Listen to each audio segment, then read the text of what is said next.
I'm here to help you today. I know you use this video to fall asleep, so before that, like the video and subscribe to the channel. Also, where are you from and what time are you watching? Now get comfortable and relax. The first night I noticed the lights flickering, I blamed the building's old wiring. That's what you do when you're trying to convince yourself that a cheap one-bedroom apartment in a rundown complex is actually a fresh start. 3 weeks after Sarah walked out, this was all I could afford, and I wasn't about to let some electrical issues make me regret my decision. I sat on my second-hand couch that Tuesday evening, staring at the TV screen as it blinked off and on every few minutes. The overhead light followed the same pattern. My coffee maker in the kitchen clicked and whirred to life even though I hadn't touched it since morning. I got up and unplugged it, my bare feet sticking slightly to the linoleum floor. The apartment was small enough that I could see every room from where I stood. The cramped living room with its single window, the kitchenette with its peeling countertops, and through the open door, my bedroom with its bare mattress on the floor. I hadn't bothered buying a frame yet. The bathroom door stayed closed. I hated the way the mirror reflected the entire apartment behind me when I brushed my teeth. That first night, I just went to bed early. I pulled my thin blanket up to my chin and listened to the usual sounds of the building settling. The walls creaked, the pipes knocked, someone's TV played muffled through the ceiling. Normal stuff. Around 3 a.m., I woke up to the sound of footsteps in the hallway outside my apartment. Heavy, deliberate steps that stopped right at my door. I held my breath and waited. The steps moved away, and as they did, my bedside lamp turned on by itself. I yanked the cord from the wall. The next day at work, I couldn't focus on my computer screen. My eyes kept closing, and my coworker Jeff asked if I was hungover. I just nodded. Easier than explaining that I'd spent the rest of the night sitting up in bed, watching my phone charge indicator blink on and off even after I'd unplugged it. That evening, I checked the circuit breaker box in the hallway. All the switches looked normal. I knocked on my neighbor's door, Unit 2B, right next to mine, to ask if they were having similar problems. No one answered. I'd never seen anyone go in or out of that apartment. I called my landlord, but he just grunted and said he'd send an electrician when he could. I didn't push it. The rent was cheap and I needed to save money. Sarah had taken half of our savings when she left, saying she needed it for the deposit on her new place. I couldn't argue. Her name had been on the account too. The pattern continued for the next few days. During daylight hours, everything worked normally. But as soon as the sun set, the electronics would start their dance. The TV would switch channels on its own. My laptop would wake from sleep mode, the screen casting blue light across the room. The microwave would start and stop, its display flashing random numbers. I started unplugging everything before bed, but it didn't matter. The overhead lights, which I couldn't disconnect without removing the fixtures, still flickered. My phone, which I needed for my morning alarm, would light up with no notifications. The digital clock on my nightstand would reset itself to midnight over and over. And always, there were the footsteps. They came at different times each night, but they followed the same pattern. They would start at the far end of the hallway, moving slowly toward my door. They sounded like someone wearing heavy boots, though the carpet should have muffled any footsteps. When they reached my door, they would stop and something in my apartment would turn on. A light, an appliance, anything with electricity running through it. I started tracking the incidents in a notebook. Time, date, which devices acted up, how long the footsteps lasted. I'm not normally this organized, but I needed to prove to myself that I wasn't imagining things. The entries filled pages. 10:42 p.m. TV turned on to static. Footsteps lasted 45 seconds. 2:17 a.m.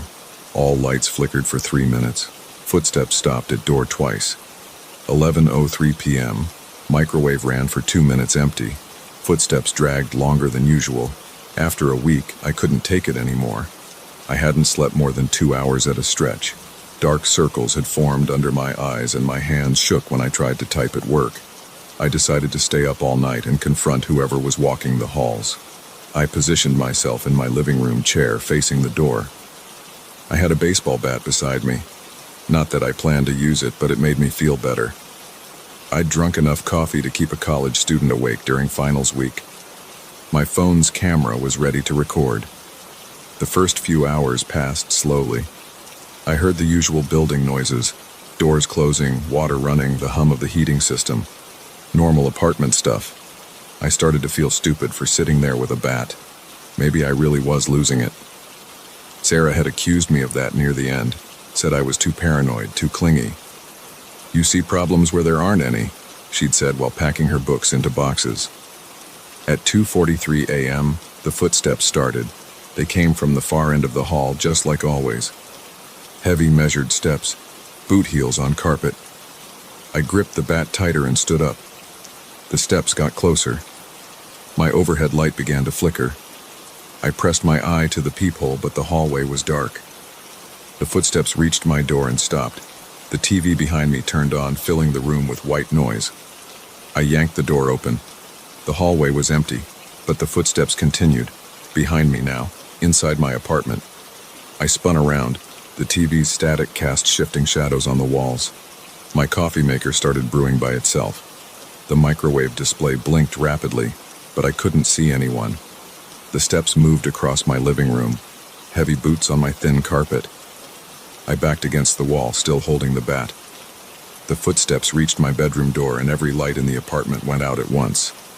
I fumbled for my phone, turned on the flashlight. The beam cut through the darkness, showing empty rooms. But I could hear someone breathing. Not me. My breath was coming in quick gasps. This was slower, deeper, coming from the corner of my living room. My hands shook as I pointed the phone's light toward the sound. The beam flickered and died. In the darkness, I heard the footsteps moving toward me. I ran, out the door, down the hall, taking the stairs two at a time until I burst into the parking lot. I sat in my car until sunrise, watching my apartment windows. The lights kept turning on and off until dawn. When daylight came, I went back up. Everything was exactly as I'd left it, except all the electronics were unplugged, even the ones I knew I hadn't touched. On my kitchen counter, my coffee maker had made a full pot, the coffee still hot. I called in sick to work and spent the morning searching online for similar experiences. I found nothing helpful, just ghost stories and conspiracy theories. I checked my building's history, but it was only 20 years old. No deaths, no mysterious disappearances. That afternoon, I went to the leasing office. The manager, a tired-looking woman named Rita, was surprised to see me. "We don't get many complaints from 2A, she said, shuffling through a filing cabinet. "What about 2B? I asked. "Have they reported any electrical issues?" She frowned. "2B? That unit's been empty for months. We can't seem to keep tenants there." My stomach dropped. "Empty? But I hear noises." "Probably just the walls settling," she said.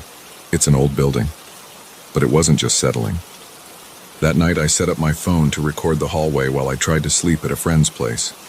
When I checked the footage the next morning, there was nothing to see, just an empty corridor.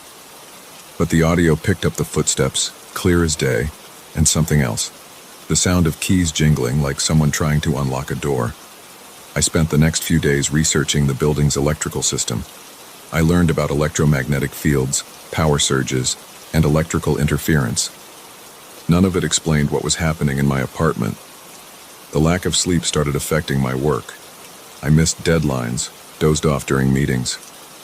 My boss called me into his office to ask if everything was okay.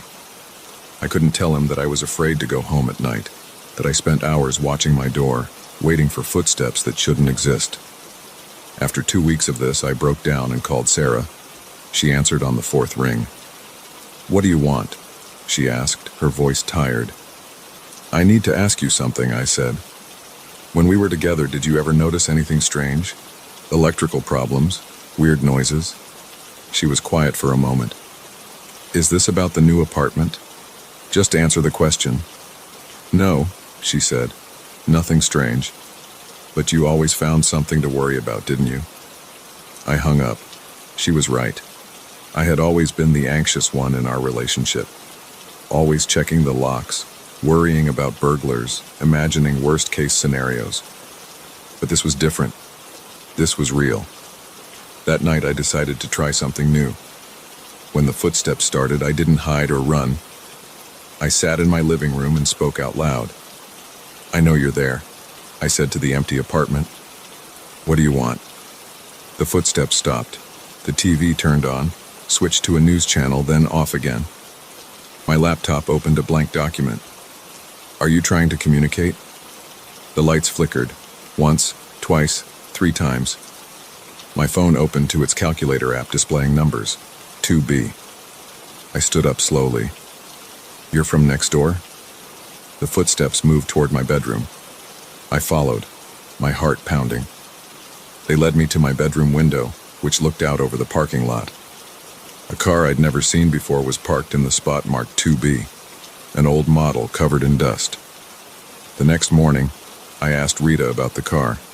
She checked her records. "Oh, that spot," she said.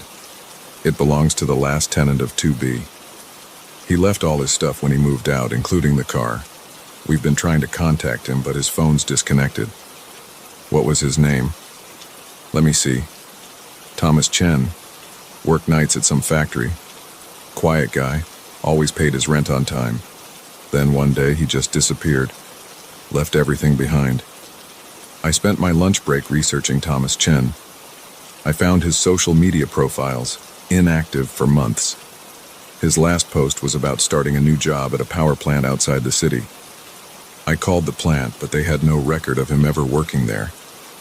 That evening, I knocked on the door of 2B. No answer, of course. But when I pressed my ear to the door, I heard something. A faint humming, like electrical equipment running. The footsteps came again that night, but this time they were different. Faster, more urgent. They paced between my apartment and 2B, back and forth, back and forth. Every electronic device I owned went crazy, turning on and off, displaying random numbers and letters. I followed the sound to my bedroom window again. The car was still there, covered in months of dust. But now there was something else. A faint blue light coming from inside it. I went down to the parking lot. The car was locked, but through the grimy windows I could see the dashboard lights blinking in a pattern. The same pattern as the footsteps. Long, short, long, short. Morse code. I ran back upstairs and grabbed my phone, pulled up a Morse code translator. For hours I sat in my apartment, recording the pattern of flickering lights. When I finally decoded it, my hands were shaking. Trapped. The next day, I went to the police. They took a missing persons report but didn't seem concerned. "Adults have the right to disappear," they said.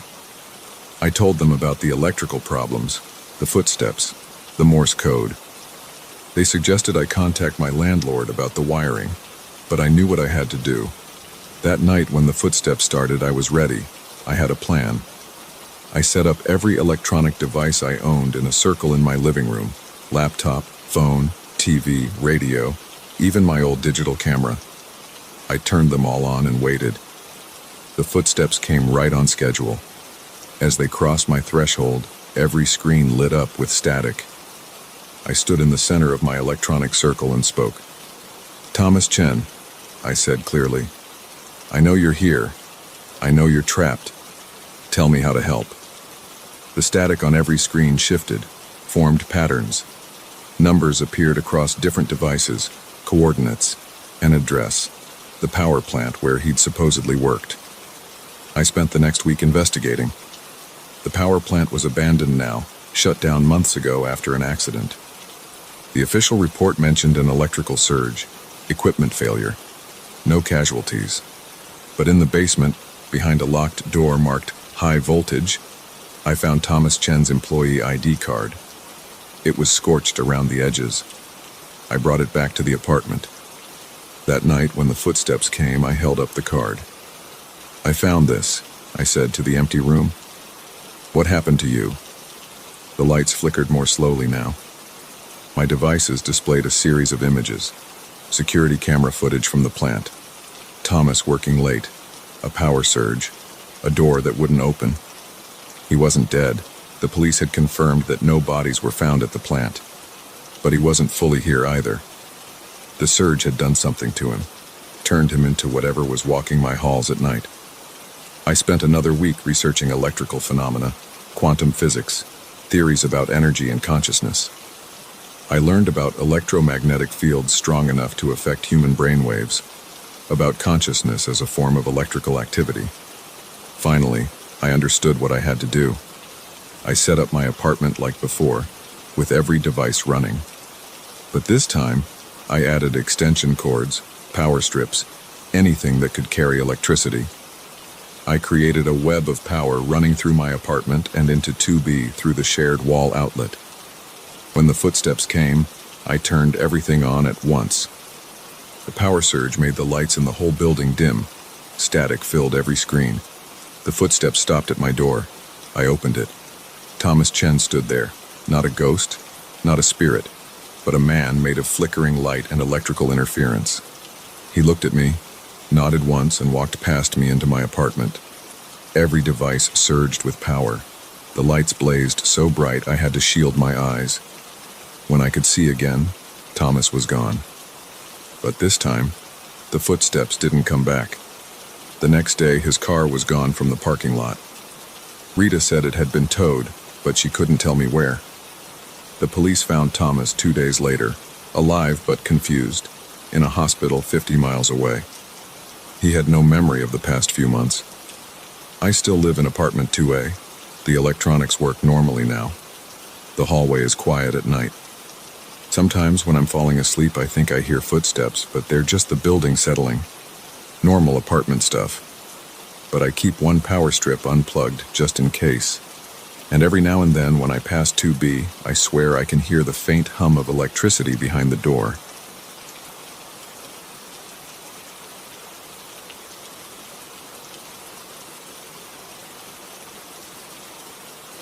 The first time I saw the mannequin, I laughed. Standing there in the back of the bedroom closet, draped in cobwebs, it looked ridiculous, like something a previous tenant had forgotten. I even gave it a little wave as I unpacked my clothes. 3 weeks later, I wasn't laughing anymore. And after what happened last night, I'm packing my bags and getting the hell out of here. I'd moved to Portland for a job in tech, and the rental market was brutal. When I finally found this little 1940s bungalow at a reasonable price, I jumped on it. The landlord, Mrs. Chen, seemed nice enough during the walkthrough. She mentioned the house had been empty for a few months, but didn't say why the last tenant left. I didn't ask. The place needed some work. Peeling wallpaper in the hallway, a dripping faucet in the bathroom. The usual older home issues. But it was in a quiet neighborhood, had hardwood floors, and most importantly, I could afford it. I signed the lease that day. Moving in was straightforward. The house came partially furnished, which helped since I didn't own much beyond my clothes, laptop, and books. The bedroom had a decent-sized closet. That's where I found it. The mannequin was about my height, made of that old-school papier-mâché or whatever they used back then. Its surface was cream-colored and slightly rough, like sandpaper. No features on its face, just smooth curves where eyes and mouth should be. Its arms hung at its sides, fingers slightly curved. It wore nothing but a fine layer of dust. I considered calling Mrs. Chen about it, but it seemed like too small a thing to bother her with. I figured I'd just move it to the garage later. For now, I pushed it to the back corner of the closet and hung my shirts in front of it. The first week went fine. I settled into my new job, explored the neighborhood, found a decent coffee shop. The house had its quirks, creaking floorboards, windows that stuck, but nothing major. I barely noticed the mannequin behind my clothes. Then things started getting weird. I first noticed it on a Tuesday morning, 10 days after moving in. I was picking out a shirt for work and something felt off. The mannequin had shifted position slightly. Its right arm, which had been straight at its side, was now bent at the elbow. Just a few degrees, but enough that I noticed. I figured I must have bumped it while getting clothes. 2 days later, its head was tilted to the left. Not much, maybe 15 degrees, but I was sure it had been straight before. I spent 10 minutes that morning examining the base, looking for signs of instability that might make it lean. The base was solid. I straightened the head and went to work. When I came home, the head was tilted again. That's when I started taking photos. One each morning, one each night when I got home from work. I kept them in a folder on my phone labeled, "I'm not crazy." The changes were subtle but undeniable. The left hand slowly curling into a fist, the right foot rotating outward, the torso twisting slightly to the right. Each movement was small, but they added up. I showed the photos to my coworker Jim over lunch. He laughed and suggested the floor might be uneven, or maybe the mannequin was just old and settling. "Or you've got ghosts, man," he said, wiggling his fingers at me. I forced a laugh and changed the subject. That night, I took extra sleeping pills. I'd been having trouble sleeping, jumping at every house noise. The pills helped. I slept deeply until 3:17 a.m., when a loud thud from the closet jolted me awake. I lay there in the dark, heart pounding. The sound had been clear, something heavy hitting the floor. I reached for my phone, turning on the flashlight. The closet door was closed. I was sure I'd left it open. I got out of bed slowly, my bare feet silent on the cold hardwood. I approached the closet, phone extended. My hand shook as I reached for the doorknob. I counted to 3 in my head, then yanked the door open. The mannequin had fallen forward.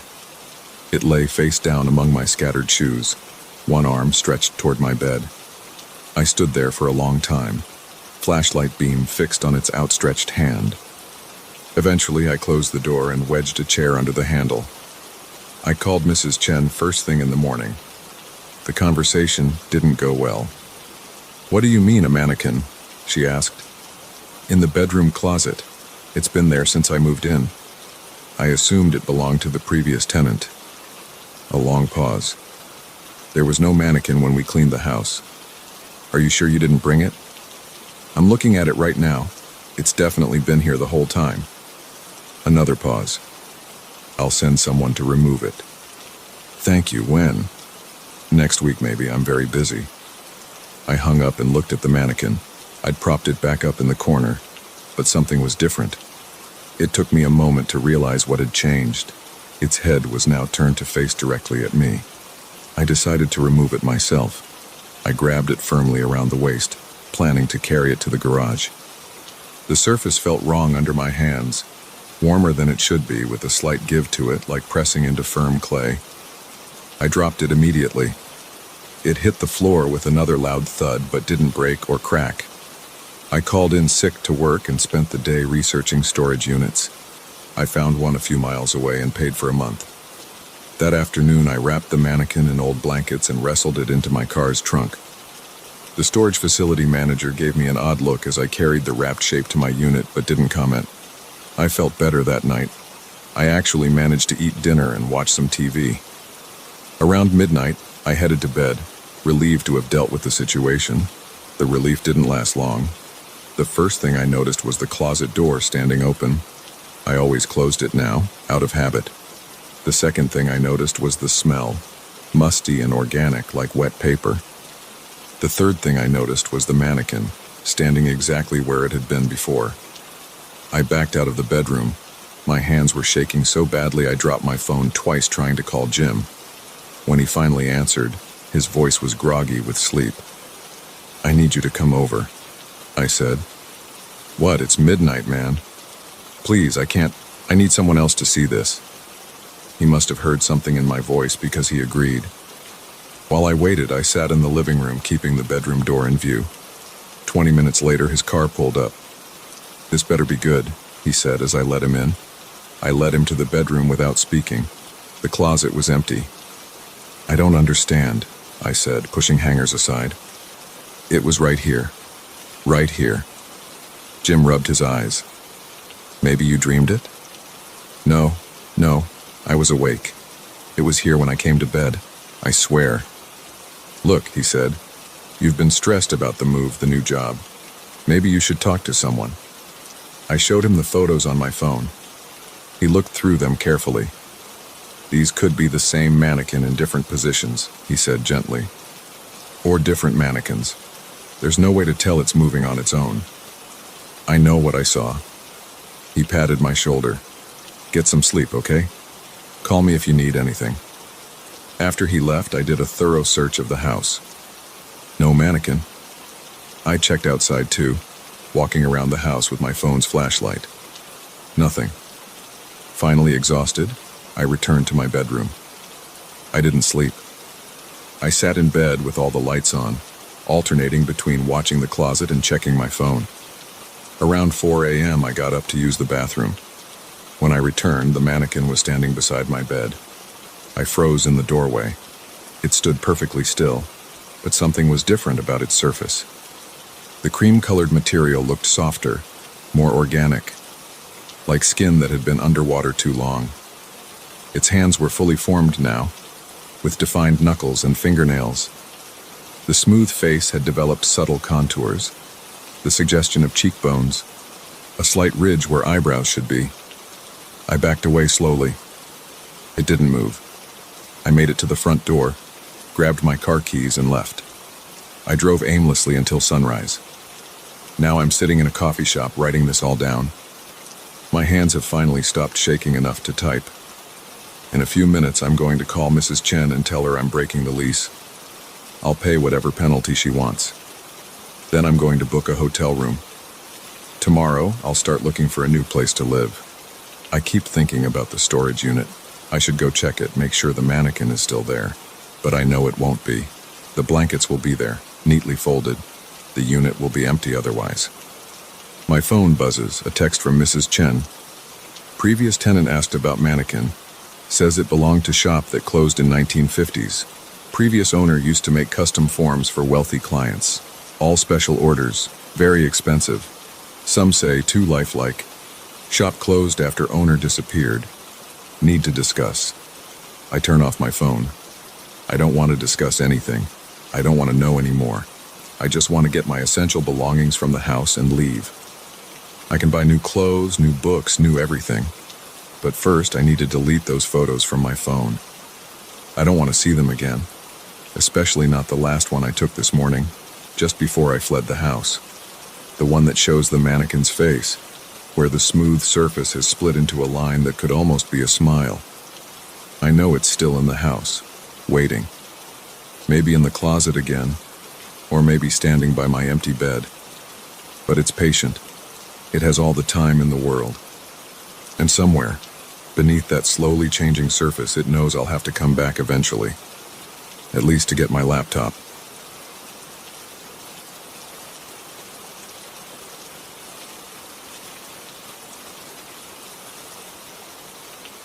I never wanted to touch that damn board. The moment Sarah pulled it out of her desk drawer at the office party, something in my gut told me to leave. But after 3 beers and constant prodding from my co-workers, I gave in. That was 4 days ago. Now I'm sitting in my dark living room at 3 a.m. jumping at every creak and snap in the walls, and my phone won't stop buzzing with texts from Mike saying something's in his house. I should have trusted my instincts that night. The party was winding down at Sarah's place. Most people had already left, and only 5 of us remained. Sarah, Mike, Jennifer, David, and me. We'd been drinking and sharing work stories when Sarah mentioned she had a Ouija board. "Come on, it'll be fun," Sarah said, setting up the board on her coffee table. "Don't be such a baby, James." I shifted uncomfortably on her couch.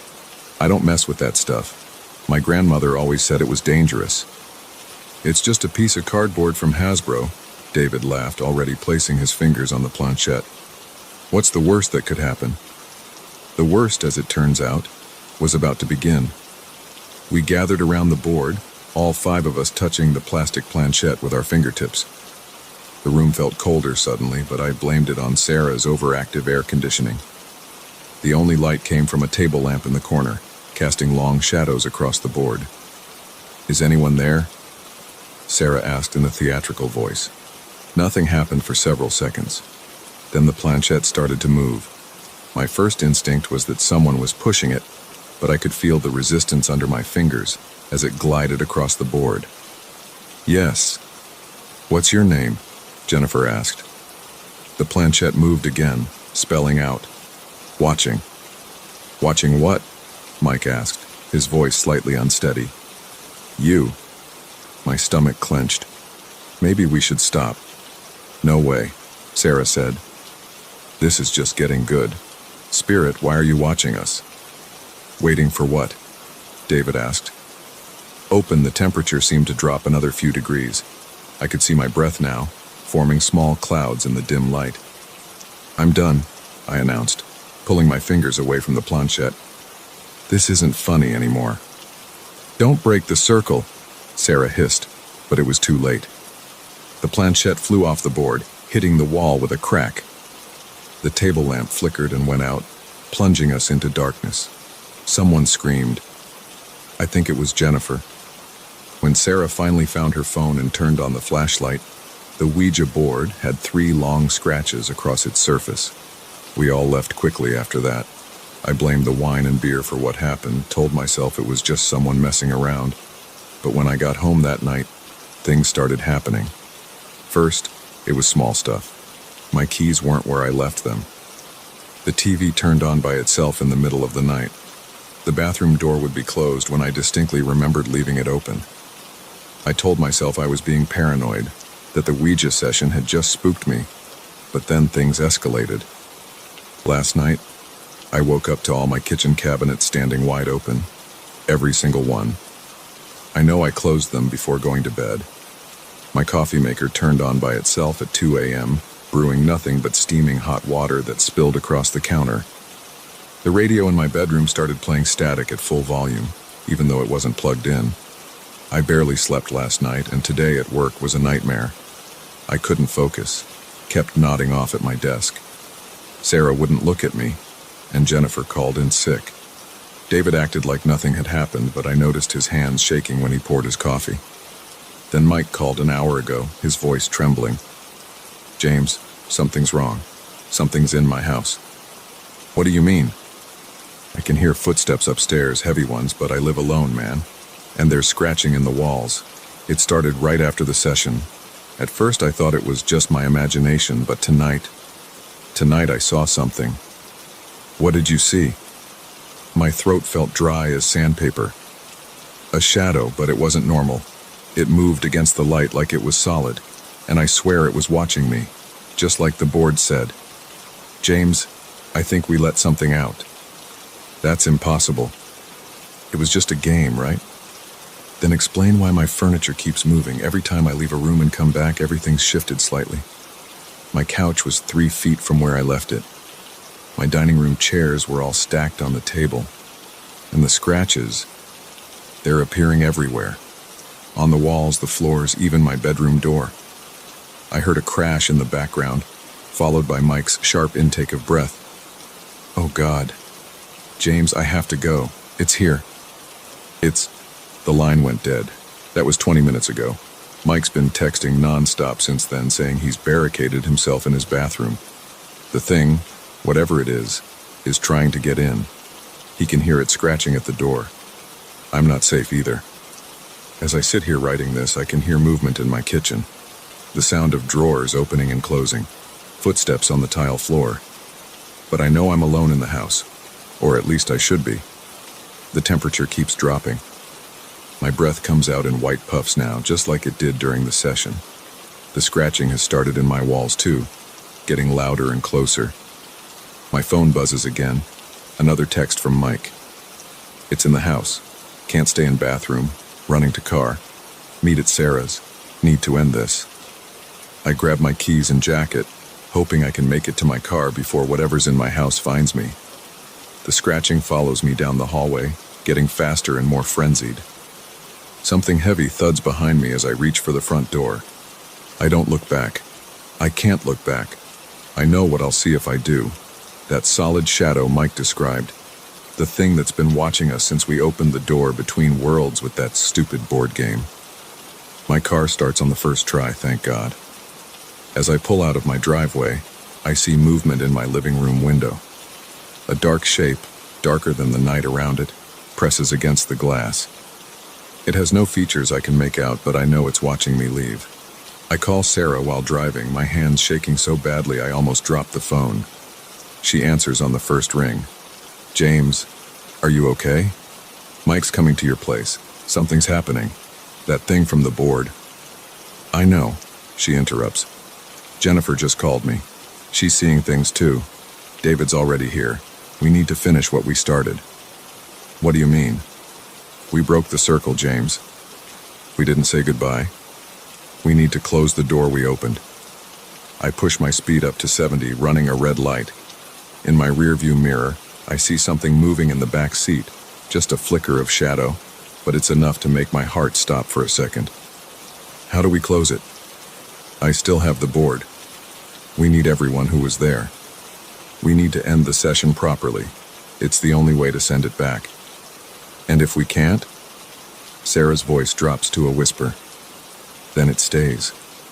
And it keeps watching, waiting, until it decides to do more than just watch. I hear a door slam in the background of Sarah's call, followed by running footsteps. Mike just got here, she says. Hurry, James, it's getting stronger. I'm 5 minutes from Sarah's house now. The shadow in my back seat is more solid, more present. I can feel it watching me, just like the board said it would. The air in the car is freezing. My phone buzzes with a text from Jennifer. Almost there. Don't start without me. We're going to try to fix this, to close whatever door we opened with our stupid, drunken mistake. But as I pull up to Sarah's house and see the dark shapes moving in her windows, I wonder if it's already too late. The 5 of us are about to face whatever we let into our world. We have to end this. We have to say goodbye properly.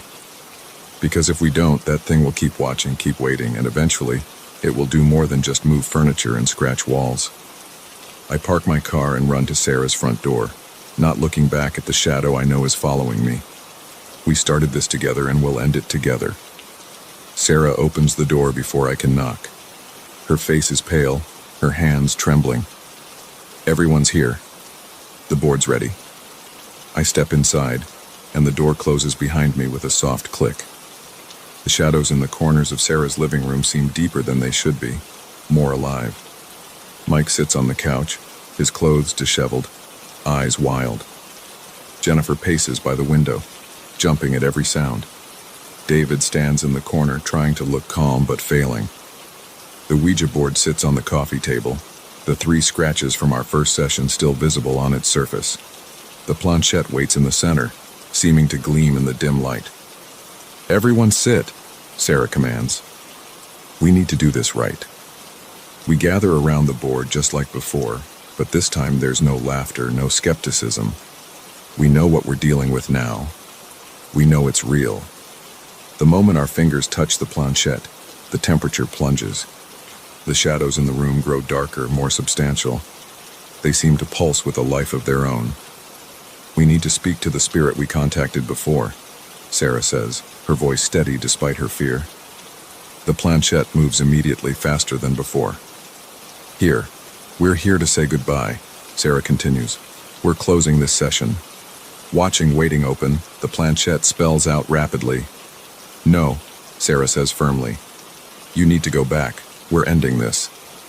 The shadows in the room converge, forming shapes that move against the laws of light and darkness. The scratching starts in all 4 walls simultaneously, a desperate, angry sound. No, stay open, waiting. We break this connection, Sarah says loudly. We close this door. You are not welcome here. The planchette fights against our fingers, trying to spell more words, but Sarah's voice grows stronger. This session is ended. This connection is severed. Go back to your world and leave us in peace. The scratching reaches a fevered pitch. Pictures fall from walls. A vase shatters spontaneously. The shadows writhe and twist, taking forms that hurt my eyes to look at. Goodbye, Sarah shouts, and we all join her, our voices unified in that single word. The planchette goes still. The scratching stops. The shadows retreat to their normal corners, lifeless and ordinary once again. The temperature slowly begins to rise. We sit in silence for several minutes, not daring to move our fingers from the planchette. Finally, Sarah speaks softly. We can let go now. It's done. We remove our hands slowly, carefully. Nothing happens. No flying planchette, no scratches appearing, no shadows moving against the light. Did it work? Jennifer whispers. I think so, Sarah says. She picks up the board and planchette. I'm burning these tomorrow. Good, Mike says, standing on shaky legs. I never want to see another Ouija board as long as I live. We leave Sarah's house one by one, each of us checking over our shoulders, but the shadows stay where they belong. The night feels normal again, just darkness, nothing more. When I get home, my house is exactly as I left it.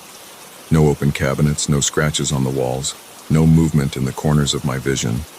The temperature is normal. My belongings stay where I put them. It's been 3 days since we closed the session properly. Nothing strange has happened since that night. No moving furniture, no scratching in the walls, no shadows that move against the light.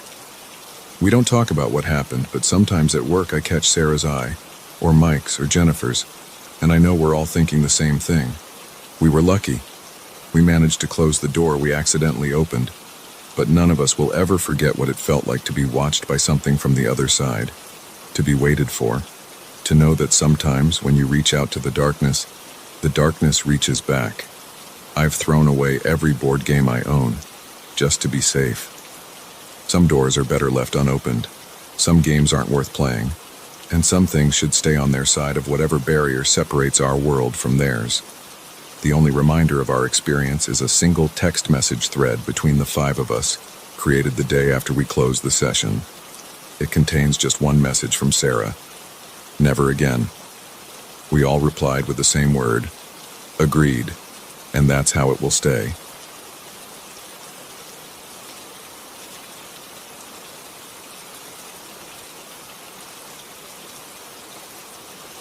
The first shadow moved 3 weeks after I started renovating my childhood home. I was replacing old floorboards in the attic when I noticed it, a dark shape against the wall that didn't match any object in the room. I turned my head quickly, and it stopped. But I had seen it, and that changed everything. I inherited the house from my parents after they moved to Florida for retirement. It's a Victorian-style home in western Massachusetts, built in 1890. The kind of place that needs constant maintenance. My father had let it decline over the last decade, and now at 42, I found myself taking a 6-month leave from my accounting job to restore it. The work started normally enough. I repaired the sagging front porch, replaced rotted window frames, and fixed leaks in the roof. Basic stuff. The attic was last on my list. Just some new floorboards and insulation. Nothing complicated. The day I first noticed something wrong, I was measuring boards near the attic's west wall. My work light cast shadows from stacked boxes and old furniture onto the slanted ceiling. But one shadow didn't line up with anything. It looked like a tall, thin rectangle, maybe 4 feet high. I walked around the attic trying to find what was casting it. Nothing matched its shape or position. I told myself it was just a trick of the light. Old houses have weird angles. The shadows probably came from something outside the window. But when I looked again, the rectangular shadow had shifted slightly to the left, even though nothing in the room had moved. My hands got sweaty. The temperature in the attic dropped about 10 degrees. I backed away slowly, keeping my eyes on that shadow. It didn't move again, but I still left the attic quickly, my heart pounding against my ribs. That night, I couldn't sleep. I kept thinking about that shadow, trying to explain it logically. Maybe it was exhaustion from working 12-hour days. Maybe the dust in the attic was affecting my vision. But deep down, I knew what I had seen. The next morning, I forced myself to go back up there. Daylight streamed through the small window, creating normal, predictable shadows. I worked steadily, ripping up old boards and laying new ones. Hours passed. Nothing weird happened. Just as I was starting to relax, a cloud passed over the sun. The attic dimmed, and in that moment I saw 3 distinct shadows on the wall, but only 2 boxes casting them. My throat went dry. The extra shadow was smaller this time, about the size of a basketball. As I watched, it slowly stretched upward, growing taller and thinner. The shape reminded me of someone standing up from a crouched position. I dropped my hammer. It hit the floor with a loud thud.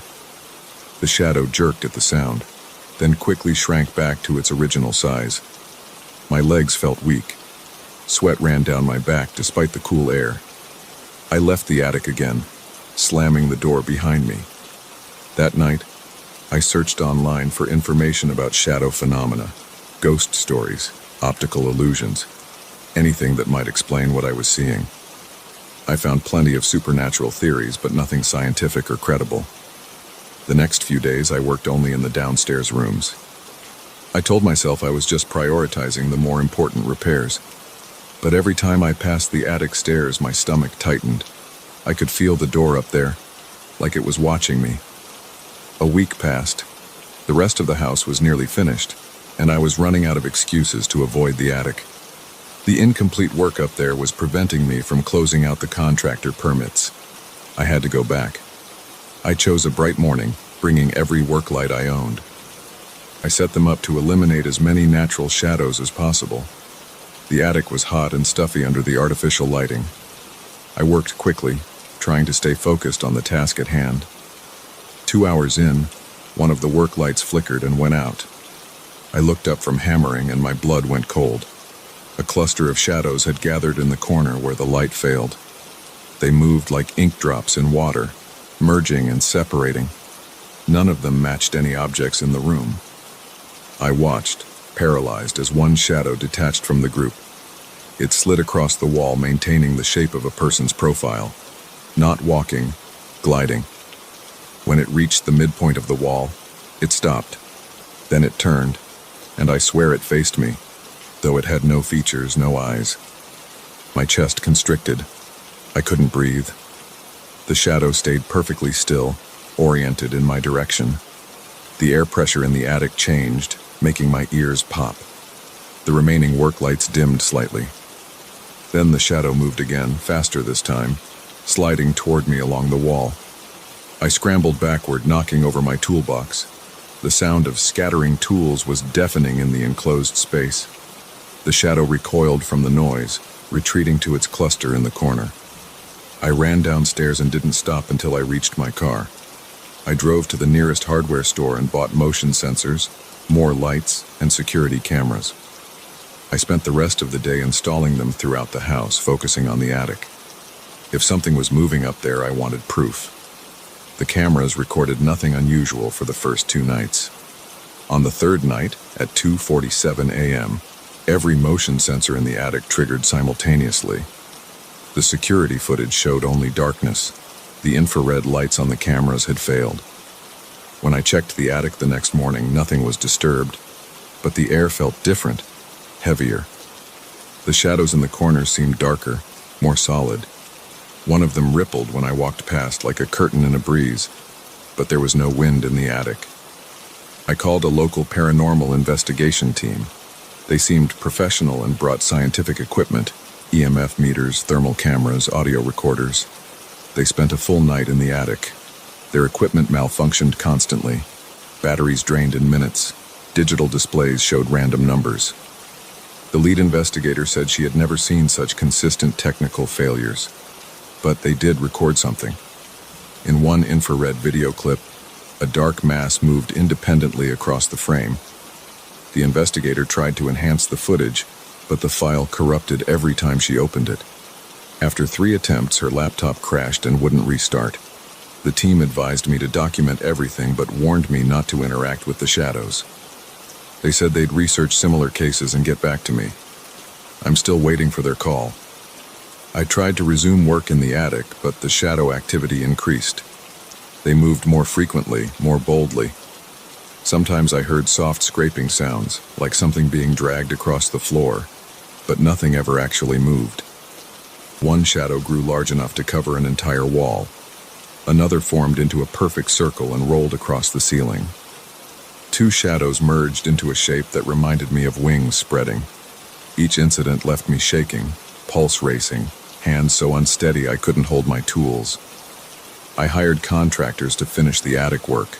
They complained about equipment problems, drills that wouldn't work, levels that showed impossible readings. 3 different crews quit before the job was done. Each one had a different excuse, but they all mentioned feeling watched. The final crew completed the repairs, but they worked only in the morning when the sun was brightest. They installed extra windows to let in more natural light, which seemed to reduce the shadow activity. But it didn't stop it completely. Now the attic is technically finished, but I never go up there. I keep the door locked. Sometimes at night I hear the motion sensors beeping. The security cameras still malfunction, but occasionally they capture brief images of shadows moving without cause. I've thought about selling the house, but I can't bring myself to do it. This was my childhood home. My parents lived here for 30 years without incident. Why are the shadows active now? What changed? The paranormal investigator suggested the renovation might have disturbed something dormant in the house. They mentioned other cases where construction activated supernatural phenomena, but they had no explanation for why it manifested as living shadows. Last week I noticed something new. The shadows are seeping under the attic door. Just thin lines of darkness barely visible against the hallway floor. But they extend a little further each day, like fingers reaching down the stairs. I've started sleeping in hotels. I only come to the house during daylight hours. The shadows seem stronger at night, more purposeful in their movements. During the day they retreat to the attic corners, visible but mostly still. Yesterday, I installed a steel security door at the bottom of the attic stairs. The contractor thought I was crazy, but he didn't argue when I doubled his fee. The door has 3 deadbolts and a magnetic seal. So far, no shadows have penetrated it. But every morning, I check the security footage from the night before. The cameras still malfunction, but sometimes for a few frames they show something. The shadows are gathering, forming larger shapes. They move with more coordination, more intelligence. I don't know what they want. They haven't tried to harm me. They actually seem to avoid direct contact, retreating when I get too close. But their movements have purpose. They're exploring, testing boundaries, learning. The rational part of my brain still tries to explain them away. Light tricks, stress hallucinations, overactive imagination. But I know what I've seen. The shadows in my attic are alive and they're growing stronger. For now, they're contained. The new door holds. The extra windows keep them weakened during the day. I've learned to live with the motion sensor alerts, the corrupted video files, the constant feeling of being watched from above. But sometimes, late at night when I'm lying in my hotel room, I wonder, what happens when the shadows decide they're tired of staying in the attic? What happens when they figure out they can flatten themselves enough to slip through any crack, any seam? I keep the hotel room bright, every light burning. But even here, I catch myself staring at the shadows in the corners, watching for movement, waiting to see if they've followed me. Wondering if somewhere in the darkness they're watching back. The renovation is complete now, at least on paper. The permits are closed. The contractors are paid. The house looks beautiful from the outside. But inside, above the new security door, something waits. The shadows gather and shift, testing their limits, growing bolder. I don't know what to do next. I can't stay in hotels forever. I can't sell the house, not knowing what's up there. For now, I maintain my routine. Check the cameras. Replace burned-out lights. Watch the shadows under the attic door. And every day I tell myself the same thing. As long as they stay up there, as long as the door holds, everything will be fine. But deep down, in the darkest corners of my mind, I know the truth. The shadows are patient. They have all the time in the world. And sooner or later, they'll find a way out.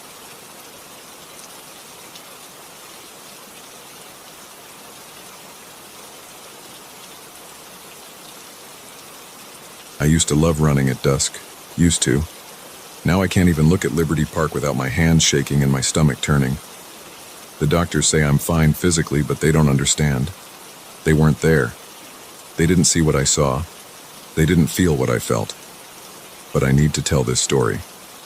I need someone to know what happened that evening 3 weeks ago. It was October 12th, a Tuesday. The weather had finally cooled down enough to make evening runs pleasant again. The sun was setting earlier now, around 6:30 p.m., and I had just finished a particularly stressful day at the accounting firm. I needed to clear my head, so I changed into my running gear, black shorts, my favorite moisture-wicking shirt, and the new running shoes I'd bought last month. I parked my car in the usual spot near the east entrance of Liberty Park. The parking lot was half empty, normal for that time of day. A couple was walking their golden retriever near the playground. An old man sat on a bench reading a newspaper. Everything seemed perfectly ordinary. I started my usual route, the outer loop that circles the park twice, about 4 miles total. The first lap went smoothly. My breathing fell into its familiar rhythm, and my muscles warmed up nicely. The tension from work started melting away with each step on the gravel path. The sky turned orange, then deep red, as the sun sank behind the trees. I was halfway through my second lap when I first noticed it. Something seemed off about the large oak tree near the pond. I slowed my pace, my shoes crunching on the gravel. There was a figure standing there, completely motionless, facing the tree. At first, I thought it was just another park visitor, maybe a bird watcher or someone taking photos of the sunset. But something felt wrong.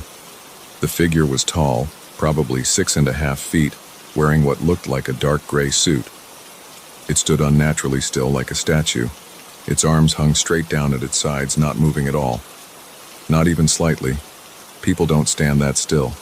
They shift their weight, scratch an itch, check their phone. This figure did nothing. I stopped running completely about 30 feet away from it. My breath came out in white puffs in the cooling air. Sweat ran down my back, but I felt cold. Really cold. The kind of cold that starts in your gut and spreads outward. "Hey," I called out. "You okay there?"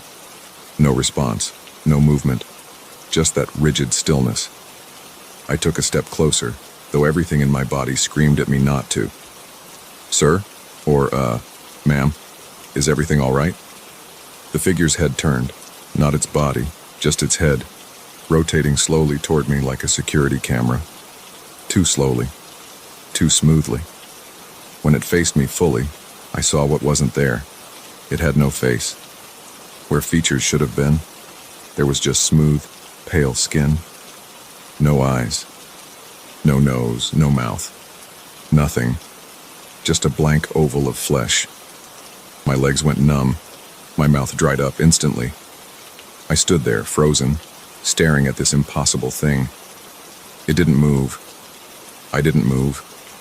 We just existed in that moment, locked in some horrible standoff. Then my survival instincts kicked in. I turned and ran. Not just my usual running pace, I sprinted like I'd never sprinted before. My feet pounded the gravel path as I rushed toward the parking lot. My lungs burned. My heart felt like it would explode. After about 50 yards, I glanced back over my shoulder. The figure was gone. The oak tree stood alone in the growing darkness. I slowed slightly, gasping for air, my legs shaking. That's when I saw it again. It stood on the path ahead of me, maybe 20 feet away. Same rigid posture, same faceless head, same dark suit. It was impossible. There was no way it could have gotten ahead of me without me seeing it move. I veered off the path, cutting across the grass toward a different exit. My shoes slipped on the dew-wet grass. I nearly fell but caught myself. Another quick look back. It was gone again. Then it appeared by the playground equipment, standing, waiting. Head turned toward me. I changed direction again, running toward the park's west entrance. My chest felt like it would burst. Spots danced in my vision. I wasn't going to be able to keep sprinting much longer. It appeared by a bench, then near the pond, then by a cluster of trees. Each time I looked, it would be gone, only to appear somewhere else, always facing me, always closer, never moving, except to turn that smooth blank face in my direction. The couple with the golden retriever was gone. The old man with the newspaper was gone. The park was empty except for me and this thing that kept appearing and disappearing, herding me away from the exits, deeper into the park. I reached for my phone, but my hands shook so badly I dropped it. It clattered on the path, the screen cracking. When I looked up, the figure stood 3 feet in front of me. I stumbled backward, falling onto the gravel. The impact scraped my palms raw. Up close, I could see more details I wish I hadn't. Its skin had a waxy, artificial quality. The suit wasn't exactly a suit. It seemed to be part of its body, the same pale, flesh-like material as its head. Its hands were too long, the fingers extending well past where they should end. I scrambled backward on all fours like a crab. The figure didn't move forward. It just stood there, head tilted slightly to one side, as if studying me. The tilting movement was wrong, too mechanical, like a malfunctioning robot. I managed to get to my feet. My legs felt like jelly, but I forced them to move. I ran again, no longer caring about direction. I just needed to get away. The sky had darkened to deep purple. The park lights were coming on, creating pools of yellow light surrounded by growing shadows. It appeared in front of me again. I turned right. It was there. I turned left. There it stood. Each time it disappeared and reappeared, it seemed closer. Each time, that blank face turned to track my movement with the same unsettling smoothness. My foot caught on something, a tree root maybe, and I went down hard. My ankle twisted. Pain shot up my leg. I rolled onto my back, expecting to see the figure standing over me. Nothing. The path was empty. I lay there for several seconds, gasping for air, my ankle throbbing. The park had gone completely silent. No birds, no distant traffic noise, no wind in the trees. Just my ragged breathing and pounding heart. Slowly, carefully, I got to my feet. My ankle supported my weight, but barely. I turned in a complete circle, scanning the growing darkness. No sign of the figure. The nearest park exit was about 200 yards away. I could see my car in the parking lot, now the only vehicle left. I started limping toward the exit, moving as quickly as my injured ankle would allow. Every few steps, I looked around, expecting to see that faceless head turn toward me. But the path remained empty. The silence pressed in around me like a physical thing. I was about 50 yards from the exit when I felt it. A presence behind me. Close. Very close. I didn't want to turn around. Every cell in my body screamed at me not to turn around. But I did. It stood less than a foot away. Its blank face filled my vision. This close, I could see that its flesh had a subtle pattern, like very fine scales or static on an old TV screen. The pattern shifted and moved, though the flesh remained still. That head tilted again, going too far to one side, well past where a human neck could turn. I felt something then. Not a sound or a touch, but a pressure in my mind, like someone pushing against my thoughts. Images flashed through my head, places I'd never been, things I'd never seen. Strange geometric shapes that hurt to look at, colors that shouldn't exist. My nose started bleeding. I stumbled backward, nearly falling again. The pressure in my head increased. More images, more impossible colors, more shapes that violated geometry. My vision started to darken around the edges. Then somewhere in the distance, a car horn honked. The sound cut through the silence like a knife. The pressure in my head vanished. I blinked, and the figure was gone. Not like the other times where it disappeared to reappear somewhere else. This time it was just gone. The normal sounds of evening rushed back. Crickets chirping, cars on the distant highway, wind in the trees. I stood there for several minutes, blood dripping from my nose, afraid to move. Finally, I heard voices. A group of teenagers entered the park, laughing and talking loudly. I limped to my car as quickly as I could. My hands shook so badly it took 3 tries to get the key in the ignition. I drove home well above the speed limit, checking my rearview mirror every few seconds. That was 3 weeks ago. I've been to several doctors. They found nothing wrong except a slightly sprained ankle and burst blood vessel in my nose. I've seen 2 therapists. They talk about stress and hallucinations and PTSD. They prescribe medications that don't help. I haven't gone running since then. I don't go out after dark anymore. I've changed my route to work to avoid driving past Liberty Park. I keep seeing movement out of the corner of my eye, but when I turn to look, nothing's there. Sometimes when I'm alone, I feel that pressure starting to build in my head again. I've started bleeding from my nose randomly. Last night I woke up at 3 a.m. My bedroom window faces the street. As I lay there in the dark, I saw something tall and gray standing under the streetlight. It didn't move. It just stood there, head turned toward my window, smooth, blank face catching the yellow light. I closed my curtains. I didn't sleep. I'm writing this now as the sun comes up. I need someone to know what happened. I need someone to believe me, because I know it's not done with me. It's waiting, watching, and sooner or later it's going to come closer than just standing under the streetlight. I don't know what it wants, I don't know what it is, but I know one thing for certain. I'm never running at dusk again.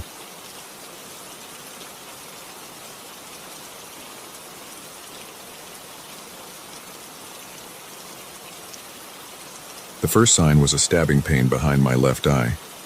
I thought it was just stress from the move and setting up my new home office. But that pain kept coming back, day after day, always worse when I sat at my desk. I should have known something was wrong when even Buddy, my usually calm German Shepherd, refused to enter the room.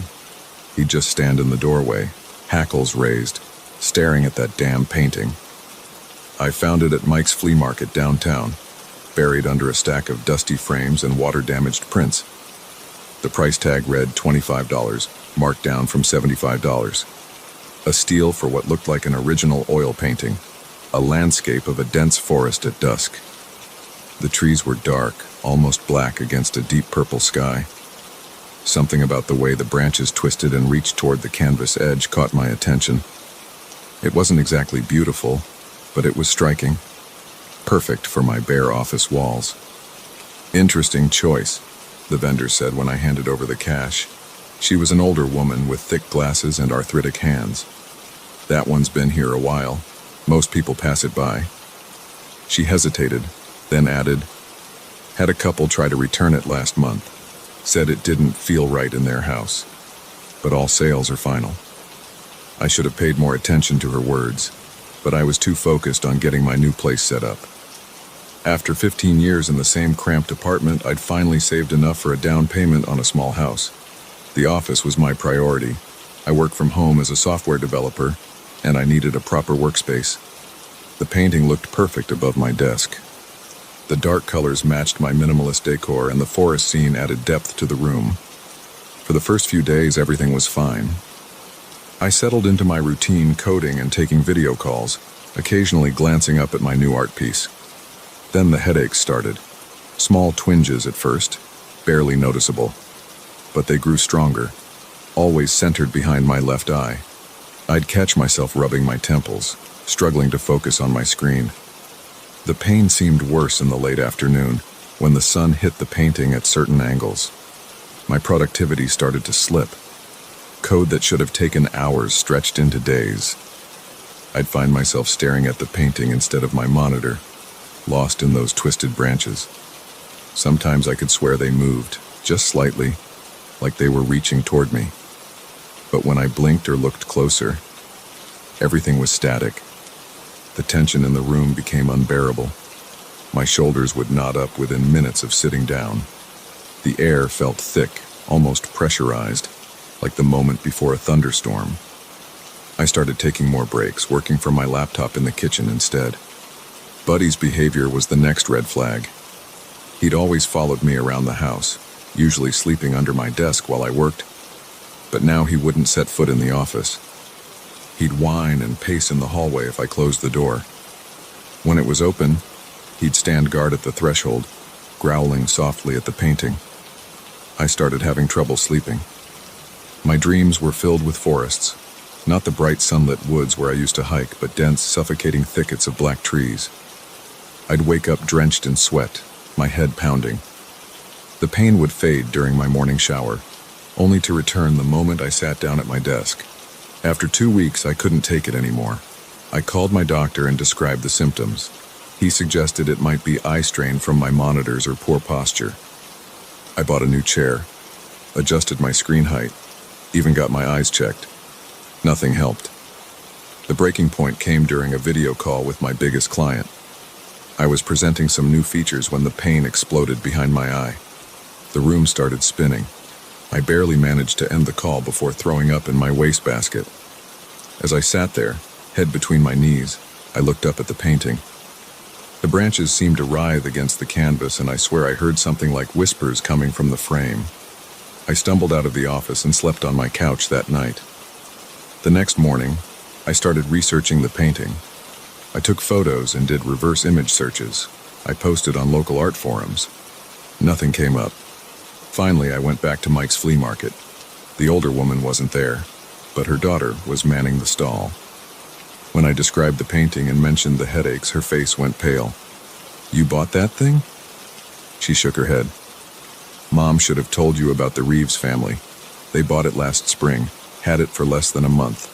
The wife started having migraines, severe anxiety. Their dogs wouldn't go near it. They tried to return it, but..." She shrugged. Before them, it was the Patels. Same story. Headaches, tension, pets acting strange. They ended up giving it away for free. That's how we got it. I pressed for more details. She didn't know the painting's origin.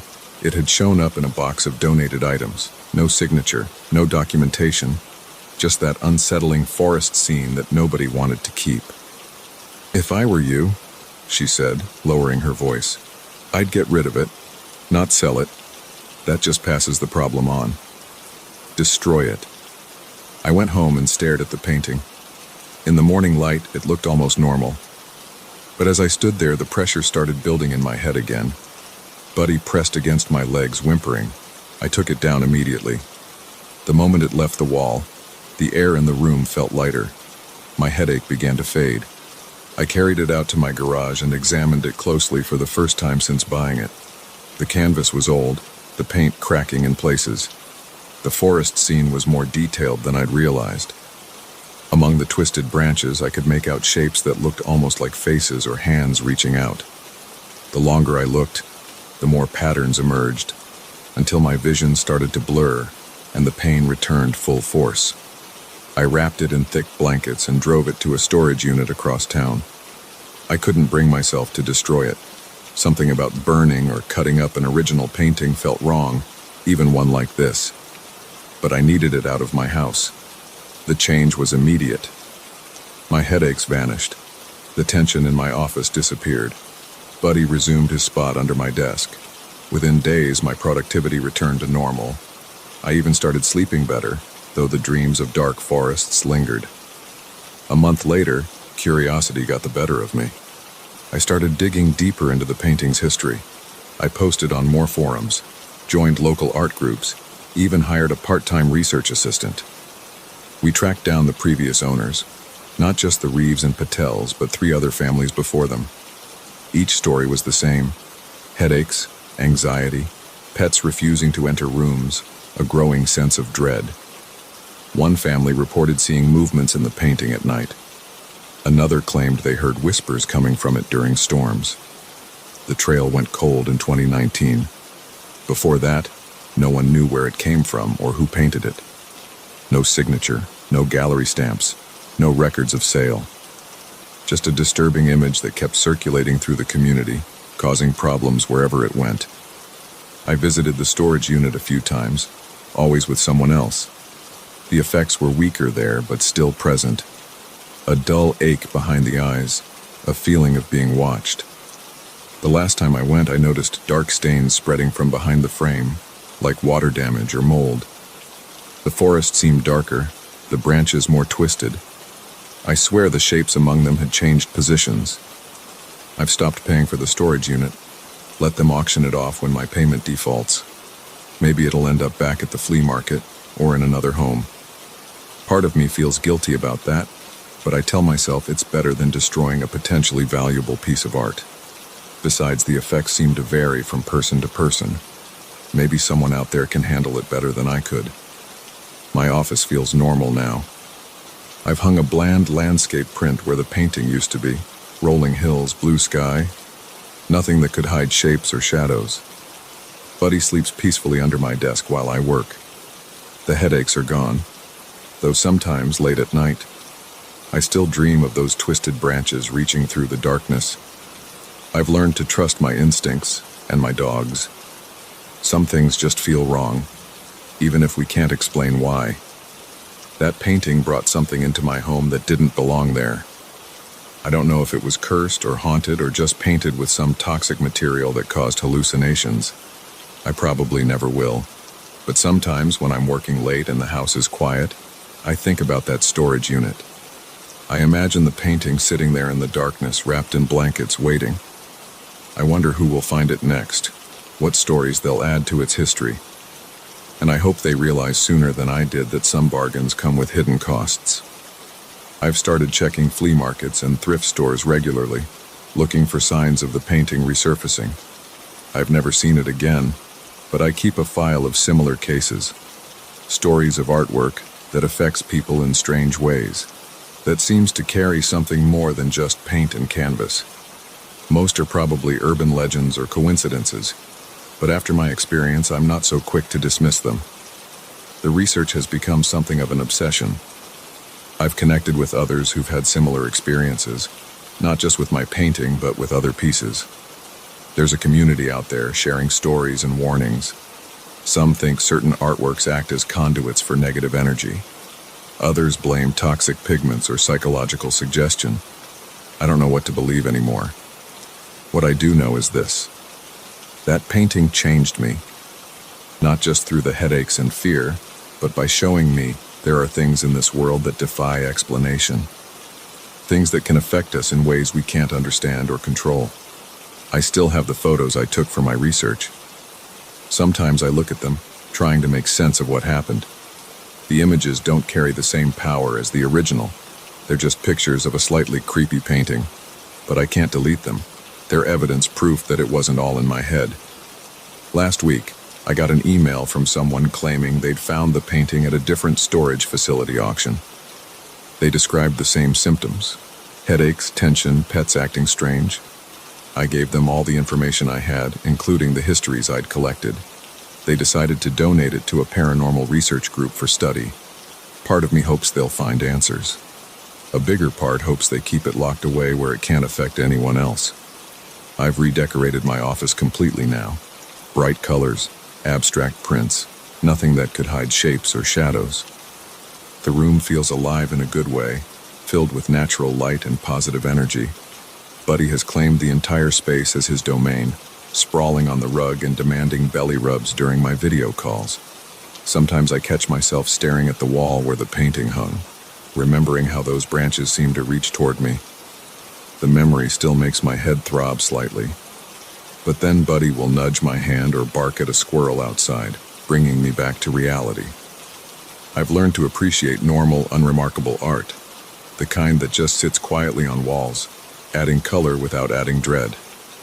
My new rule is simple: if something feels wrong, if it makes my dog nervous, if it gives me headaches, it doesn't belong in my home, no matter how interesting or valuable it might be.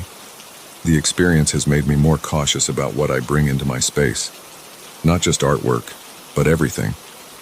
I pay attention to how things feel, how they affect my mood and energy. Some might call it superstition. I call it learning from experience. I still go to flea markets and thrift stores. I still buy secondhand art. But now I take my time, trust my instincts, and always watch how Buddy reacts. He's never been wrong about these things. The headaches never returned after I removed the painting. The dreams of dark forests have mostly faded. But I've kept everything I learned about trusting my instincts, about listening when my body or my dog tells me something's wrong. Some lessons are worth the pain they cost to learn. I don't know where the painting is now. Part of me hopes it's been destroyed, that someone finally had the courage to end its journey through our community. But another part knows better. Things like that don't just disappear. They wait, they move on. They find new walls to hang on, and new people to affect. So I keep my file, keep collecting stories, keep watching for signs of its reappearance. Not because I want to find it again, I never want to see that forest scene in person again, but because someone needs to track these things, to warn others, to keep the history alive. Maybe someday someone will solve the mystery of the painting, find its artist, explain its effects, put an end to its journey. Until then, all I can do is share my story and hope it helps others avoid making the same mistakes I did. The sun is setting now, casting long shadows across my office walls. Buddy is snoring softly under my desk, completely at peace. The bland landscape print above my monitor shows its rolling hills and calm sky. Nothing hidden, nothing reaching, nothing wrong. And that's exactly how I like it.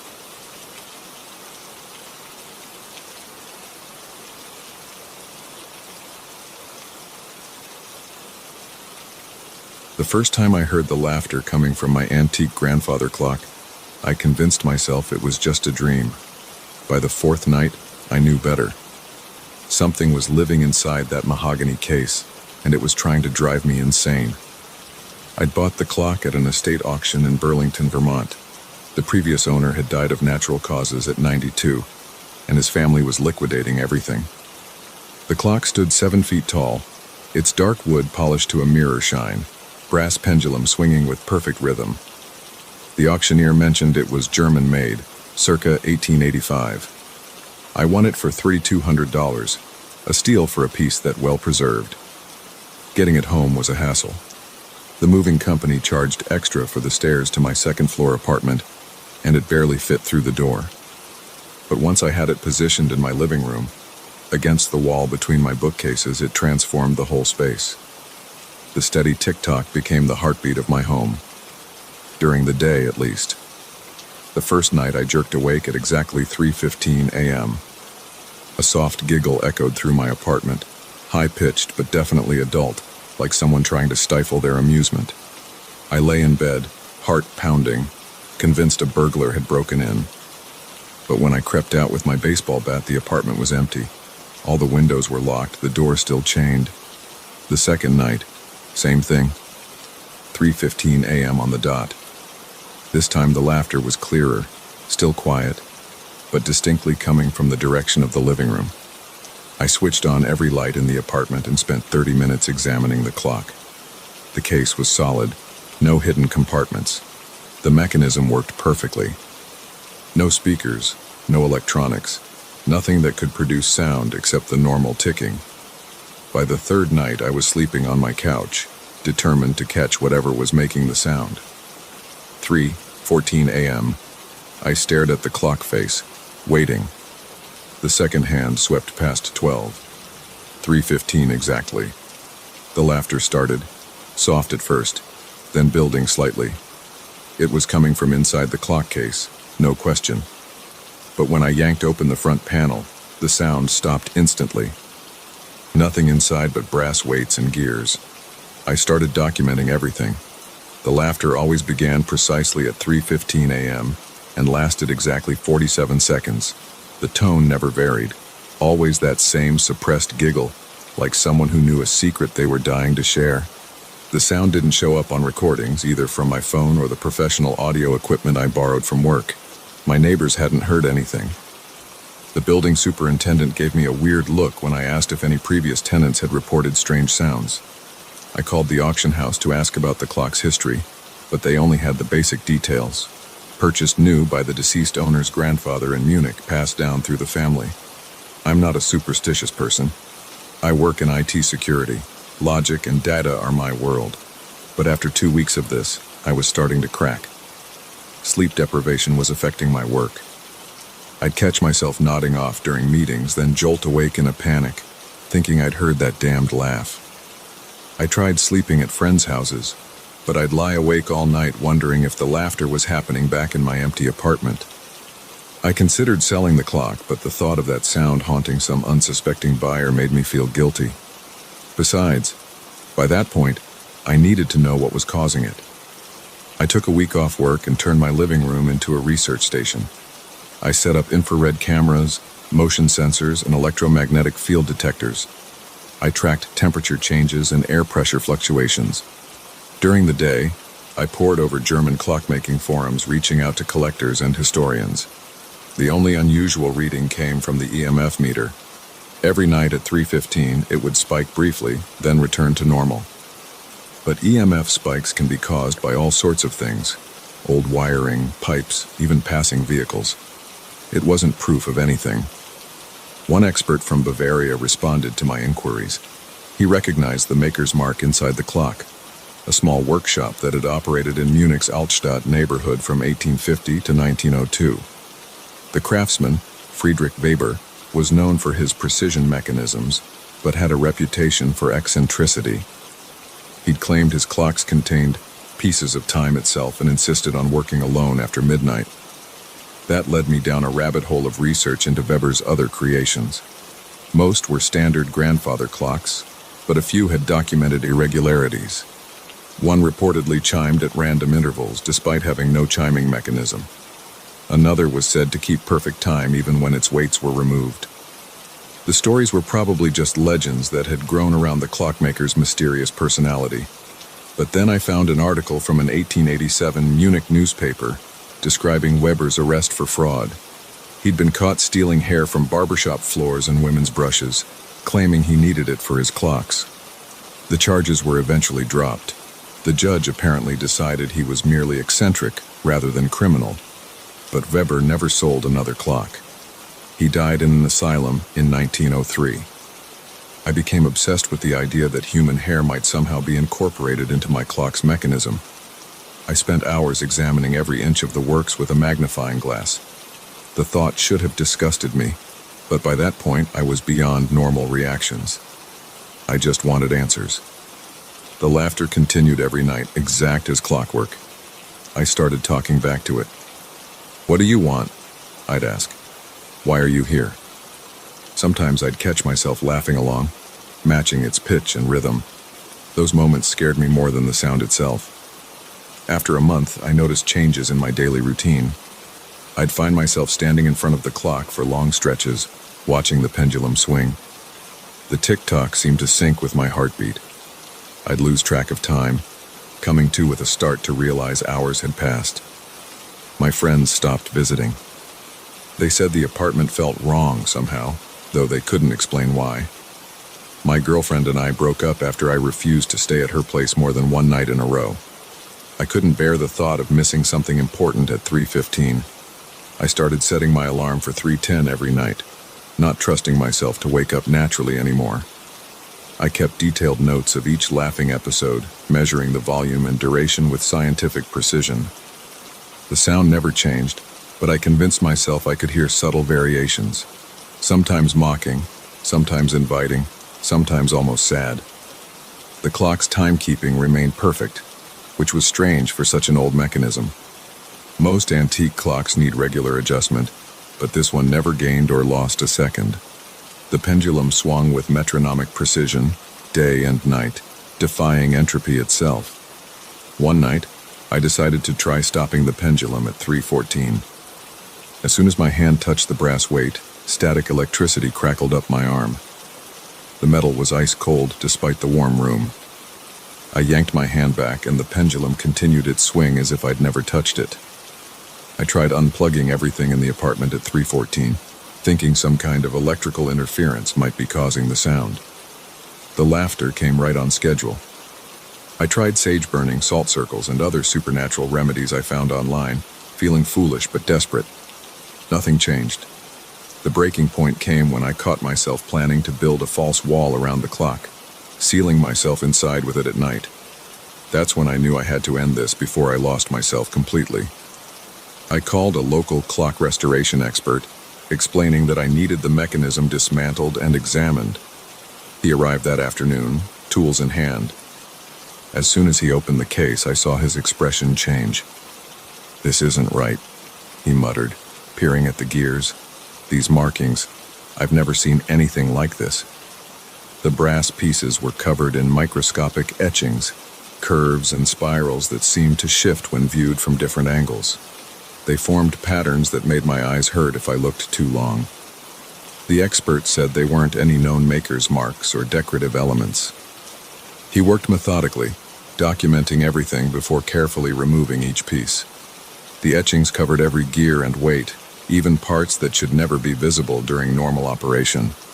Some appeared to continue across multiple pieces, only lining up at specific points in the clock's cycle.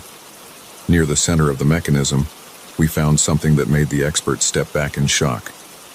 Woven through the gears was a single strand of gray hair, impossibly long and thin, threaded through the works like a needle through fabric. It hadn't been visible until the clock was partly disassembled. The hair seemed to move on its own when touched, coiling away from our tools. The expert refused to handle it directly. He packed up his equipment with shaking hands, telling me he'd return the next day to finish the job. I never heard from him again. I spent that night watching the partially dismantled clock, waiting for 3:15. The laughter came right on schedule, but different this time, fuller, clearer, almost triumphant. The single strand of hair vibrated visibly, dancing between the exposed gears. That was 6 months ago. The clock sits in my storage unit now, its mechanism still partly disassembled. I sleep better most nights, though I still wake up at 3:15 sometimes, straining to hear that familiar giggle. I've tried to research Friedrich Weber's other clocks, but most have been lost to time. Sometimes I wonder if they're out there somewhere, each with their own strange behaviors, their own impossible components. I wonder if they're all connected somehow, pieces of a larger mechanism I can't comprehend. The storage facility has 24-hour security cameras. Last week, I checked the footage from 3:15 a.m. For exactly 47 seconds, there's nothing but static. The guards say that happens sometimes. Electronic interference, they claim. But I know better. I could destroy the clock, of course, break it down completely, melt the brass, burn the wood. But something tells me that wouldn't stop the laughter. It would just set it free. So I pay my storage fees and try to forget. But sometimes, late at night, I catch myself missing that sound, the quiet giggle that meant I wasn't alone in the dark. And sometimes, just sometimes, I find myself laughing too.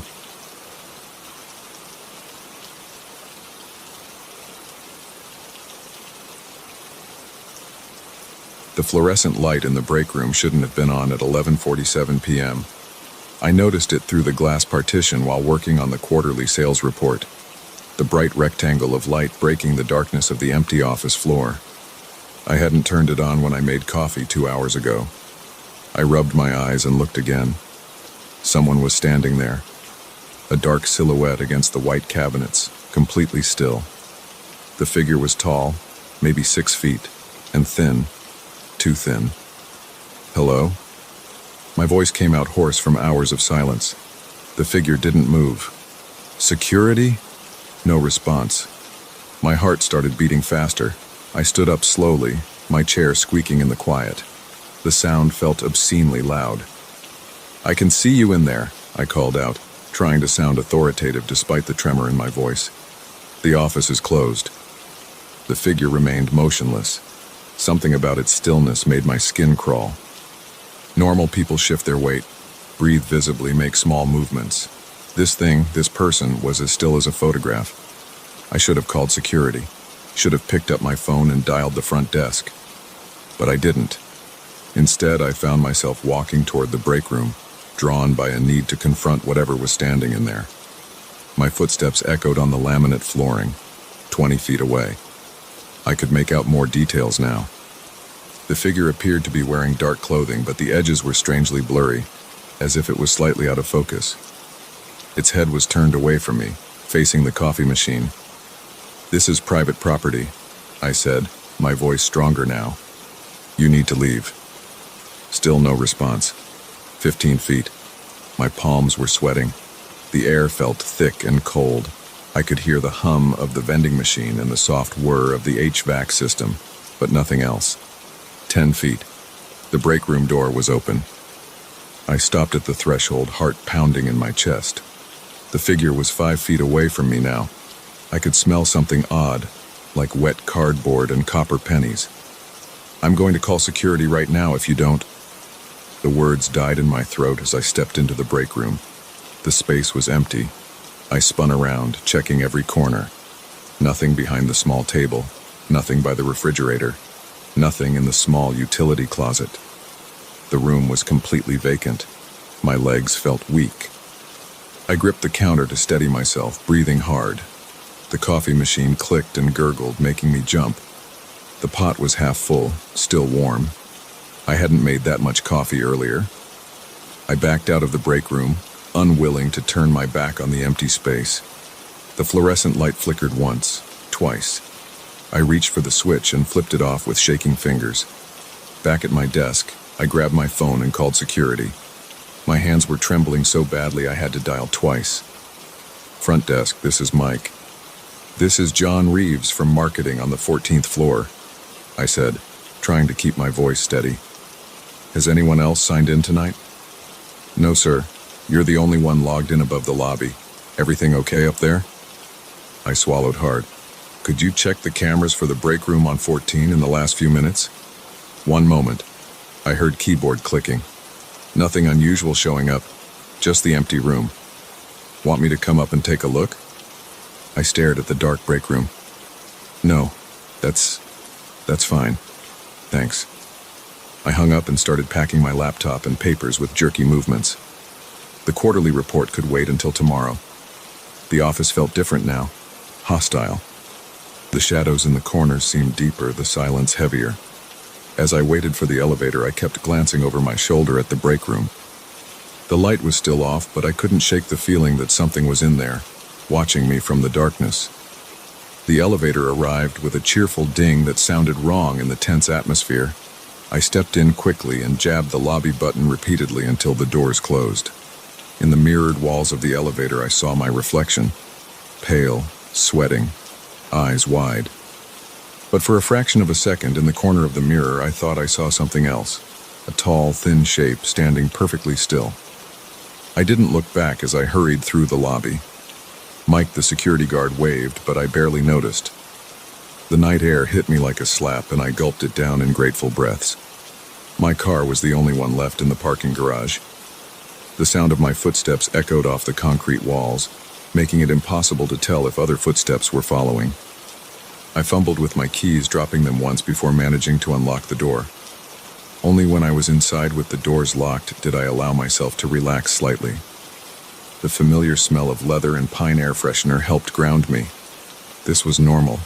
This was real. What I'd seen in the break room, there had to be a rational explanation. I started the engine and pulled out of the garage, heading for home. The streets were nearly empty, and I found myself checking the rearview mirror more often than necessary. Each time I expected to see that figure somehow sitting in my back seat, but there was only darkness. At home, I double-checked all the locks and turned on every light in my apartment. I took a hot shower, letting the water wash away the cold sweat and tension. By the time I got into bed, I had almost convinced myself that I'd imagined the whole thing. Stress and caffeine and too many hours staring at spreadsheets, that's all it was. But I didn't sleep that night. Every time I closed my eyes, I saw that silhouette standing in the break room, unnaturally still. And somewhere deep down, I knew I would see it again. The next morning, I arrived at work early before sunrise. The office was already busy with the usual morning crowd.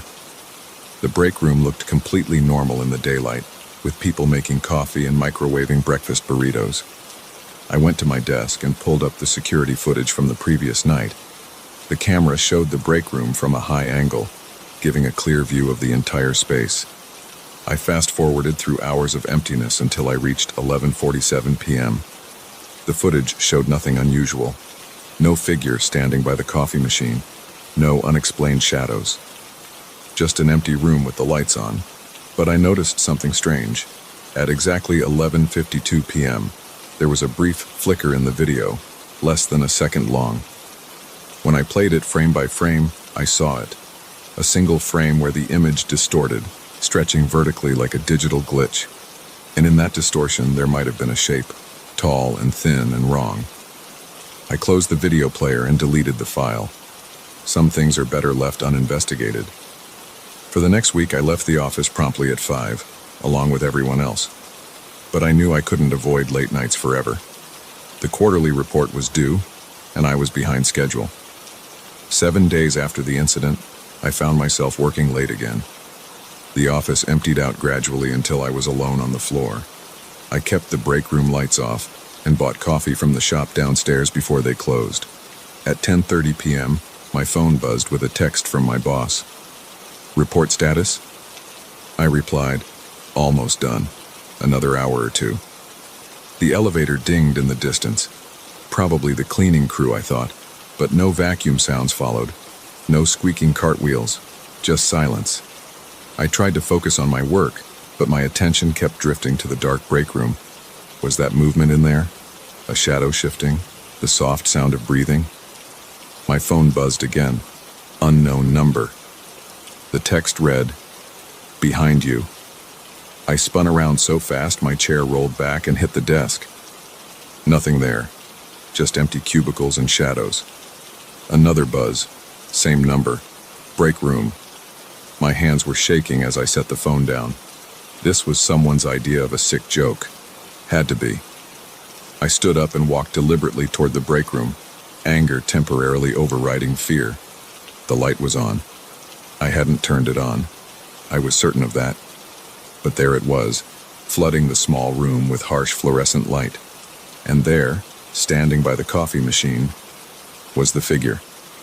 This time it was facing me. But where its face should have been, there was only a blur, like a photograph taken while the subject was moving. The rest of it was perfectly still. My body went cold. I couldn't move, couldn't breathe. The figure took a step toward me, the first movement I'd ever seen it make. Its motion was wrong, too smooth, like animation with missing frames. My phone buzzed in my hand. I looked down reflexively. Look up. When I raised my eyes, the figure was inches from my face.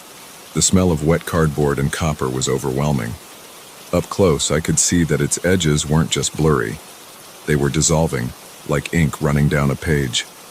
I stumbled backward, tripping over my own feet. My phone clattered to the floor. The figure reached out with a hand that wasn't quite a hand, more like the suggestion of fingers stretching impossibly long. I ran. Past my desk, past the cubicles, past the elevator. Too slow, too slow. I hit the stairwell door at full speed, taking the steps 3 at a time. Behind me, the door opened again, but I didn't look back. I could feel it following, moving in that horrible smooth way, always just a few steps behind. 14 flights of stairs. My legs burned. My lungs felt like they were full of fire. But I didn't stop. Couldn't stop. I burst into the lobby, startling Mike at the security desk. "Mr. Reeves, are you okay?" I looked back at the stairwell door as it slowly swung shut. Nothing came through.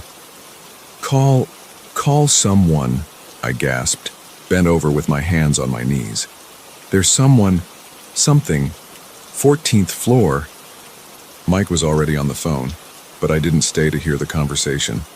I ran to my car and drove home, breaking speed limits all the way. The next day, I submitted my resignation. I cited personal reasons and worked my 2 weeks entirely from home. My boss was understanding. Apparently, the security footage from that night showed me running from nothing. They assumed I'd had some kind of breakdown. Maybe they were right. Maybe it was all in my mind. The figure, the texts, everything. The phone company had no record of messages from an unknown number that night. The security cameras showed nothing unusual in the break room.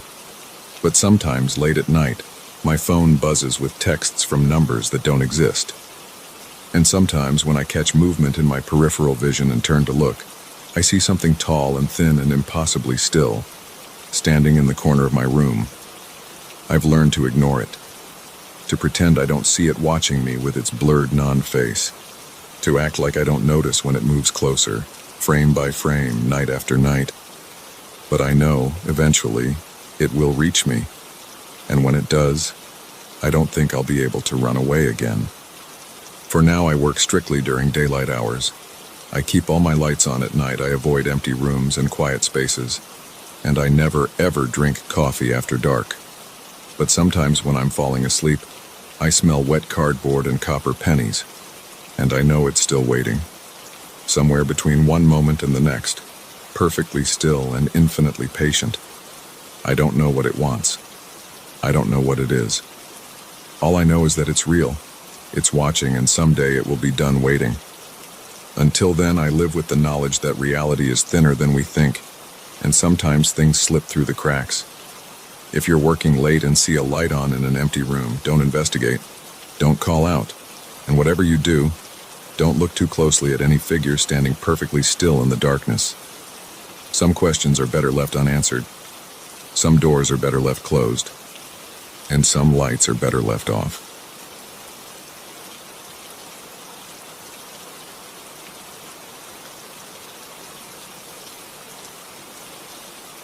The radio crackled to life at 2:47 a.m. on Route 16, somewhere between Mason Creek and nowhere. I remember checking my watch when it happened because the sudden burst of static jolted me from the mindless hypnosis of night driving. I'd been on the road for nearly 6 hours, making my way back from a business conference in Chicago to my apartment in Columbus. David Mitchell. My name cut through the white noise, clear as a bell. I gripped the steering wheel tighter, my knuckles going white. The voice was female, emotionless, like those automated emergency broadcast messages. David Mitchell, stop your vehicle immediately. Danger ahead. Coordinates 40, 3876 degree N, 82, 4562 degree W. Do not proceed past mile marker 147. Repeat. David Mitchell, stop your vehicle immediately. The static intensified, and I felt my heart hammering against my ribs. My hands were sweating now, leaving damp prints on the leather steering wheel.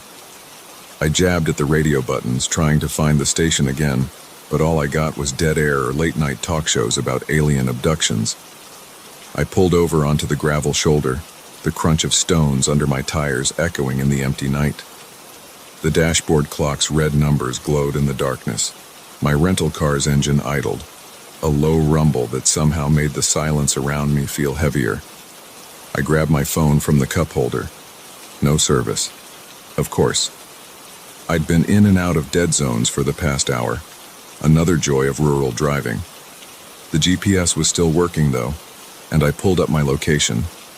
I was at mile marker 143, 4 miles from whatever I was being warned about. My throat felt dry. I reached for my water bottle, took a long drink, and tried to think this through logically. Random radio interference? Probably. Some kind of prank? Possibly. But they knew my name. My full name.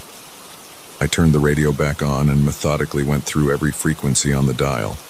Country music. Static. More static. Religious sermon. Static again. Nothing like what I'd heard before. The rational part of my brain said to keep driving. I was tired, it was late, and my mind was probably playing tricks on me. But another part, the primitive one that knows about survival, kept screaming about those coordinates and my name. My actual name. I pulled out my laptop from my briefcase in the passenger seat and connected it to my phone's hotspot. No signal. I tried for 15 minutes to get online, to look up those coordinates, to find anything about weird radio broadcasts in the area. Nothing. A set of headlights appeared in my rearview mirror, growing larger. It was the first car I'd seen in almost an hour. I watched as it approached, slowed down slightly as it passed me, then continued down the dark highway. The red taillights disappeared around a bend, leaving me alone again. I checked my watch. 3:15 a.m. now. I'd been sitting here for almost 30 minutes, and the longer I sat, the more foolish I felt. But every time I put my hand on the gear shift to pull back onto the road, I heard that voice again in my head. Danger ahead. The air conditioning was making me cold, so I shut it off. The summer night's warmth crept into the car. Crickets chirped outside. A normal night. Everything was normal except for that broadcast. I decided to try one more time with the radio. I turned it on and slowly moved through the frequencies. Static. Static. More static. Then, just as I was about to give up, I heard it again. David Mitchell. The same voice, but weaker now, breaking up. Alternative route required. Proceed to Highway 37 intersection. Detour east. Repeat. David. The voice cut out completely, replaced by the sound of a late-night DJ announcing the next song. I tried finding the station again, but it was gone. My hands were shaking as I pulled up the GPS again. Highway 37 intersection was 2 miles back the way I'd come. I sat there for another 5 minutes, engine running, watching the empty road ahead and behind in my mirrors. The logical choice was to ignore this whole thing and keep driving. But they knew my name. They had specific coordinates, and now they were giving me an alternate route. I made a U-turn. The drive back to the Highway 37 intersection felt longer than it should have. Every shadow at the edge of my headlights looked wrong somehow. I kept checking my rearview mirror, but the road behind me remained empty. At the intersection, I turned east as instructed. The new road was narrower, less maintained. My headlights caught the reflection of eyes in the darkness, probably deer or raccoons watching from the woods. After about 20 minutes of driving, I saw lights ahead. As I got closer, I realized it was a small gas station, one of those independent places that looked like it hadn't been updated since the 1980s. A single fluorescent light flickered over the pumps. I pulled in, needing to use the bathroom and hoping to get some coffee. Maybe even ask the attendant if they'd heard about any weird radio broadcasts. The bell over the door chimed as I walked in. The clerk looked up from his phone, an older man with gray hair and thick glasses. "Kind of late to be out here," he said. "Yeah, got diverted from Route 16, I replied, heading for the coffee machine. "You haven't heard anything about problems on 16, have you?" He frowned. "No, should be clear all the way through. Why'd you get diverted?" I hesitated, then decided to tell him. Gonna sound crazy, but I heard this weird radio broadcast. It knew my name, told me to take this route instead. The clerk's face changed. He put his phone down slowly. "What time did you hear this?" "About 2:47. Why?" He walked over to a small TV mounted in the corner that was showing some late-night infomercial. He changed the channel to what looked like a local news station. "Watch," he said, turning up the volume. The news anchor was mid-sentence.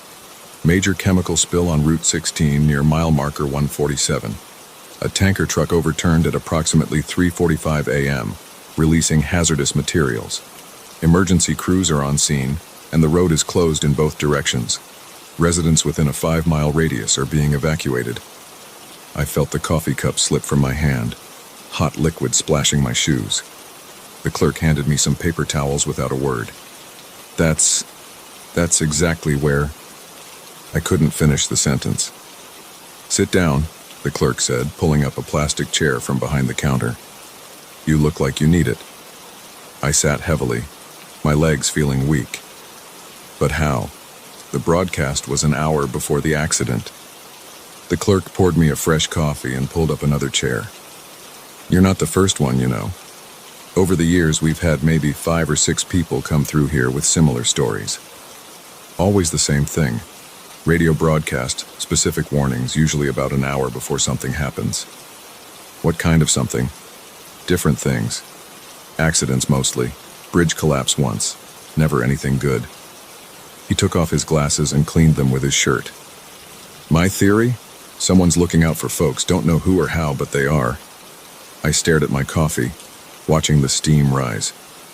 "Why me? Why those specific people?" He shrugged. "That's the real question, isn't it? Never figured that part out. Some of the others tried investigating, looking for patterns, never found anything concrete." "Did they ever hear the broadcast again?" "Nope, just the one time when they needed it." He put his glasses back on. "You can try, though. Radio's right there." He pointed to an old boombox on a shelf behind the counter. I walked over and turned it on. Static. I went through every frequency twice. Nothing but normal late-night radio. The clerk nodded like he'd expected this. Never works when you're looking for it. I spent the next few hours at that gas station drinking coffee and talking with the clerk, whose name was Bob. He told me about the other cases he knew of. The family who avoided a massive pileup, the truck driver who missed a bridge collapse, the woman who was warned away from a gas leak. Each story was different, but they all had the same elements. The static-filled broadcast, the specific warning, the verification that something bad had indeed happened. As the sun started to rise, I thanked Bob and got ready to leave. He wrote down his phone number on a receipt. "If you ever hear it again, let me know," he said. "I keep track of these things." I took the paper and tucked it into my wallet. "What do you think it means? All of this?" He smiled slightly. "I think it means someone or something is watching out for us. Maybe not all of us, maybe not all the time, but sometimes, when it really matters." He paused. "Or maybe it's just random radio interference and coincidence. Choose whichever explanation helps you sleep better." I got back in my car and checked my phone. Service was back. There were several news alerts about the chemical spill, warning people to avoid the area. The cleanup would take days. As I pulled out of the gas station, I turned on the radio one last time. Morning news, traffic reports, weather updates, normal broadcasts for a normal day. But I knew I'd never listen to late-night radio the same way again. I took the long way home, staying off the main highways, keeping the radio on but turned low. Every burst of static made me tense up, waiting to hear my name again. It never came. When I finally got back to my apartment, I sat in my parking spot for a long time, thinking about what had happened. I still had Bob's number in my wallet. Part of me wanted to start investigating, to try to find patterns, to understand how and why this happened. But another part of me remembered what Bob had said about those other people who tried to investigate. They never found anything. Maybe some mysteries aren't meant to be solved. I still drive that route sometimes when work takes me to Chicago. I always stop at Bob's gas station, buy some coffee, chat for a while. He hasn't had any new cases to report. The radio in my car works perfectly normal now, picking up all the usual stations without any strange interruptions.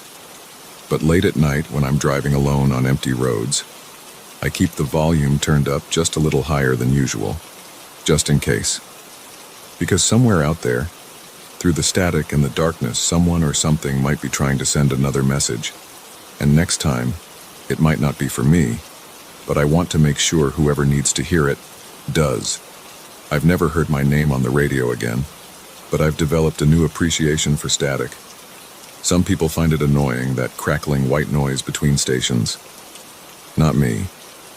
Now I know that sometimes, hidden in that static, there might be a message that saves someone's life.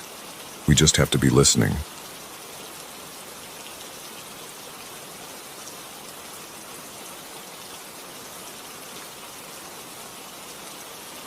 I first noticed something was wrong when I couldn't find my coffee mug one morning.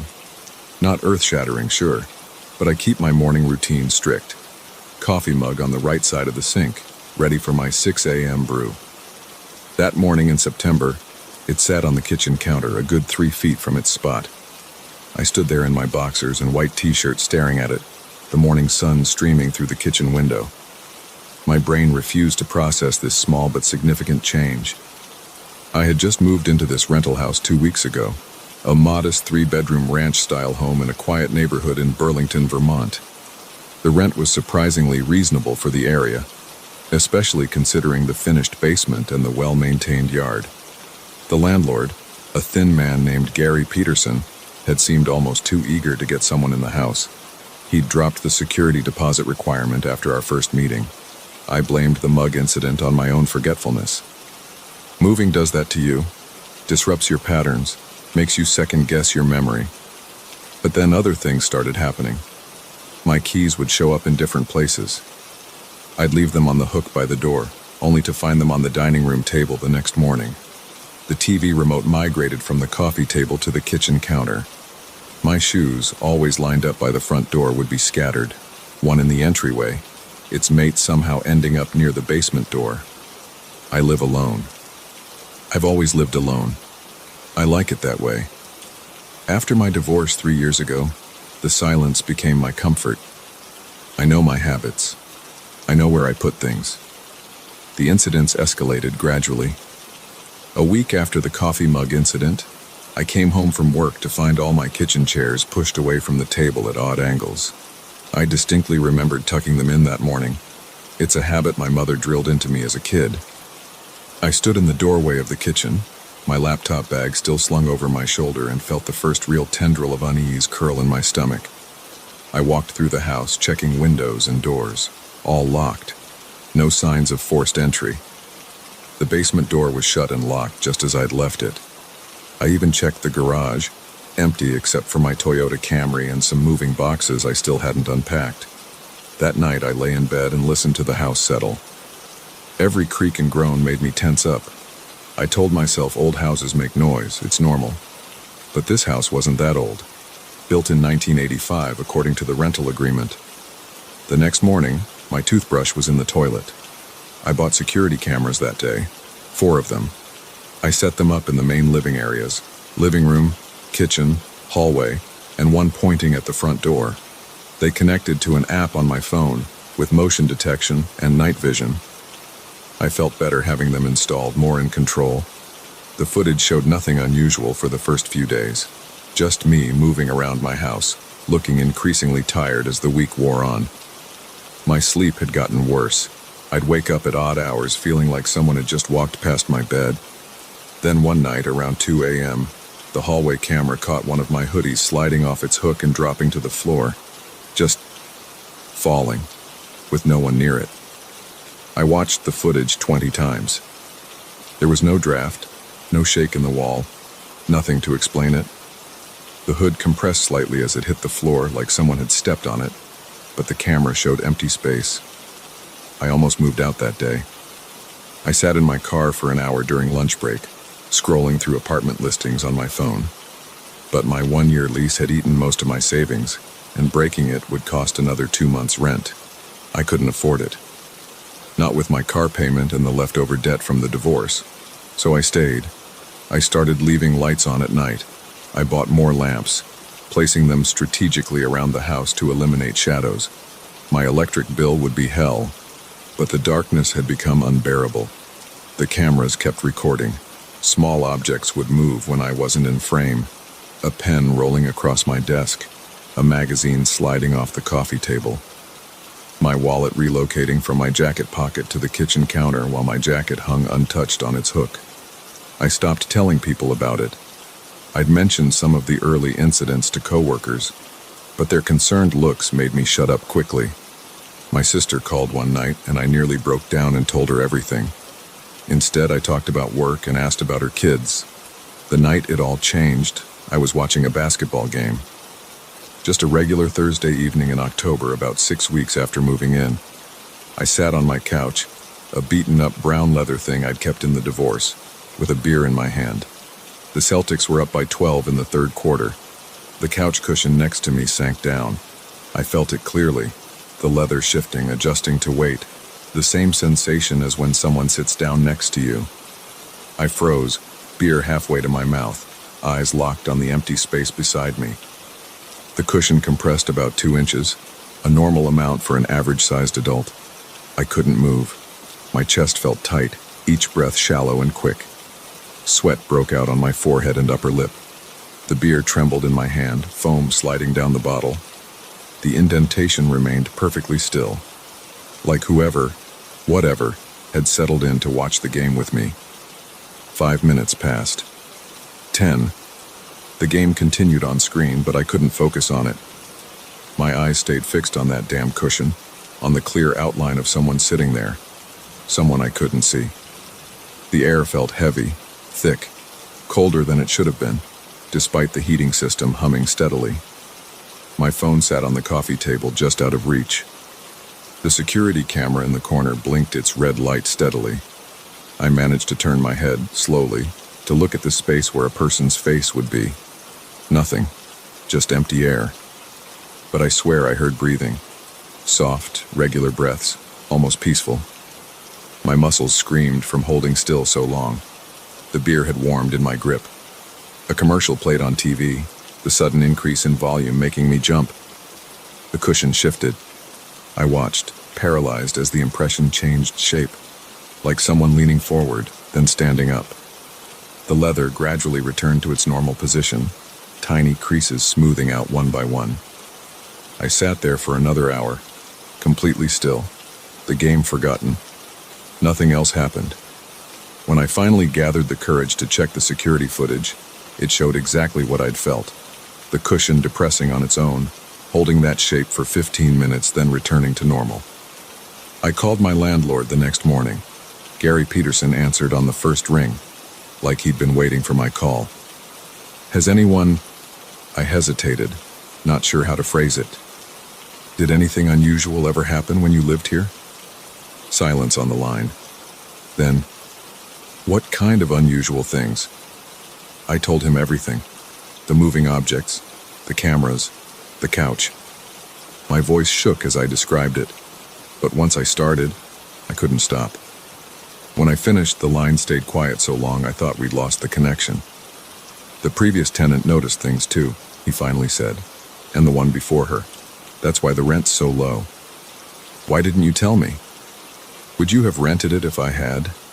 He sighed. Look, nobody's ever been hurt. Things move around, sometimes you feel a presence. But that's it. I've had the house blessed, brought in paranormal investigators, even had a structural engineer check for gas leaks that might cause hallucinations. Nothing explains it. I can't live like this, I said. Previous tenants said they got used to it. Some even felt comforted, like they had a roommate who never ate their food or left dishes in the sink. One woman said it reminded her of her college days, sharing space with someone but keeping to themselves. I wanted to scream at him, tell him he was crazy. But I thought about the couch incident, how the presence had just sat there watching basketball with me. No malice, no threat, just sharing space. That was 3 months ago. I'm still in the house. Things still move around, but I've started to see patterns. My coffee mug only relocates when I forget to rinse it out. The TV remote appears on the kitchen counter when I fall asleep with the TV on, volume too loud. It's like having a slightly obsessive, invisible roommate with a thing for tidiness. The couch incidents happen about once a week now. Always during a game, always in the evening. The presence sits for exactly 15 minutes, then leaves. I've stopped freezing up when it happens. Sometimes I even find myself commenting on the game, like I would with a real roommate. The cushion never responds, never moves except to leave. But the air feels different when it's there. Not heavy or cold anymore, just occupied. I still keep the cameras running, still leave lights on at night. But I've stopped jumping at every noise, stopped checking my phone footage obsessively. The house has settled into a routine, me and whatever shares it, living our separate but overlapping lives. Last week I left my coffee mug unwashed in the sink before leaving for work. When I came home, it was clean, dried, and in its proper spot. I stood there looking at it for a long time, then said, "Thank you," to the empty kitchen. The air shifted slightly, like someone had walked past me, and for the first time since moving in, I didn't feel afraid. I know how this sounds. If someone had told me this story 6 months ago, I'd have called them crazy. Maybe I am crazy. Maybe the divorce and the loneliness and the stress of moving broke something in my brain. But last night, watching the Celtics lose in overtime, I felt the couch cushion sink down right on schedule. And for the first time, I didn't tense up. I just said, "Hell of a game, huh?" and took another sip of my beer. The cushion stayed occupied for 30 minutes instead of the usual 15. I'm still not sure what lives in this house with me. I'm not sure I want to know. But I've started thinking of it less as a haunting and more as a peculiar kind of coexistence. The rent is reasonable, the neighborhood is quiet, and my invisible roommate does occasionally wash the dishes. My lease comes up for renewal next month. Gary Peterson called yesterday, sounding nervous, asking about my plans. I told him I'd be staying. The things that scare us most, I'm learning, aren't always the things that go bump in the night. Sometimes they're the empty spaces that aren't really empty, the silent rooms that aren't quite silent. Sometimes they're just lonely, like we are. Tonight there's another Celtics game. I've got 2 beers cooling in the fridge, one for me, and one I'll leave on the coffee table. Maybe it'll be gone by morning, maybe it won't. Either way, I'm starting to feel like I'm home.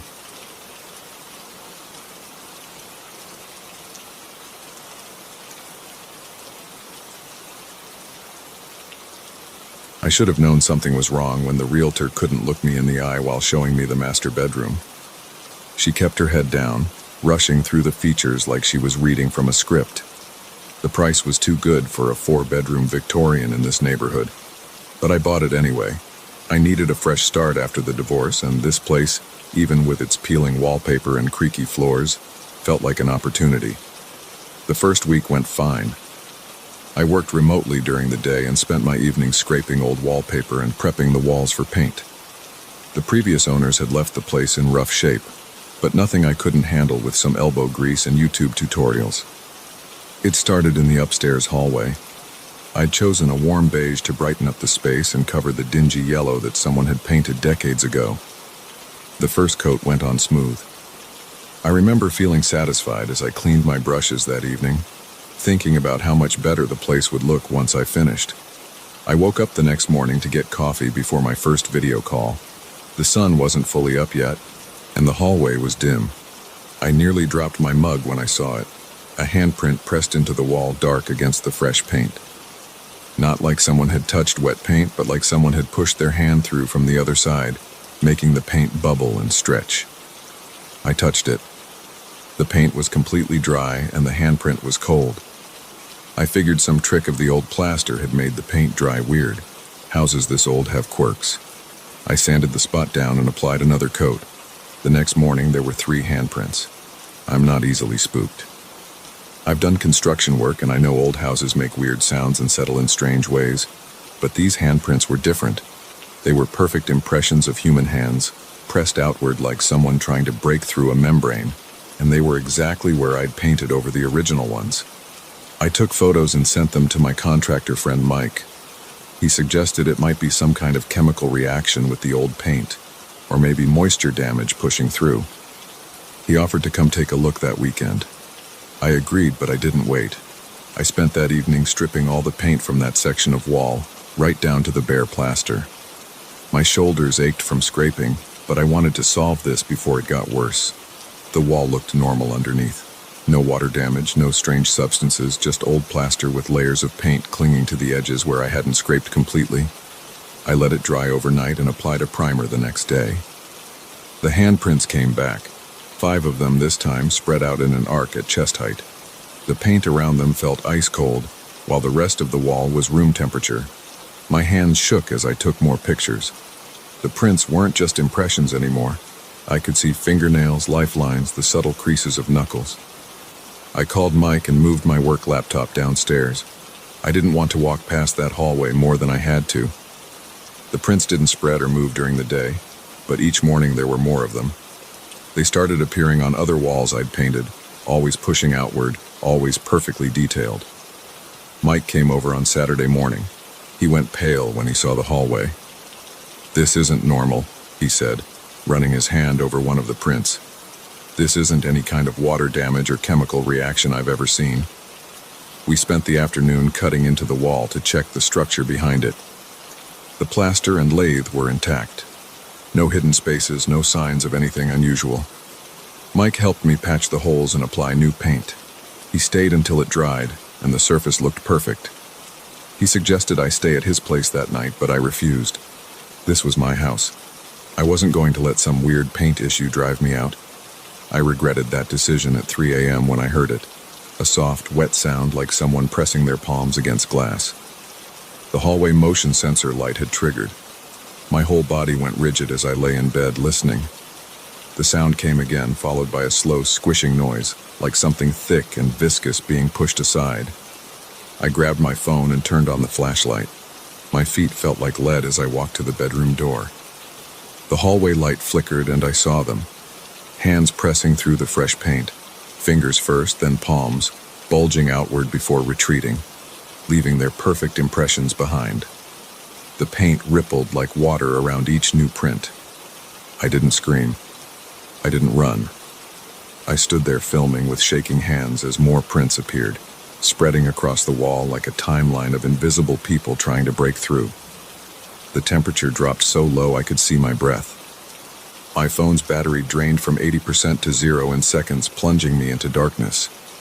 I stumbled downstairs and spent the rest of the night in my car watching the house. Nothing moved in the windows. No lights flickered. It looked perfectly normal as the sun came up. I called in sick to work and went to the county records office. The house had changed hands 6 times in the past 30 years, which seemed high for the neighborhood. No reports of deaths or crimes, just a string of owners who sold after less than 2 years. The original building permits from 1890 showed nothing unusual. No tragic stories in the local newspaper archives. The clerk, an older woman with gray hair and thick glasses, noticed me searching. "The Patterson house," she said, nodding. "People used to say it had a door where there shouldn't be one." I asked her what she meant. She told me that in the 1920s the house had been used as a way station for people escaping bad situations, abuse, persecution, threats of violence.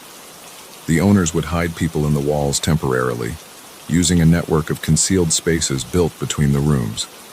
But all those spaces had been sealed up and plastered over decades ago.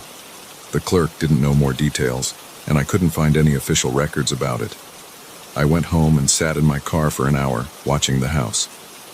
It was just a house, A big old house that needed work, but just a house. People had lived here safely for years. Whatever was happening with the handprints, there had to be a rational explanation. I called a paint specialist. He tested samples and found nothing unusual in the chemical composition. I hired an environmental inspector who checked for mold, moisture, and air quality issues. Everything came back normal. I even had a structural engineer examine the walls. She said the house was completely sound. The handprints kept coming back every night. I tried different types of paint, different primers, even special sealants designed for extreme conditions. Nothing worked. They always returned, pushing through every layer like the walls were made of clay. I started sleeping downstairs on the couch with all the lights on. During the day, I worked from my kitchen table, trying to ignore the sounds of movement from upstairs. Sometimes I heard shuffling, like people walking carefully, trying not to be noticed. Other times it was just the press of hands against the walls, that wet squishing sound that made my stomach turn. After 2 weeks of this, I broke down and called a paranormal investigator. I felt ridiculous doing it, but I was desperate for answers. She arrived with equipment I didn't understand: EMF meters, infrared cameras, digital voice recorders. She spent hours going through the house, focusing on the areas with the handprints. "They're not trying to scare you," she said finally, showing me thermal images of cold spots shaped like human figures clustered around the handprints. "They're trying to be found." She explained her theory. The hidden spaces in the walls had been sealed with people still inside them. Their spirits were still trying to escape, reaching out through the only means they had. The handprints were a record of their attempts to be discovered, to have their stories told. I didn't believe in ghosts. I still don't know if I do. But I couldn't ignore what was happening in my house. The investigator suggested I try communicating with them, not through seances or Ouija boards, but simply by acknowledging their presence and their history. That night, I stood in the hallway with all the lights on. I felt stupid talking to empty air, but I did it anyway. I told whoever was there that I knew about the way station, that I understood they were trying to be found. I promised to document their story, to make sure people knew what had happened here. The temperature dropped immediately. I forced myself to stay still as handprints began appearing on the wall, slower this time, more deliberate. They formed 2 rows, like people lining up. Then they stopped. The cold lifted. The silence felt different, not empty, but peaceful. The prints stayed this time. No matter how many coats of paint I applied, they remained visible, a permanent record pressed into the walls. I hired an architectural historian to document everything. She matched the size and placement of the prints to the likely locations of the hidden spaces, creating a map of the house's secret history. I still live here. The handprints don't spread anymore, and the sounds have stopped. Sometimes on quiet nights I think I hear faint footsteps, but they don't feel threatening. They're just echoes of people who passed through here long ago, leaving their marks on the walls as proof they existed. I've learned to live with the evidence of what happened in this house. I keep the hallway light on at night, not out of fear now, but out of respect.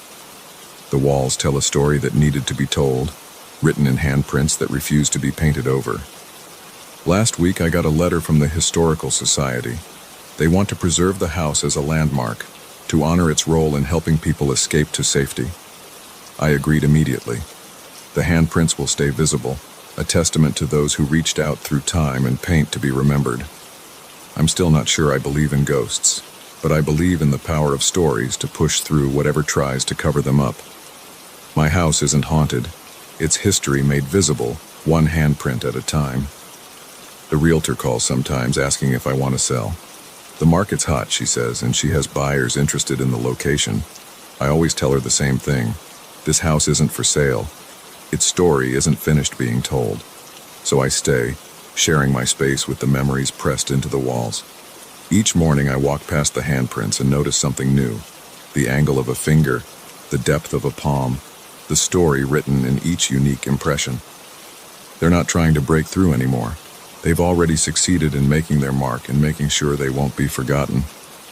I've started researching the history of similar way stations in the area, building a record of the network that helped so many people find safety. Sometimes visitors come to see the handprints, to touch the walls and feel the cold spots that never quite fade. They leave with a better understanding of what happened here, of the courage it took to hide and help others in dangerous times. The house creaks and settles at night, but the sounds don't bother me anymore. This is what it means to live with history, not just the comfortable parts, but the hard truths pressed into the walls, reaching out to be acknowledged. I've made my peace with the handprints. They're not a haunting. They're a reminder that every house holds stories and some refuse to be painted over.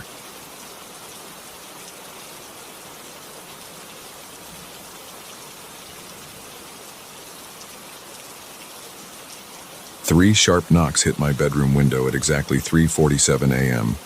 I know the time because I've been staring at my phone's clock every night for the past 2 weeks, waiting for them.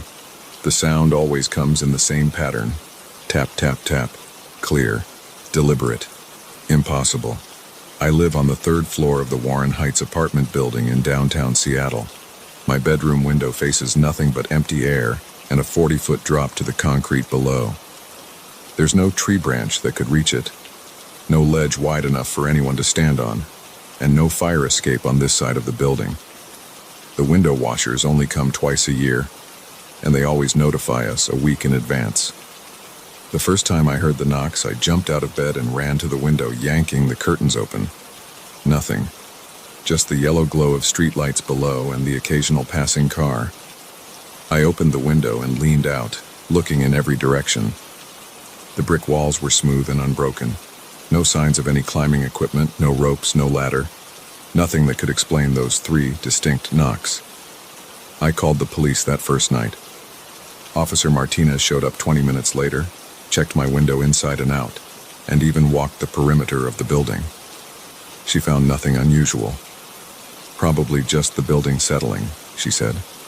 These old structures make all kinds of noises.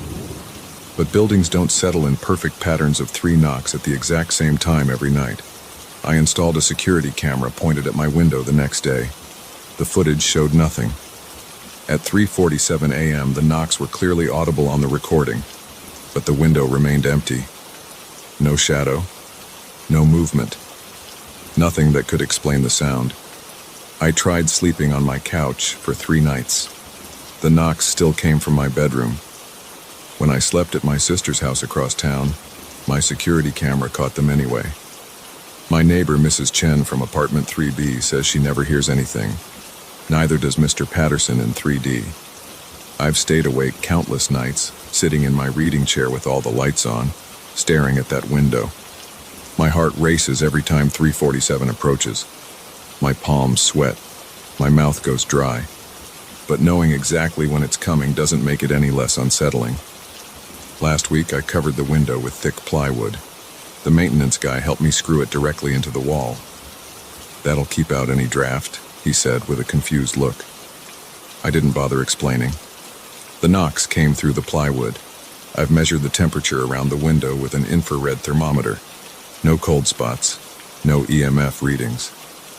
I'm not superstitious, but I've tried sage, crosses, and every other supposed protection I could find online. Nothing changes.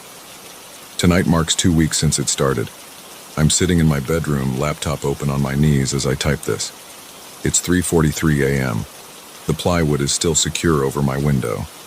My security camera is recording. My phone is ready to dial 911, though I know they won't find anything. They never do. 3:44 a.m. My hands are shaking slightly as I type. The air in the room feels heavy, like it always does right before. I can hear the soft hum of my laptop fan, the distant sound of traffic below, the clicking of my keys. 3:45 a.m. I've started keeping a detailed log of everything. The knocks never vary in volume or intensity. They're always perfectly spaced, about half a second apart.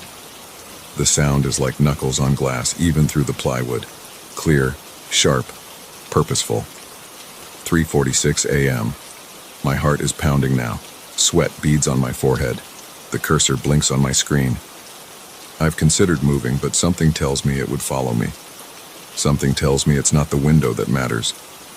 3:47 a.m. Tap, tap, tap, there it is. Right on schedule. My hands freeze over the keyboard. The sound is so crisp, so present, like someone standing right there just inches away on the other side of that plywood. I force myself to breathe, in through my nose, out through my mouth. The sound doesn't repeat. It never does. Just those 3 knocks once per night at 3:47 a.m. exactly. I get up from my chair, legs slightly unsteady. I do this every night, even though I know what I'll find. The plywood is solid under my fingers. I press my ear against it, listening. Nothing but the usual night sounds of the city below. My security camera's red light blinks steadily. Another night of footage that will show nothing.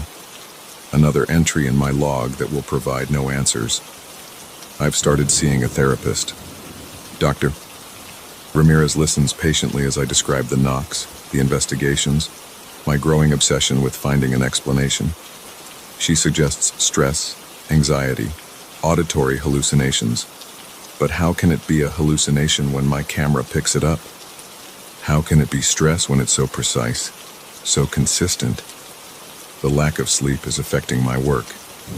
I'm a software developer, and my code has been sloppy lately. My team lead noticed. "You look like hell," he said yesterday. "Maybe take a few days off?" I nodded, but we both know time off won't help. I've spent hours researching similar experiences online. Most stories involve ground floor windows or easily accessible locations. Nothing quite matches my situation.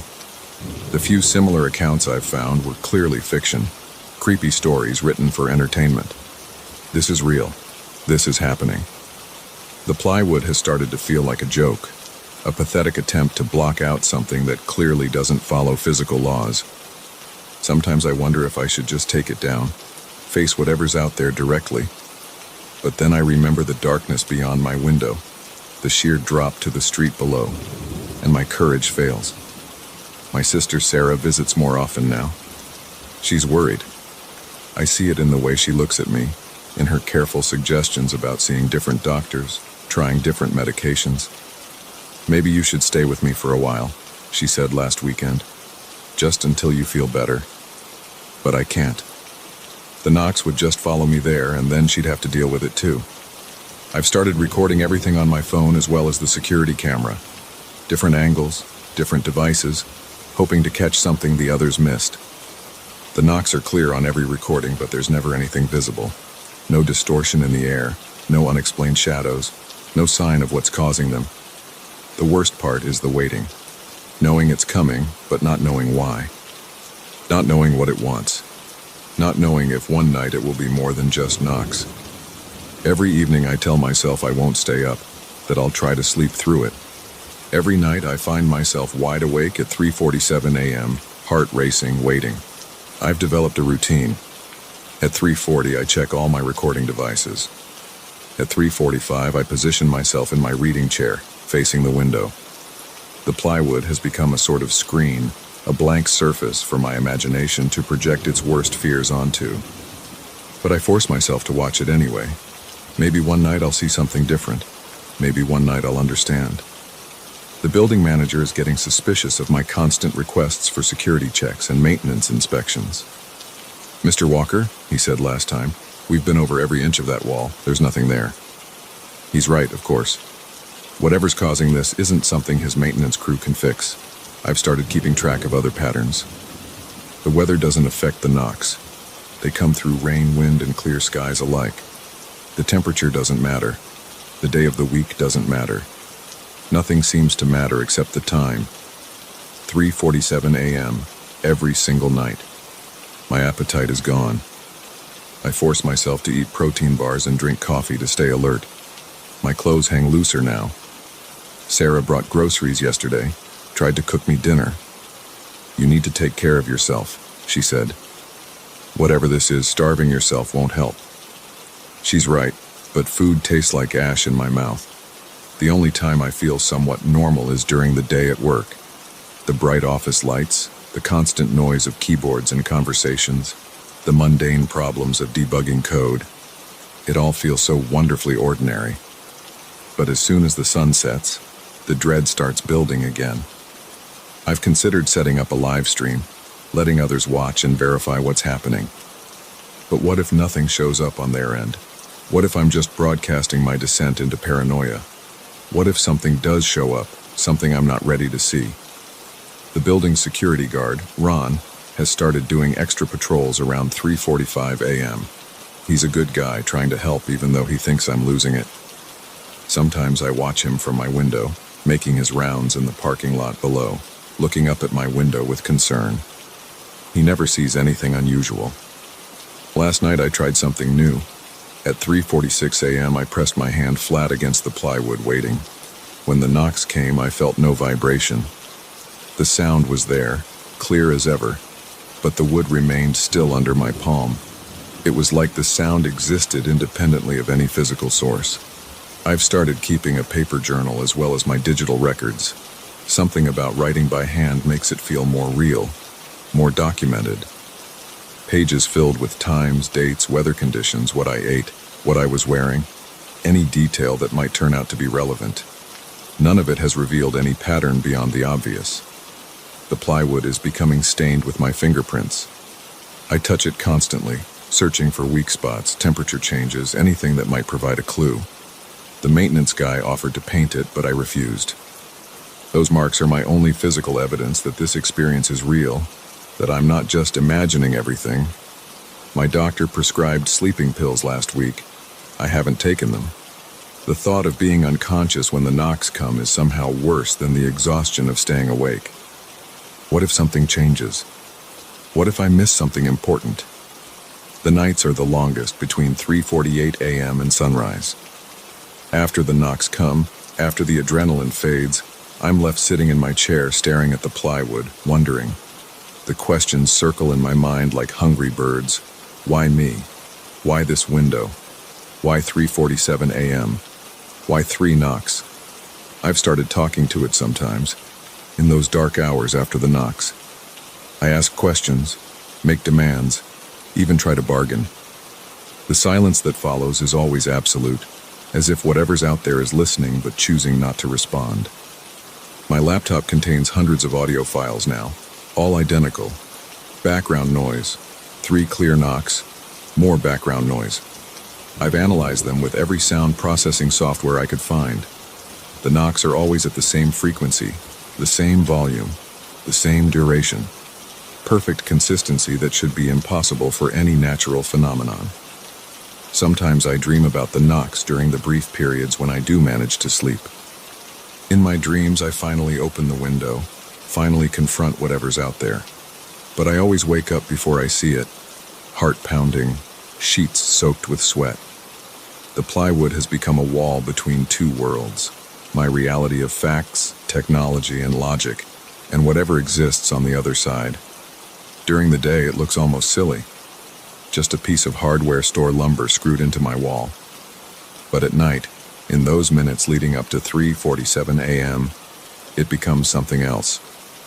A barrier, a symbol, a question. I've started leaving my bedroom door open at night. The thought of being trapped in here between the plywood and the door makes my chest tight. The open door is an illusion of escape, even though I know I'll never use it. I'll never run from this, I can't. The knocks are coming again soon. My phone shows 3:42 a.m. My recordings are running. My eyes are fixed on the plywood. Another night of waiting, watching, wondering. Another night of 3 knocks that shouldn't be possible. Another night of questions without answers. Maybe tomorrow will be different. Maybe tomorrow I'll figure it out. Maybe tomorrow the knocks won't come. But I know they will. At 3:47 a.m., like always, clear, sharp, impossible.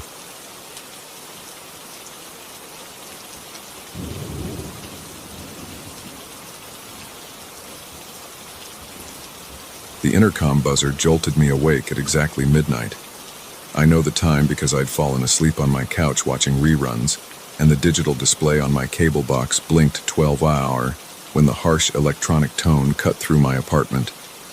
Living alone on the 14th floor of Highland Towers, I wasn't expecting any visitors, especially not at this hour.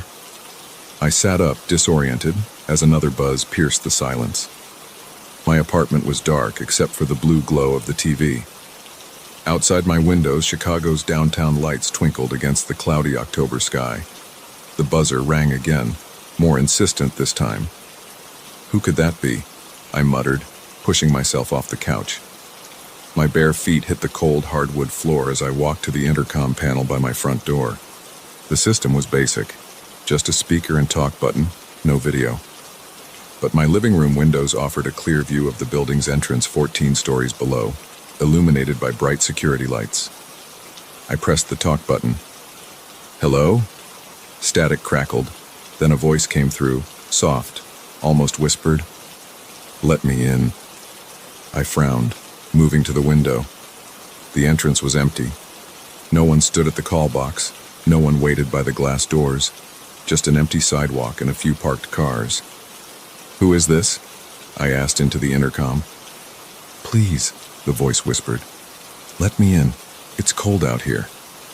My skin prickled. I stared harder at the entrance below, but there was definitely no one there. The security lights cast a bright circle on the concrete, revealing nothing but fallen leaves skittering in the wind. I can see the entrance from my window, I said firmly. There's nobody there. Silence. Then, I'm right here. Please, let me in. The voice sounded different now, still quiet, but with an edge I couldn't place. My heart began to pound. I switched on my living room lights and pressed my face against the window glass, scanning the entire front of the building. The street was deserted. Look, I don't know who this is, but I can see there's no one at the entrance. Stop buzzing or I'm calling security. More static then. I'm right here. Look harder. Let me in, let me in, let me in. The voice repeated the phrase in a monotone whisper that made my hands shake. I jabbed the intercom button.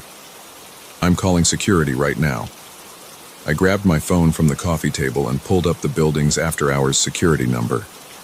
As I was about to dial, the buzzer sounded again, a long, unbroken tone that went on and on.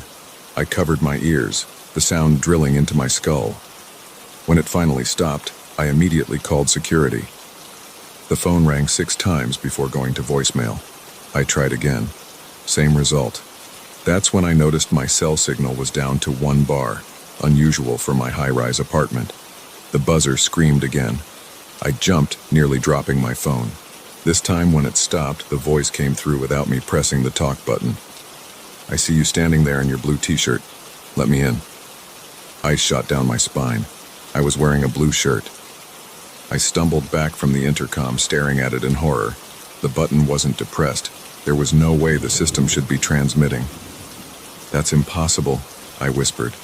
That's impossible. Let me in, let me in, let me in, let me in. The monotone whisper filled my apartment, coming from the intercom speaker despite the system being off. I ran to my bedroom and grabbed the baseball bat I kept under my bed. My hands were shaking so badly I almost dropped it. Back in the living room, I did a quick circuit checking my locks. Front door, deadbolt engaged.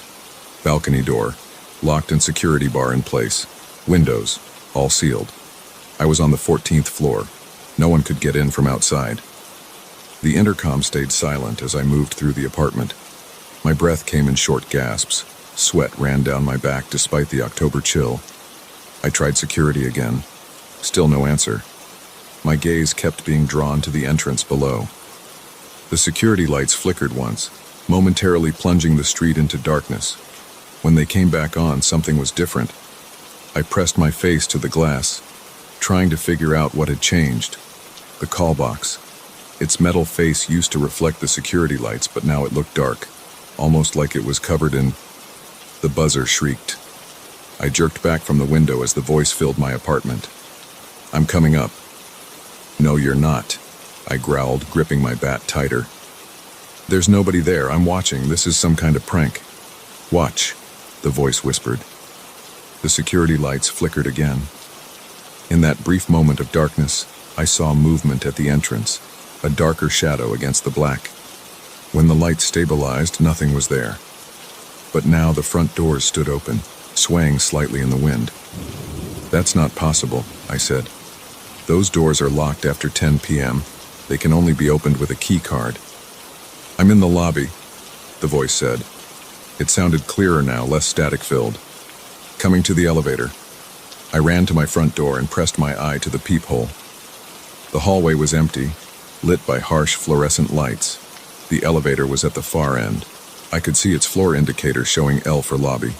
My phone was still clutched in my sweating hand. I tried calling 911, but now I had no signal at all. The elevator indicator began to move. L, 1, 2, 3. No, I muttered. I grabbed my keys from the entry table. I could take the emergency stairs down to the garage, get to my car. The elevator continued its climb. 6, 7, 8. I reached for the deadbolt just as the hall lights went out. Complete darkness filled my apartment and the corridor beyond. I froze. Key extended toward the lock. "Here I come," the voice whispered through the dark. It didn't come from the intercom this time. It came from right outside my door. I stumbled backward, holding the bat in front of me. In the pitch black, I heard a sound that made my blood run cold, the metallic scraping of a key in my lock. "That's not possible," I gasped. "I have the only key." The deadbolt clicked. The door handle began to turn. I swung the bat blindly as the door creaked open, but it hit nothing but air. Cold wind rushed into my apartment. The security lights outside flickered once more, sending brief illumination through my windows. In that flash, I saw my front door standing open to an empty hallway. The elevator indicator showed 14. "I'm here," the voice whispered from everywhere and nowhere. The lights outside stabilized. I stood in my entry, bat raised, staring at the empty hallway. The elevator doors were closed. Nothing moved in the shadows. My hands trembled as I slowly pushed my front door shut. The deadbolt engaged with a solid click. I backed away, keeping my eyes fixed on the door. "This isn't real," I said. "I'm dreaming on the couch. I need to wake up." But I wasn't dreaming. The cold sweat running down my back was real. The terror coursing through my veins was real. And the voice that whispered through my apartment was real. "Let me in. Let me in. Let me in." I spun in circles, trying to locate the source. It seemed to come from everywhere. The intercom, the air vents, behind the walls. The security lights outside flickered rapidly now, strobing like a disco. In the stuttering light, I saw movement in my peripheral vision, but every time I turned to look, there was nothing there. My back hit the wall. I slid down it until I was crouched in a defensive position, bat extended. The lights outside went out completely, plunging my apartment into darkness broken only by the dim glow of my TV. In that faint blue light, I saw something move across my living room. Not a person, more like a deeper patch of shadow sliding along the walls. The temperature dropped. My breath came out in visible puffs. "What do you want?" I shouted. "Why are you doing this?" The shadow paused. In the TV's glow, it seemed to turn toward me. The voice whispered from directly in front of my face. "I just want to come in." I swung the bat. It passed through empty air as the shadow dissolved. The security lights outside blazed back to life, filling my apartment with harsh brightness. I was alone. The intercom buzzed. I jumped, hitting my head against the wall. The sound cut off abruptly, leaving only the hum of my refrigerator and my ragged breathing. I stayed crouched there until my legs cramped, watching the door, the windows, the shadows in every corner. Nothing moved. No voices whispered. The security lights remained steady. When my phone suddenly chirped, I nearly screamed. Signal had returned, 5 full bars. The time showed 3:47 a.m. I had 3 missed calls from building security. I called them back with shaking fingers. The night guard answered immediately. "Mr. Roberts, are you all right? We got reports of a disturbance on your floor. Lights going out, strange noises. I tried calling but couldn't get through. I did a sweep but didn't find anything suspicious." "I'm okay," I managed to say. "Just, can you check the security cameras for the front entrance and lobby between midnight and now?" "Already did, sir. Everything's normal. No one entered or exited the building.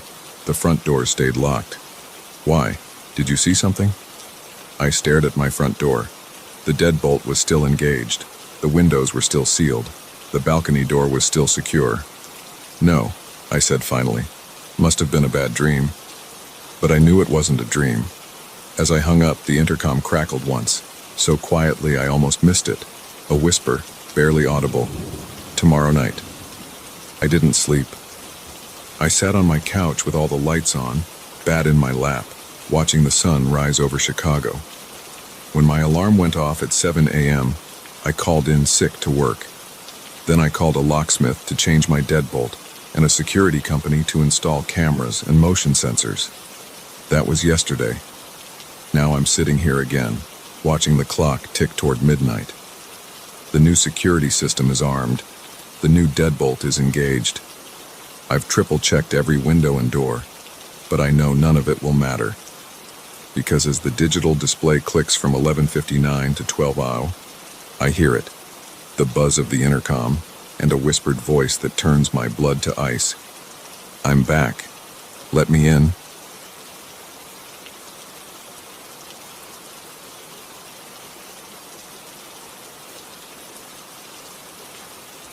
My hands were shaking when I pulled into my driveway at 3:47 a.m. I've been driving for rideshare apps for 3 years now, and nothing. Not the drunk college kids, not the arguing couples, not even the guy who tried to rob me last summer. Nothing had ever rattled me like what happened tonight. I need to write this down while it's fresh in my mind, even though I know most people won't believe me. Hell, I'm not sure I believe it myself. It started like any other Thursday night shift.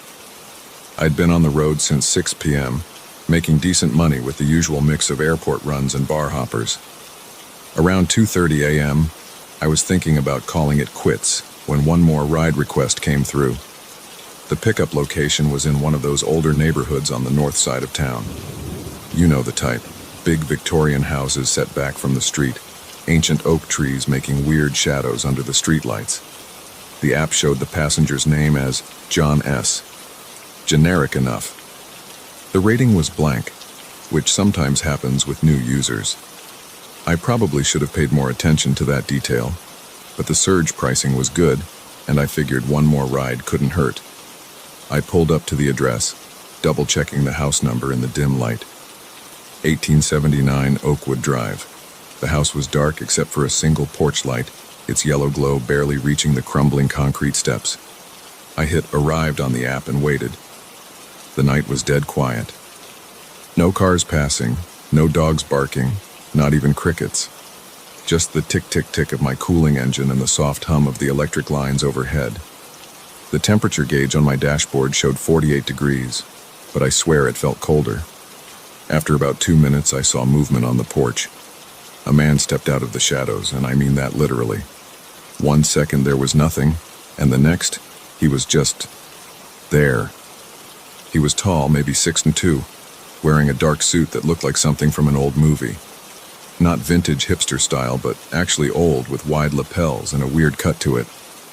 His face was pale, almost gray in the porch light, and he had this thin mustache that nobody's worn since the 1940s.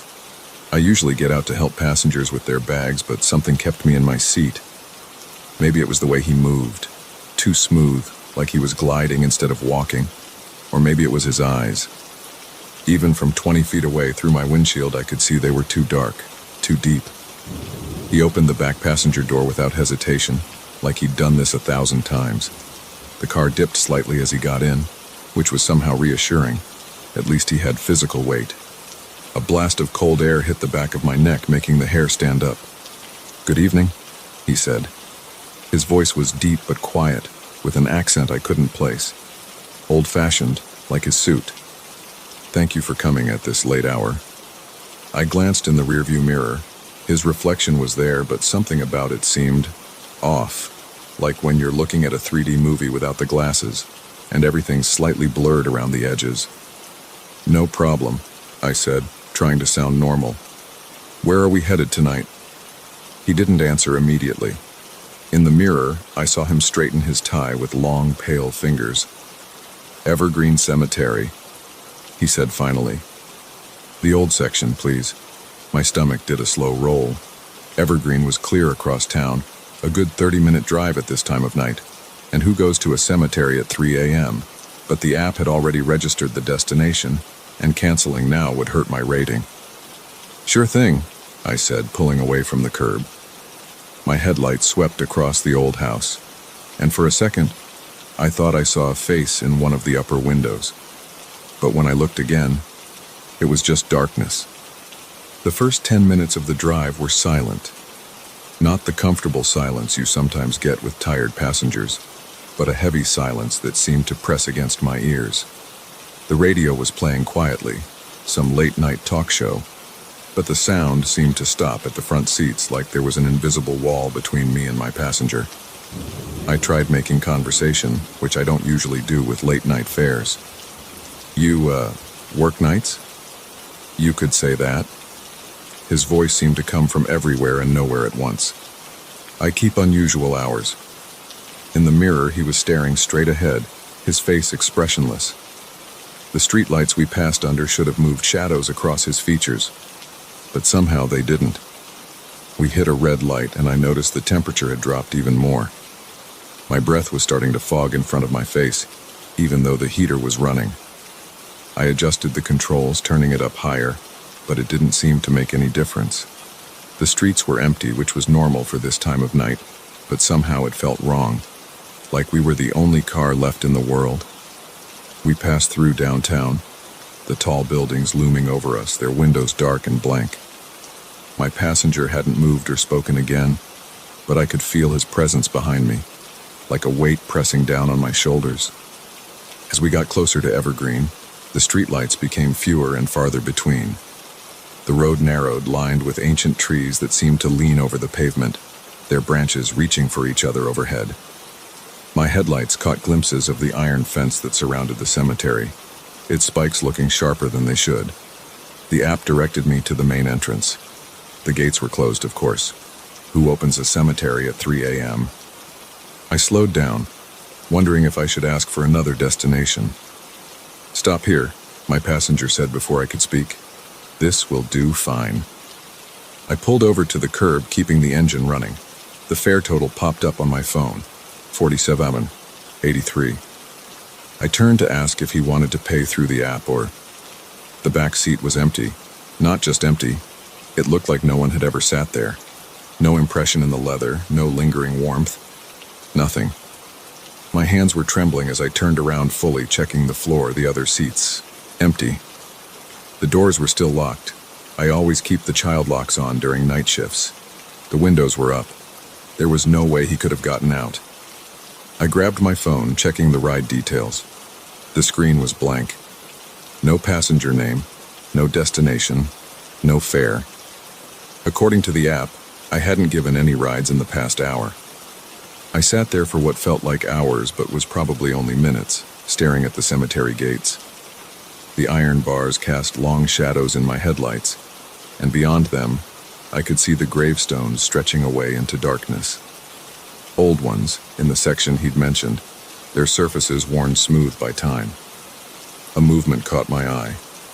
Far back in the cemetery, past the first row of stones, something tall and dark was walking between the graves. Something in a suit with an old-fashioned cut. I watched until it disappeared into the shadows under a massive oak tree. The drive home was a blur. I took the longest route I could think of, sticking to well-lit main roads. I kept checking my mirrors, but the back seat stayed empty. The temperature gradually returned to normal, and by the time I pulled into my driveway, the radio was working properly again. I've been sitting here for 20 minutes now, trying to make sense of what happened. My logical mind keeps trying to find explanations. Maybe he slipped out somehow when I wasn't looking. Maybe I dozed off for a second and dreamed the whole thing. But I know what I saw, or didn't see. The sun will be up soon. I should try to get some sleep, but I know I won't be able to. Instead, I'm going to do some research. That house on Oakwood Drive, there has to be a history there. And maybe, if I'm brave enough, I'll drive by it again in daylight. But one thing's for certain, I'm done with late-night rides. From now on, my shift ends at midnight, no exceptions. And if I ever get another ride request from a John S. with a blank rating, I'm hitting decline faster than you can say surge pricing. I keep thinking about something my grandmother used to say. The darkest hour is just before dawn. She meant it as encouragement, but now I'm wondering if she knew something else, if she knew what or who comes out in those dark hours when most people are safely asleep in their beds. Tomorrow, I'll probably try to convince myself that this was all just stress and fatigue playing tricks on my mind. But right now, sitting in my quiet house with the porch light on and all the doors locked, I know better. I know that something impossible happened tonight, something that doesn't fit into my normal world of traffic patterns and star ratings and surge pricing. And somewhere in this city, in an old house on Oakwood Drive, there's a porch light burning in the darkness. Maybe right now another driver is pulling up to that address, checking their phone, waiting for a tall man in an old-fashioned suit to step out of the shadows. I should warn them. I should do something. But who would believe me? How do you report a ghost to a rideshare company? Passenger disappeared en route. Destination: cemetery. 1-star rating for scaring the hell out of me. The sky is starting to lighten outside my window. In a few hours, the city will wake up and the normal world will return. People will go to work, kids will go to school, and rideshare drivers will shuttle them all back and forth like always. But something has changed. Or maybe I've changed. Because now I know that when darkness falls, there's more out there than just drunk passengers and late-night food runs. There's another world running parallel to ours where the rules are different, where a man can step out of shadows and disappear into thin air, where a 30-minute drive can feel like an eternity, and where the destination might not be a place at all, but something else entirely. The coffee maker just kicked on. I set it last night in what feels like another lifetime. The familiar smell is filling the house, bringing me back to reality. My phone buzzes. Another ride request. Day shift is starting. I'm going to decline it. I need time to process what happened, to figure out what I'm going to do with this experience. Maybe I'll write it down properly, share it somewhere. Maybe someone else has picked up a passenger like mine, has driven through that same cold silence to a destination they'll never forget. Or maybe I'll keep it to myself. File it away with all the other strange stories that drift through this city in the hours before dawn. Either way, I know one thing for certain. The next time I drive past Evergreen Cemetery, I won't be slowing down. And I definitely won't be looking in my rearview mirror. The sun is up now, painting the sky in shades of pink and gold. Time to try to get some sleep.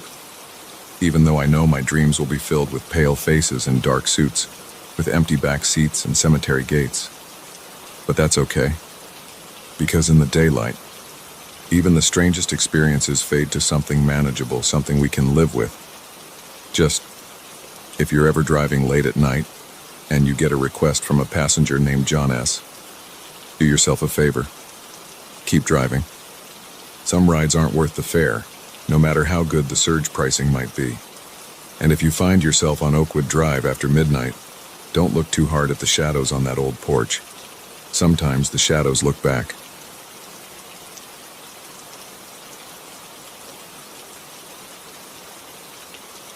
I first noticed it 3 weeks ago. A small thing. My reflection's eyes stayed fixed on me for half a second after I looked away. I blinked hard, looked again. Everything seemed normal, but that split-second delay stuck in my head. I'm not the type to dwell on weird little moments. I'm an accountant. I deal in numbers, spreadsheets, concrete things.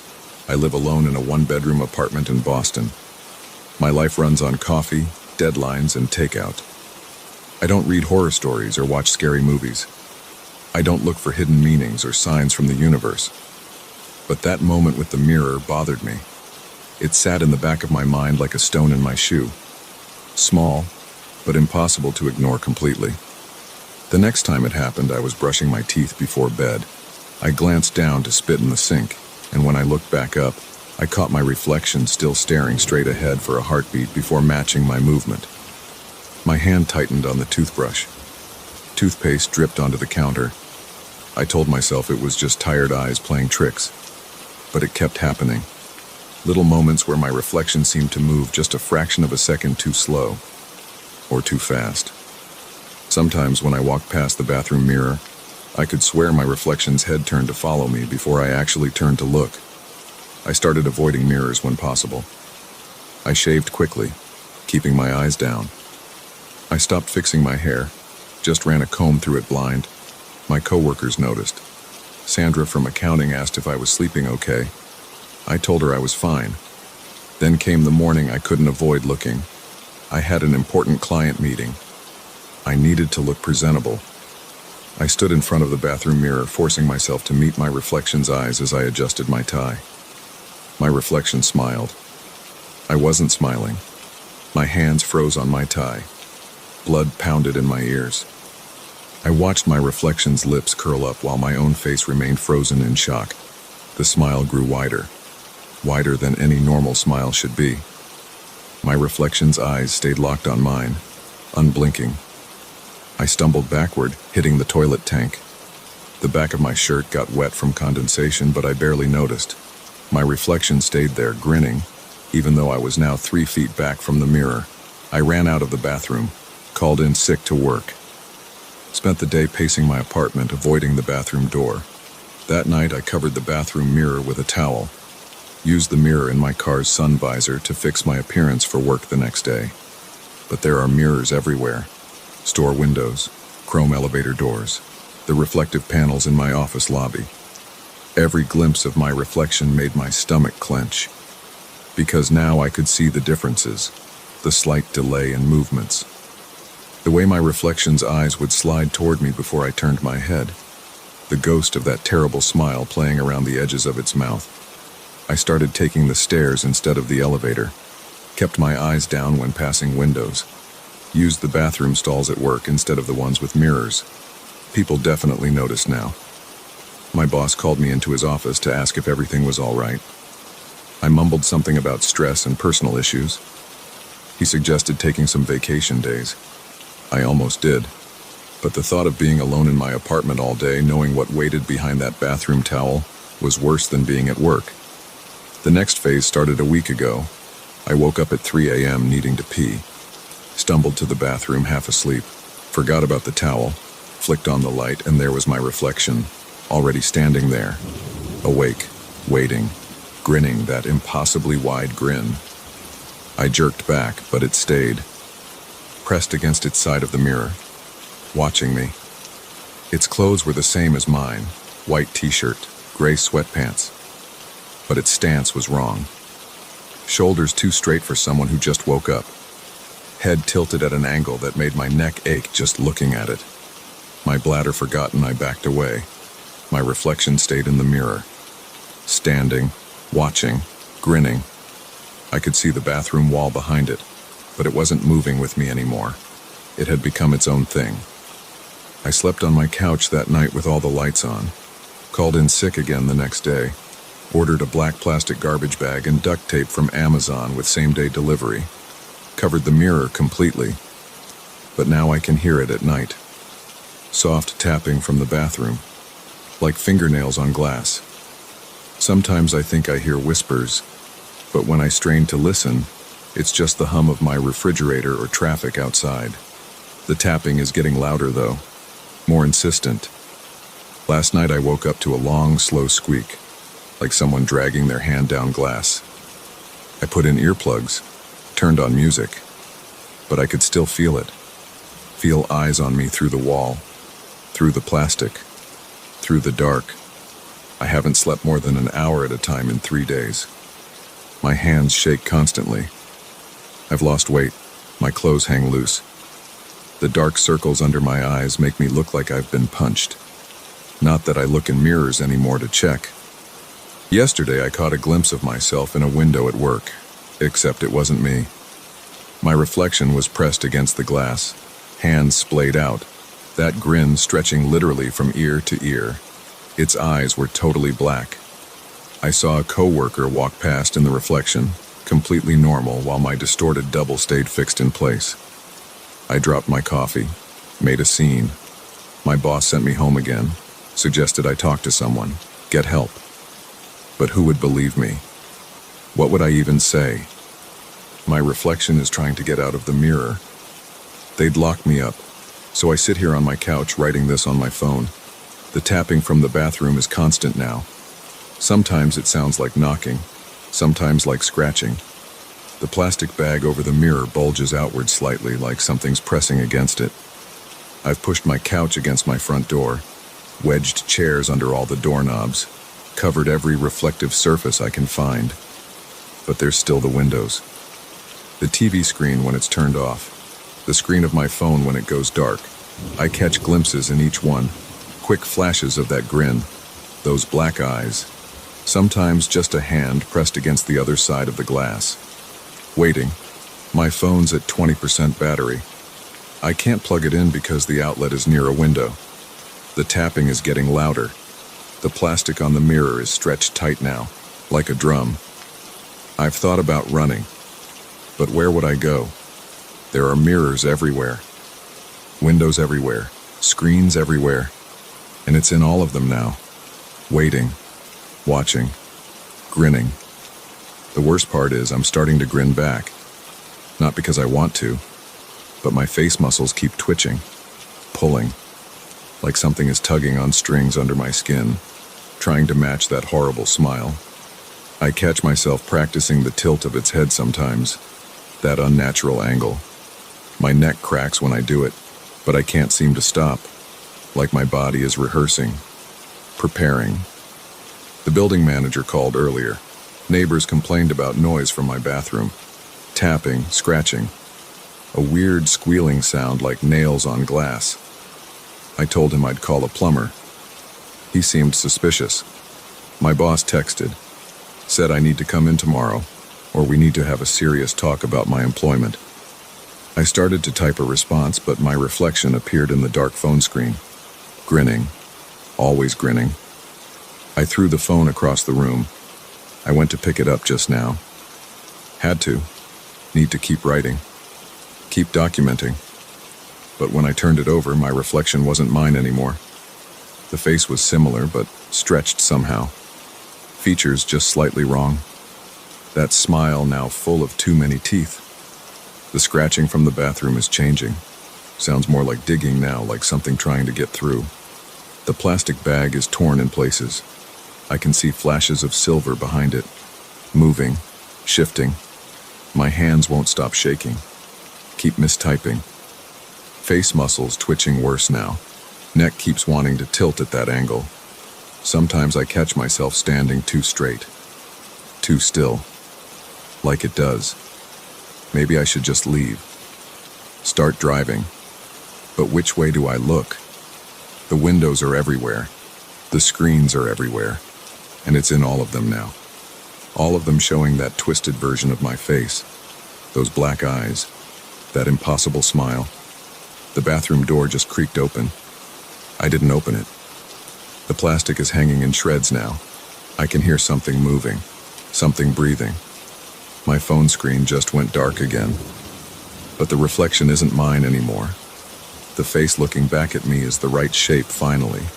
The right angle. The right smile. My neck doesn't hurt anymore when I tilt my head like this. I think I understand now. It wasn't trying to get out. It was teaching me how to get in. I'm going to set down my phone now. Walk to the bathroom. Look in the mirror properly, I think. I think I finally know how to smile correctly. How to stand correctly. How to be correctly. Everything will be fine once I get the angles right. Once I learn to press against the glass just so. Once I perfect the smile. I just need to practice in front of the mirror a bit more. Just a bit more. Just...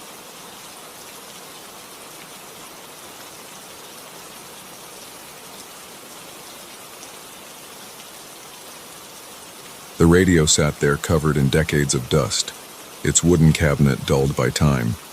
I found it while cleaning out my grandparents' basement in their old Milwaukee house. The musty smell of mold and aged paper filled my nostrils as I wiped off the thick layer of grime with my sleeve. My grandfather had been a collector of old electronics, and this one looked like it dated back to the 1940s.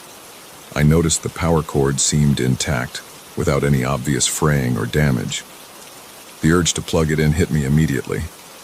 I knew it probably wouldn't work after sitting down here for God knows how many years, but curiosity got the better of me. I cleared some space on a nearby workbench, brushed away some cobwebs, and found an outlet. The cord felt stiff but solid as I plugged it in. The radio's dial light flickered weakly to life, casting a faint amber glow in the dim basement. My heart rate picked up slightly. I hadn't actually expected it to show any signs of life. I turned the volume knob and heard the distinctive crackle of static. The tuning dial moved smoothly as I began scanning through frequencies. Static, more static, different pitches of static. I was about to give up when suddenly a clear voice cut through. "This message is for Michael Barrett." I froze. That was my name. The voice continued, female and professionally neutral like a news anchor. "Michael, I know you're listening. This is not a coincidence. You need to pay attention to what I'm about to tell you." My hand started shaking on the dial. I pulled it back and wiped my sweaty palm on my jeans.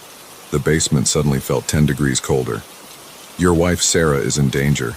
Not immediate danger, but something is coming. I can't tell you exactly what or when. There are rules about these things. But I can give you information that will help you prevent it." My throat went dry. Sarah was at work right now teaching her third-grade class. We'd been married for 5 years. Everything was normal, wasn't it? First instruction: check your circuit breaker box today. You'll find evidence of an electrical problem that needs immediate attention. This is step 1.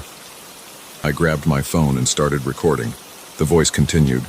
"Second, that pain Sarah's been having in her left knee? Make sure she gets it checked out.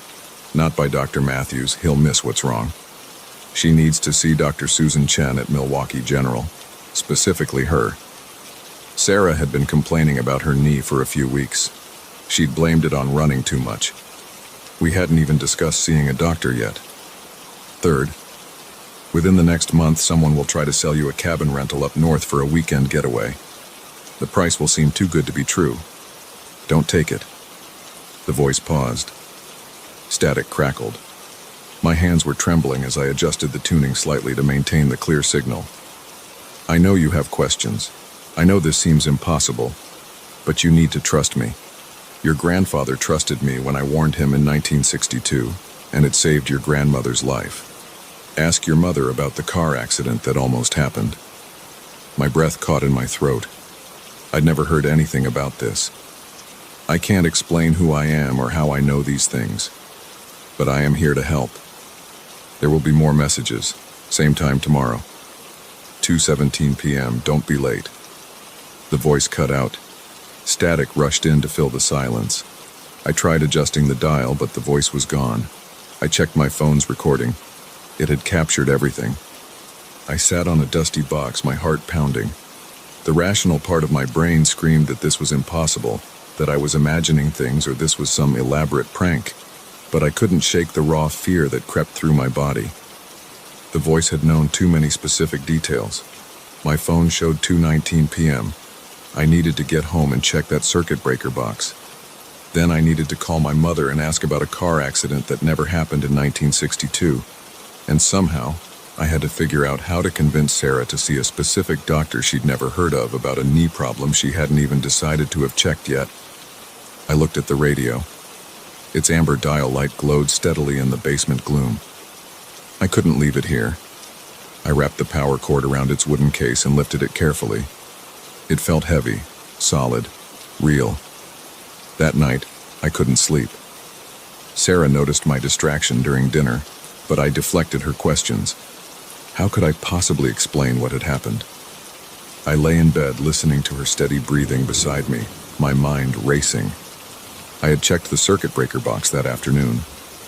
Sure enough, I found scorch marks around one of the breakers, signs of a dangerous short circuit waiting to happen. An electrician was coming tomorrow morning. My mother had been shocked when I called about the accident. "Who told you about that?"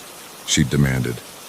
She confirmed that in 1962 my grandfather had abruptly canceled a planned road trip. The next day, a massive pileup occurred on their intended route. My grandmother would have been driving that stretch of highway exactly when it happened. When I pressed for details about why they canceled, my mother grew quiet. "Dad never really explained," she said. "He just insisted we couldn't go, said he had a strong feeling about it." The next day, I made sure to be in the basement at 2:10 p.m., the radio set up and ready. My hands were sweating as I watched the minutes tick by on my phone. At exactly 2:17, I turned it on and tuned to the same frequency as yesterday. The voice came through immediately. Michael Barrett. Good. You followed the first instruction about the circuit breaker. That's going to prevent a fire next month. Now we need to talk about Sarah's knee again. Have you convinced her to see Dr. Chen yet? No, I said out loud, feeling foolish talking to a radio. She doesn't want to see a doctor at all yet. You need to insist. I know it's difficult without explaining why, but this is important. Dr. Chen will find early signs of a treatable condition. If left unchecked, it becomes much more serious. You have 2 weeks before the damage starts becoming permanent. My stomach clenched. What condition? What's wrong with her? I can't tell you that. It would change too many variables. Just get her to Dr. Chen. Now, your next instruction. Check the tire pressure in Sarah's car tomorrow morning. The front right tire is dangerously low. This isn't related to the bigger danger I warned you about, but it needs addressing. I wrote everything down frantically. The voice continued. You're struggling with whether to tell Sarah about these messages. Don't. Not yet. The time will come when you can explain everything, but right now she needs to make certain decisions without this knowledge influencing her. Trust me on this. Static crackled through briefly, then cleared. One more thing for today. Start keeping detailed notes about every message. You'll need them later. Tomorrow, same time. And Michael, thank you for trusting me. The voice cut out. I sat back, running my hands through my hair. The notes on my phone stared back at me. Check tire pressure. Convince Sarah to see Dr. Chen. Don't tell her why. I felt like I was going crazy. But the circuit breaker had been real. The story about my grandparents had been real. I couldn't ignore these messages, no matter how impossible they seemed. The next week fell into a pattern. Every day at 2:17, I'd sit in the basement with the radio. Every day, the voice would give me new instructions or warnings. Some seemed trivial. Avoid a certain intersection on Tuesday afternoon. Buy a specific brand of fire extinguisher. Check the expiration dates on our emergency supplies. Others were more significant. The voice warned me about a coming problem with our home's foundation that would be expensive if not caught early. It told me which stocks to invest in for a crucial short-term gain we'd need later. It predicted exactly when our water heater would fail and told me which model to replace it with. Each prediction came true. Each piece of advice proved sound. I followed them all religiously, while trying to maintain a facade of normalcy with Sarah and everyone else in my life. Sarah did eventually agree to see Dr. Chen after I practically begged her. I couldn't tell her why it had to be that specific doctor, but I insisted until she gave in. Dr. Chen found early signs of a rare inflammatory condition that could have caused permanent joint damage if left untreated. The treatment was simple, but only if caught early. Sarah was surprised but grateful. She asked how I'd heard of Dr. Chen. I mumbled something about online reviews. The hardest part was keeping everything secret. I felt the weight of it constantly. Sarah knew something was off with me. I caught her watching me with concern when she thought I wasn't looking. Our conversations felt strained. I hated lying to her, even by omission. The voice had said I couldn't tell her yet, but when would it be time? How long could I keep this up? 3 weeks after finding the radio, I got my answer. Michael Barrett, the voice said at our usual time. You've done well following all the instructions. Today is different. Today I'm going to tell you about the danger to Sarah and why all of this has been necessary. I pressed record on my phone with trembling fingers. 2 months from now, Sarah will be offered a position as principal at a new private school opening across town. The salary will be twice what she makes now. The opportunity will seem perfect. It will also be a trap. I leaned closer to the radio, hanging on every word. The school is a front for something else. I can't tell you exactly what. Those details are protected. But taking that job would pull Sarah into a situation that would destroy both your lives. The people behind it are dangerous. Not in obvious ways, but in subtle legal ways that are just as destructive. Static crackled through. I adjusted the tuning carefully. Everything we've done so far has been preparation. The financial moves, the home repairs, the medical intervention. All of it designed to put you in a position where Sarah won't need to take that job, where you'll be stable enough to weather what's coming. My mouth felt dry. How do I stop her from taking it? You don't. She needs to make that choice herself. But now you can tell her everything. Show her your notes. Play her the recordings. Let her hear this message. She needs to understand the reality of what she's dealing with, so she can make an informed decision when the time comes. I sank back in my chair, relief flooding through me. Finally. One last thing, the voice said. After today, you won't hear from me again. The radio will only play normal broadcasts from now on. Its purpose will be fulfilled. Wait, I said quickly. Who are you? Why help us? The voice was silent for a moment. Then, let's just say I'm returning a favor. Your grandfather helped me once long ago. This completes the circle. Goodbye, Michael Barrett. Take care of Sarah. Static filled the basement. I tried adjusting the dial, but I knew it was finished. The presence I'd felt through the radio for these past weeks was gone. That evening, I told Sarah everything. I showed her all my notes, played the recordings, demonstrated how normal radio stations now came through the old radio. She sat in silence as I talked, her face unreadable. When I finished, she was quiet for a long time. Finally, she said, I believe you. I stared at her. You do? She nodded slowly. It explains so much about how you've been acting. And she hesitated. The thing about Dr. Chen and my knee. There's no way you could have known about that condition. No way anyone could have known without very specific tests. She squeezed my hand. I know you. You wouldn't make this up. And you wouldn't have kept it from me without a good reason. 2 months later, Sarah was approached about the principal position, exactly as predicted. The offer was perfect, just as the voice had said. Too perfect. Sarah declined immediately. The man making the offer pressed hard, making the deal even sweeter. Sarah stayed firm. Later that week, we drove past the address where the school was supposed to be opening. The building was empty, with no signs of renovation or preparation. A month after that, we read in the paper about an investment scheme that had targeted several local private schools. The new school would have been part of it. If Sarah had taken the job, her name would have been tied to the fraud. Her career in education would have been ruined. The radio sits in our living room now. It plays normal stations, just like any other radio. Sometimes I catch Sarah looking at it thoughtfully, but we rarely talk about those strange weeks. We don't need to. We both know what happened was real. I think about the voice sometimes and about my grandfather, wondering what he did to earn such a powerful ally. But mostly, I'm just grateful. Grateful for the warnings, grateful for the chance to prevent disaster, and grateful that I no longer have to carry the secret alone. Sarah and I are closer than ever now. Whatever force spoke through that radio gave us more than just protection from danger. It gave us an incredible shared experience, a private miracle that reminded us how precious and strange life can be. We don't know if we'll ever face another threat like the one we avoided, but we know we'll face it together.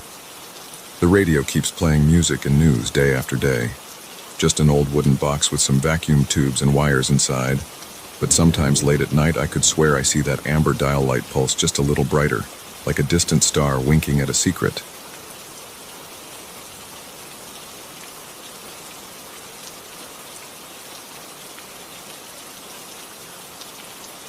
The footprints appeared on January 12th. I know the exact date because I'd just finished my monthly call with my insurance agent about the roof damage from the last storm. I saw them from my office window at 6:42 p.m., a line of deep impressions in the fresh snow circling my house. They hadn't been there an hour ago. The strange part wasn't just their sudden appearance.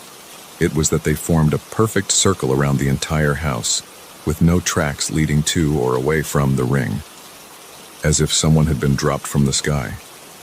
I pressed my face against the cold window glass, my breath fogging the pain, The footprints were large, definitely made by boots, not shoes. They sank deep into the 8 inches of powder that had fallen steadily since morning. I followed their path with my eyes, leaning so close my forehead touched the freezing surface. The tracks maintained an exact distance of about 3 feet from my foundation all the way around. No deviation, no hesitation, just a mechanical precision that made my skin prickle. My phone buzzed. I jumped, heart racing, and grabbed it from my desk. Just a text from my sister asking about Mom's birthday next week. I started to reply but stopped, distracted by movement in my peripheral vision. I snapped my head up, scanning the yard.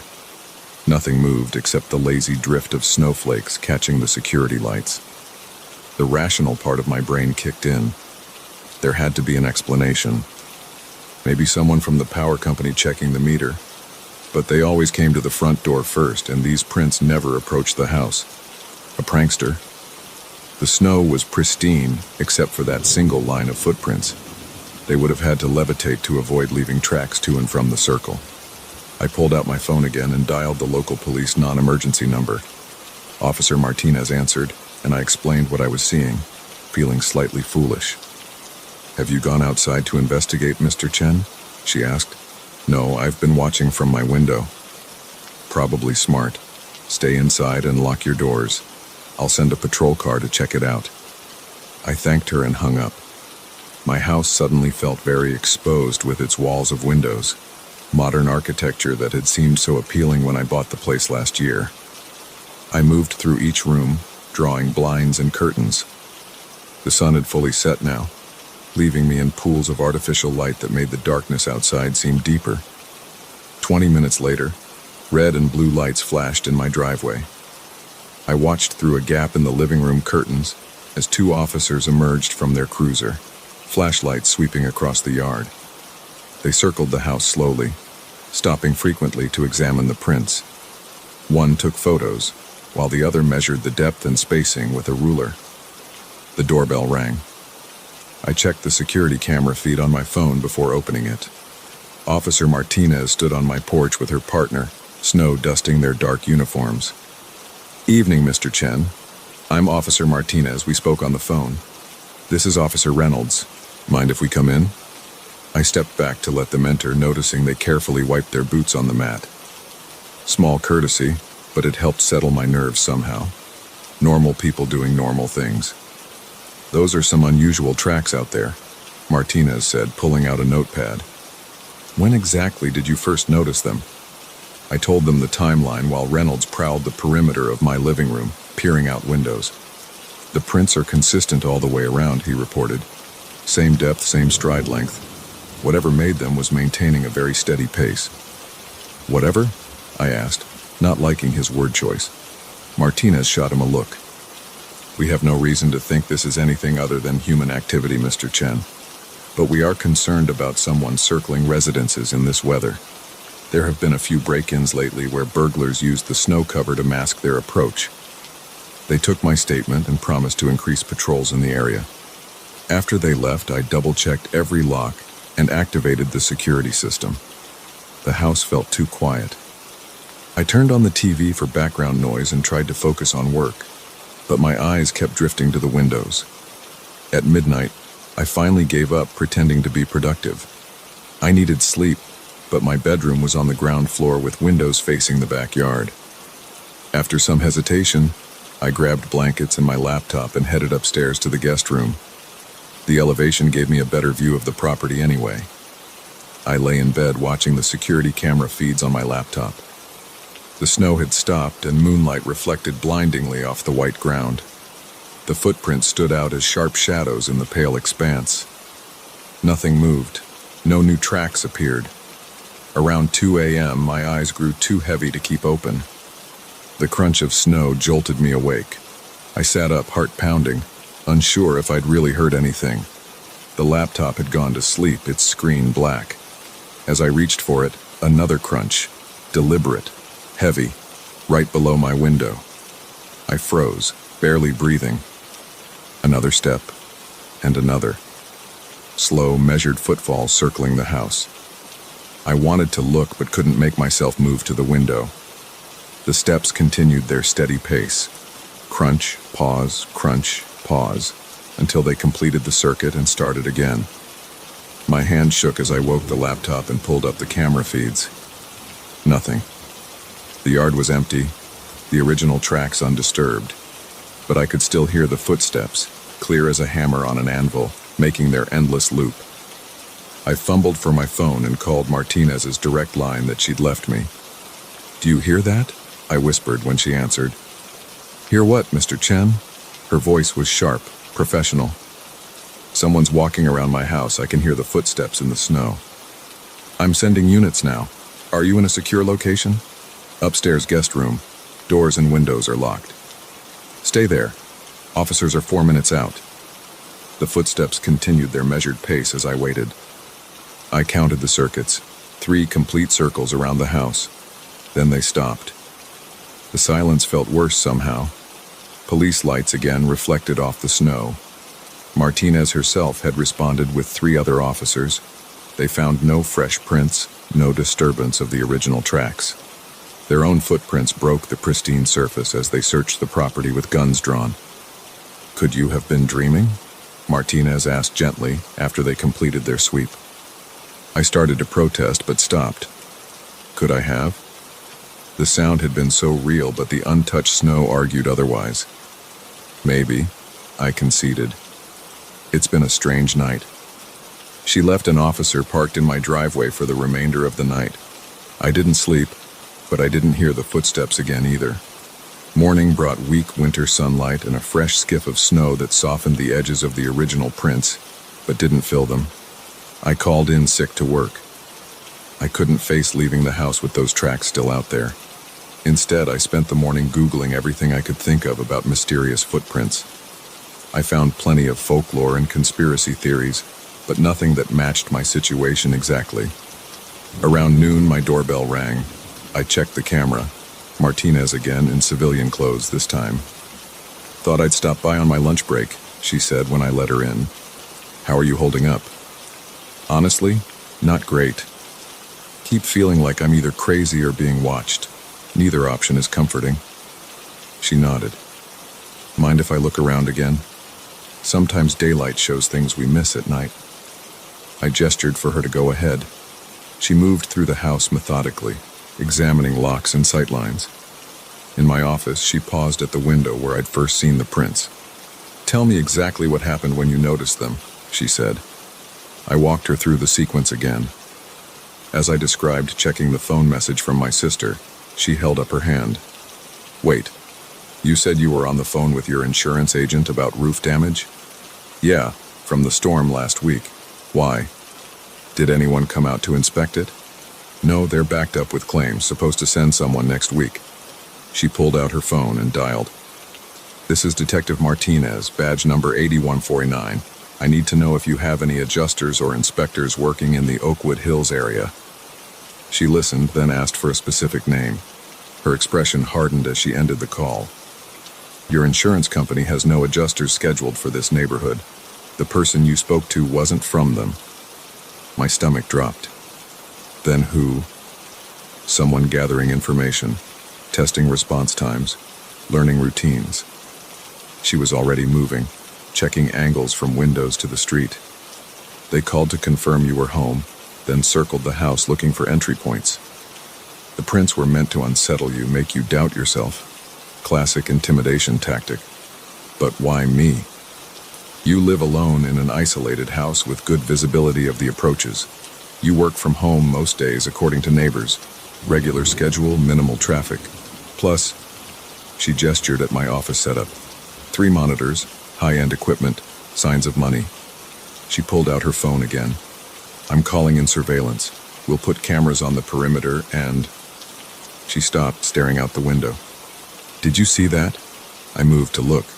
A figure in white winter camouflage stood at the tree line watching us. As soon as we spotted it, it turned and walked into the woods. Martinez ran for the door, drawing her weapon. "Lock up behind me." I heard her car start as I hit the deadbolt. Through the window, I watched her fishtail down my snow-covered driveway in pursuit. My phone buzzed, a text from an unknown number. "Nice to finally meet you, Mr." Chen, see you again soon. I deleted it with shaking hands and called 911. Within minutes, my quiet street filled with police vehicles. They found Martinez's car at the end of the logging road, driver's door open, engine running. Her footprints led into the trees following another set of tracks. Both trails ended abruptly at a plowed service road where tire tracks showed a vehicle had been waiting. The police set up a command post in my driveway. Detectives interviewed me for hours about every detail of the past 24 hours.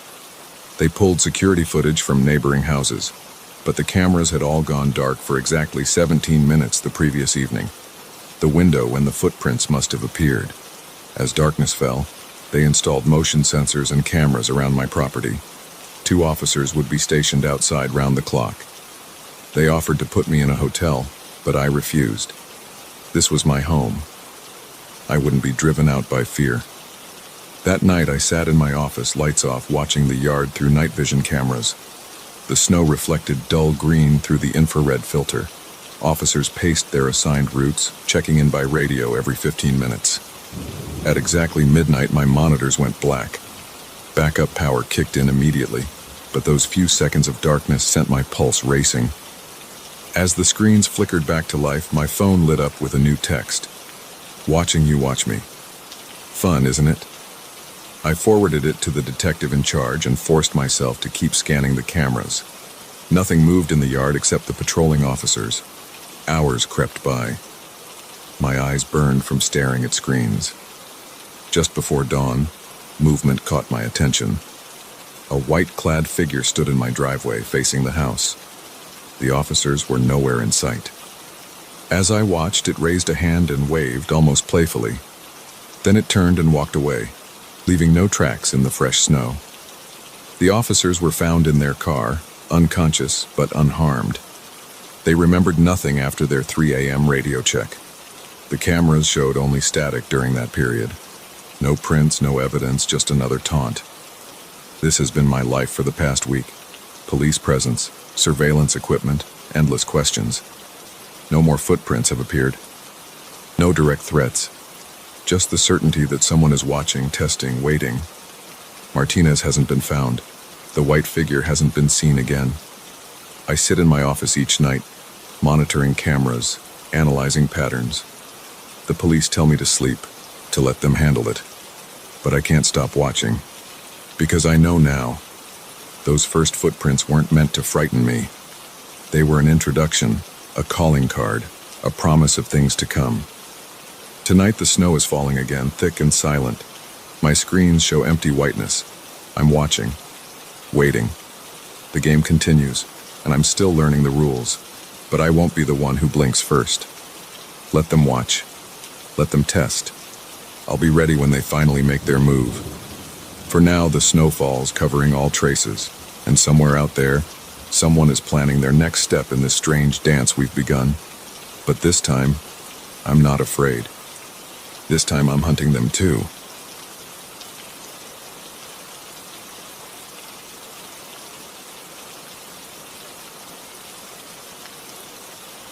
I didn't want to open the shower door.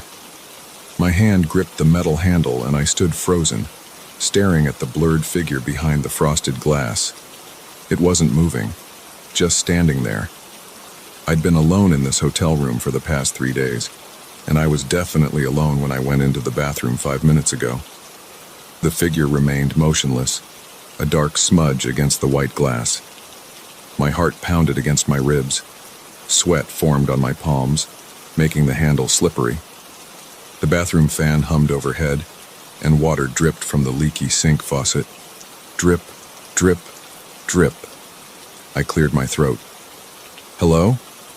My voice cracked. No response. The rational part of my brain kicked in.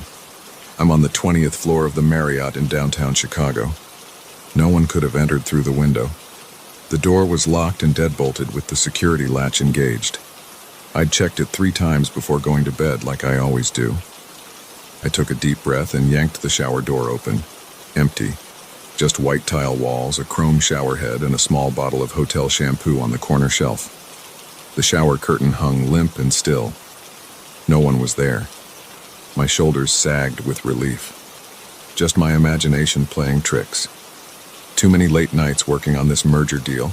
Too much coffee, too little sleep. I turned to leave, but something caught my eye in the mirror above the sink. The glass was completely fogged up, which was strange because I hadn't taken a shower yet. In the center of the mist, someone had written, "Don't sign the contract." The words were crude, drawn with a finger through the condensation. Drops of water rolled down from the letters, leaving trails like tears. I stumbled backward, hitting the toilet tank with my hip. Pain shot through my side, but I barely noticed it. The message was impossible. I'd told no one at the hotel why I was here. The merger documents were locked in my briefcase. Even my wife thought I was just on a routine business trip. I grabbed a hand towel and wiped the mirror clean. The message disappeared, leaving only streaks on the glass. My reflection stared back at me. Pale face, dark circles under my eyes, 3 days of stubble on my chin. I looked like hell. The merger signing was scheduled for 10 a.m. tomorrow morning.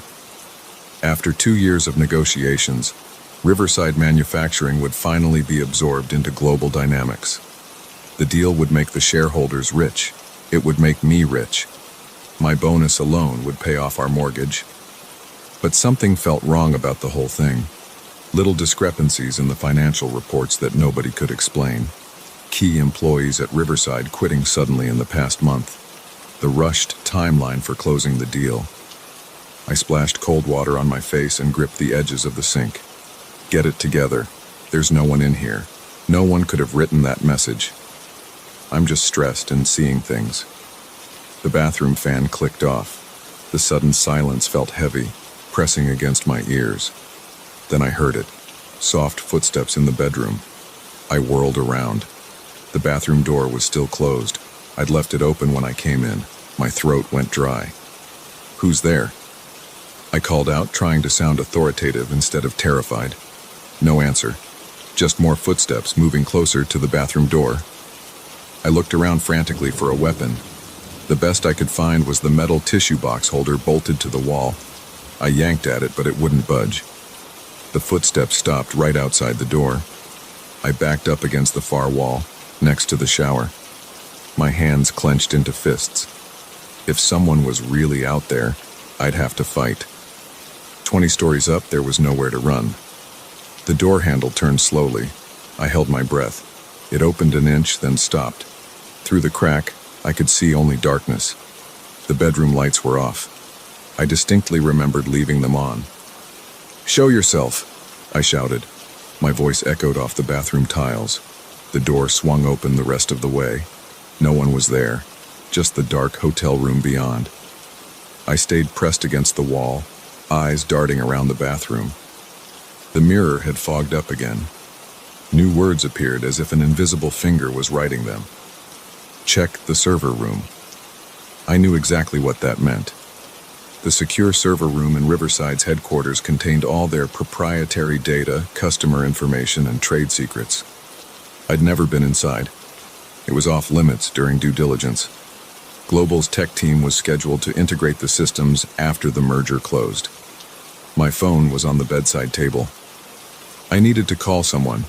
The police, hotel security, anyone. But I had to cross the dark bedroom to get to it. I took a tentative step toward the door. The bathroom light flickered once, twice, then went out. Total darkness.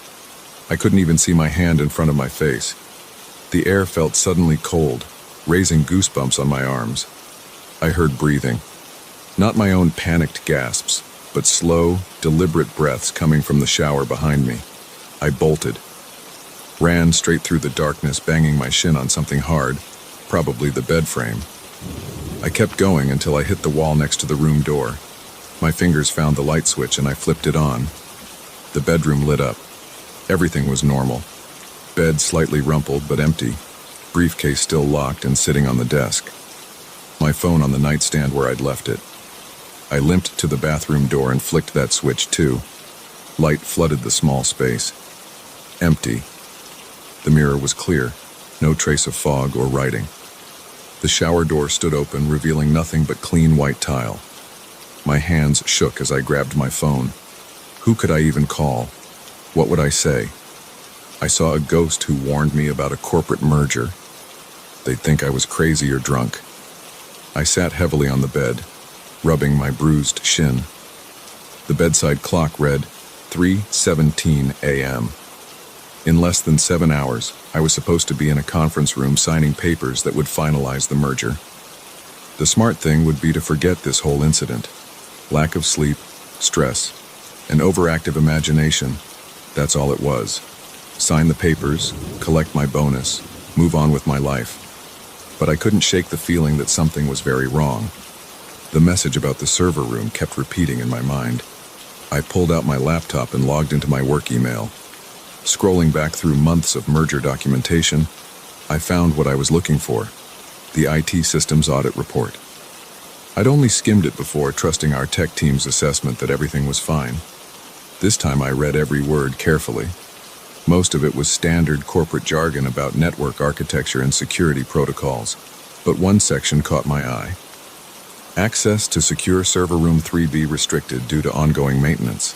Remote system audit performed on backup servers only. They'd never actually inspected the main servers. The entire technical evaluation of Riverside's most sensitive systems was based on backup data that could have been manipulated.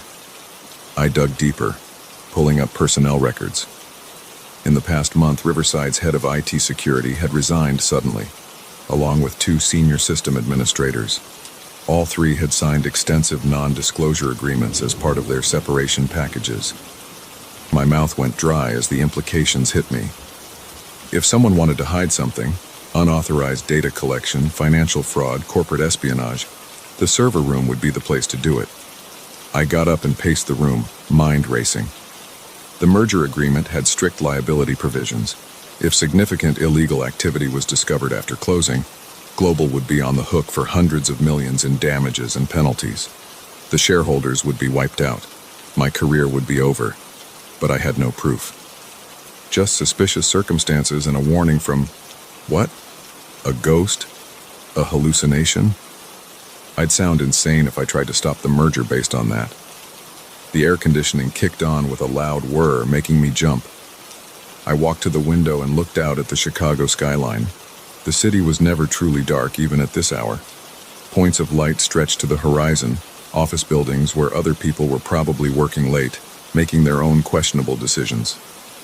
My reflection appeared dimly in the window glass. For a moment, I thought I saw another face superimposed over mine. Gaunt, hollow-eyed, warning.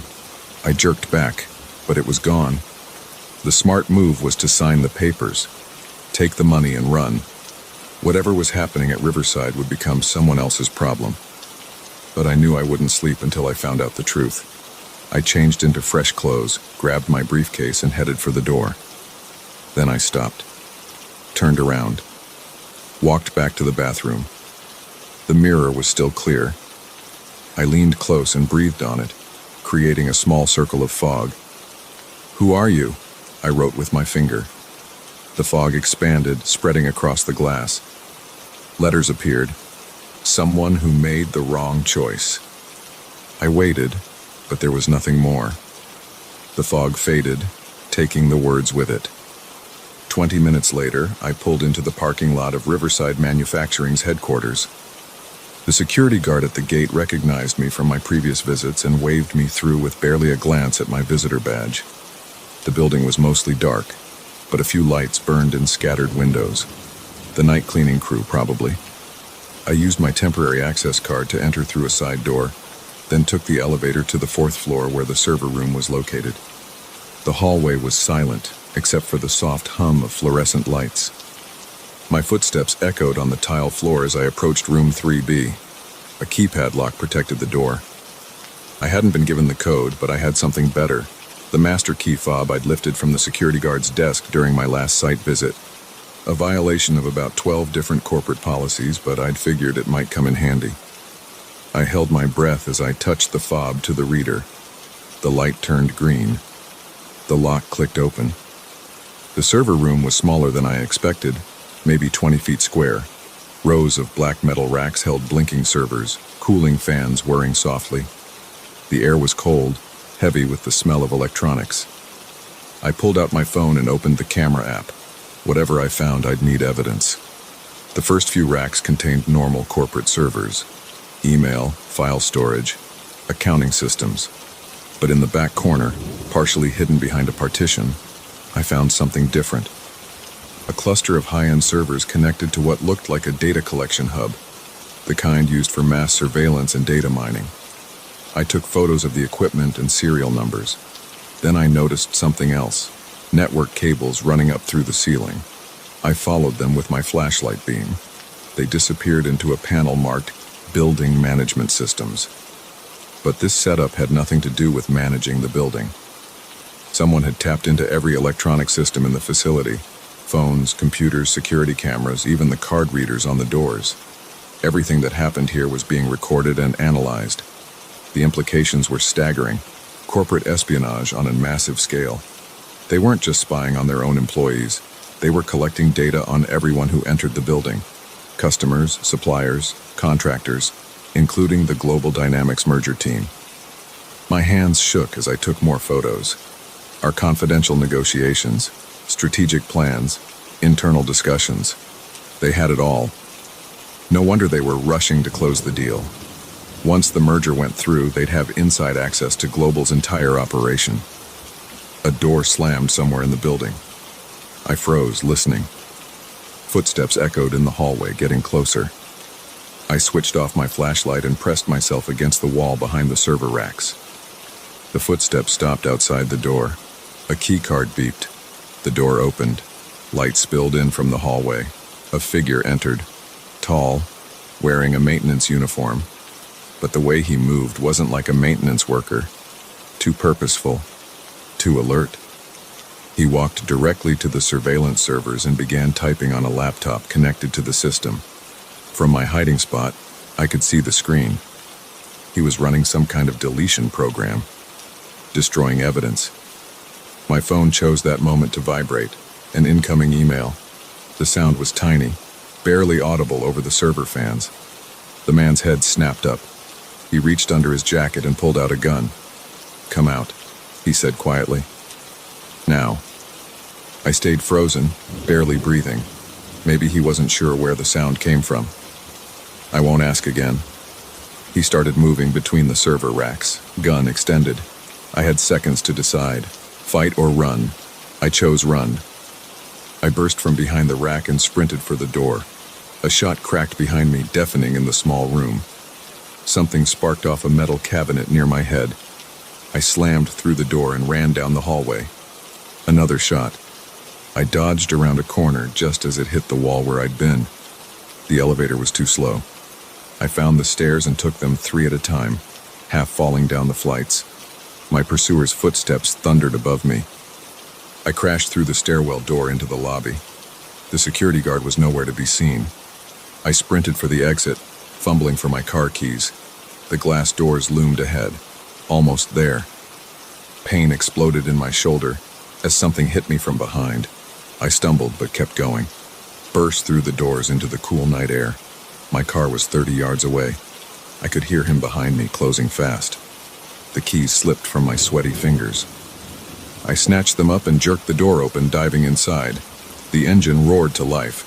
I slammed it into reverse just as my pursuer reached for the door handle. The car leapt backward, making him jump aside. I shifted to drive and floored it. The exit gate was down. I didn't slow down. The wooden barrier exploded as I crashed through it. In my rearview mirror, I saw the man standing in the parking lot, watching me escape. 10 minutes later, I pulled into a 24-hour diner parking lot. My hands wouldn't stop shaking. The pain in my shoulder turned out to be just a graze from a bullet. Small comfort. I had evidence of massive corporate fraud on my phone. Proof that Riverside had been running an illegal surveillance operation targeting everyone they did business with, including proof they'd tried to kill me to keep it quiet. But I also had no idea how deep this went.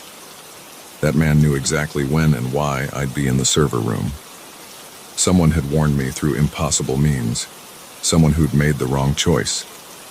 I pulled out my phone and called the one person I could trust, Sarah Chen, Global's head of corporate security. She answered on the first ring despite the early hour. "We need to talk," I said. "The merger is compromised. Riverside has been running a surveillance operation. They have everything: our negotiations, internal communications, strategic plans. I have proof, but someone just tried to kill me to keep it quiet. A long pause. Are you sure about this? I have photos and bullet holes in my car. Where are you? I gave her the diner's address. Stay there, she said. I'm sending a team. Don't talk to anyone else, don't call anyone, and whatever you do, don't delete those photos. I hung up and slumped in my seat. In a few hours, I was supposed to be signing merger documents. Instead, I'd uncovered corporate espionage, been shot at, and probably destroyed any chance of the deal going through. My phone buzzed. A text from an unknown number. You made the right choice. I looked around the empty parking lot, but saw only my own reflection in the diner's windows. No blurred figures, no mysterious messages. Whatever presence had warned me seemed satisfied. The merger would fail, but at least I'd exposed the truth, and stayed alive in the process. I went into the diner and ordered coffee. It was going to be a long day. The scratching at my window wasn't the wind. I knew because the trees stood perfectly still, their branches etched against the moonlit sky like skeletal fingers reaching for the stars. No, this sound was deliberate, insistent, and it was getting louder. I'd come to this cabin in the woods to escape the chaos of city life, to find some peace and quiet. Now, as I lay frozen in my bed, ears straining to catch every little noise, I realized just how quiet it could get out here, and how that silence could be shattered in an instant. It had started as a perfect getaway. I'd arrived at the cabin yesterday afternoon, the sun still high in the sky, warming the pine-scented air. The cabin itself was charming, all weathered wood and rustic charm, with a wide porch perfect for sipping coffee and watching the sunrise. The rental listing had promised seclusion, and it delivered. The nearest neighbor was miles away, leaving me surrounded by nothing but forest and the occasional chirp of a bird. I'd spent the day unpacking, exploring the nearby trails, and soaking in the tranquility. As night fell, I'd curled up on the couch with a good book, relishing the absence of car horns and sirens. The only sounds were the crackle of the fireplace and the gentle hum of crickets outside. It wasn't until I was getting ready for bed that I first felt it, a prickle on the back of my neck like I was being watched. I shook it off, chiding myself for being paranoid. I was alone out here, after all. There was nothing to fear. But now, as I lay wide awake in the dead of night, that feeling had returned tenfold. The scratching at my window had stopped, replaced by an even more unsettling sound. Footsteps, crunching on the gravel outside. I held my breath, willing my heart to stop pounding so loudly in my chest. Maybe it was just an animal, I told myself. A deer, or even a bear. They were common in these parts, right? The footsteps circled the cabin, slow and deliberate. They paused at each window, and I could swear I heard the sound of something, breathing heavily. I reached for my phone on the nightstand, my hand shaking so badly I nearly dropped it. No signal. Of course. I was miles from the nearest cell tower. The footsteps had completed their circuit of the cabin and were now on the front porch. The old wooden boards creaked under the weight of whatever was out there. I had to do something. I couldn't just lie here, waiting for... what? I didn't want to think about it. Slowly, carefully, I slid out of bed. The floorboards were cold under my bare feet as I crept towards the bedroom door. I eased it open, wincing at the slight squeak of the hinges. The main room of the cabin was bathed in silvery moonlight streaming through the windows. Everything looked different in the dark, familiar shapes transformed into looming shadows. I made my way to the front door, my heart in my throat. There was a baseball bat in the umbrella stand. I'd seen it earlier and thought it was an odd place for it. Now, I was grateful. I wrapped my fingers around the smooth wood, the weight of it reassuring in my hands. The porch had gone quiet. Too quiet. I pressed my ear to the door, straining to hear anything. Nothing. Maybe whatever it was had gone away. Maybe I'd imagined the whole thing. I was about to turn back to bed when I heard it, a soft thud, like something being set down on the porch. Then, unmistakably, the sound of the doorknob slowly turning. I stumbled back, raising the bat. The door wasn't locked. I'd been so caught up in the peace and safety of the woods, I hadn't even thought to lock it. The door began to open, achingly slow. I could see a sliver of the night sky, then more, then nothing. The door stood open, but there was no one there. I stood frozen, bat still raised, staring at the empty doorway. The crickets had gone silent. The whole forest seemed to be holding its breath. After what felt like an eternity, I lowered the bat and took a tentative step forward. I had to know. I had to see.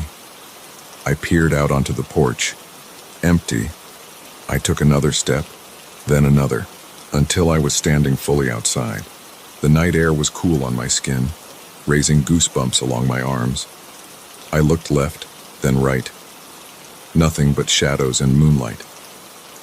I was about to go back inside when something caught my eye. There, at the edge of the porch, barely visible in the dim light, footprints, but not animal tracks like I'd hoped. These were unmistakably human. My breath caught in my throat as I knelt down to examine them.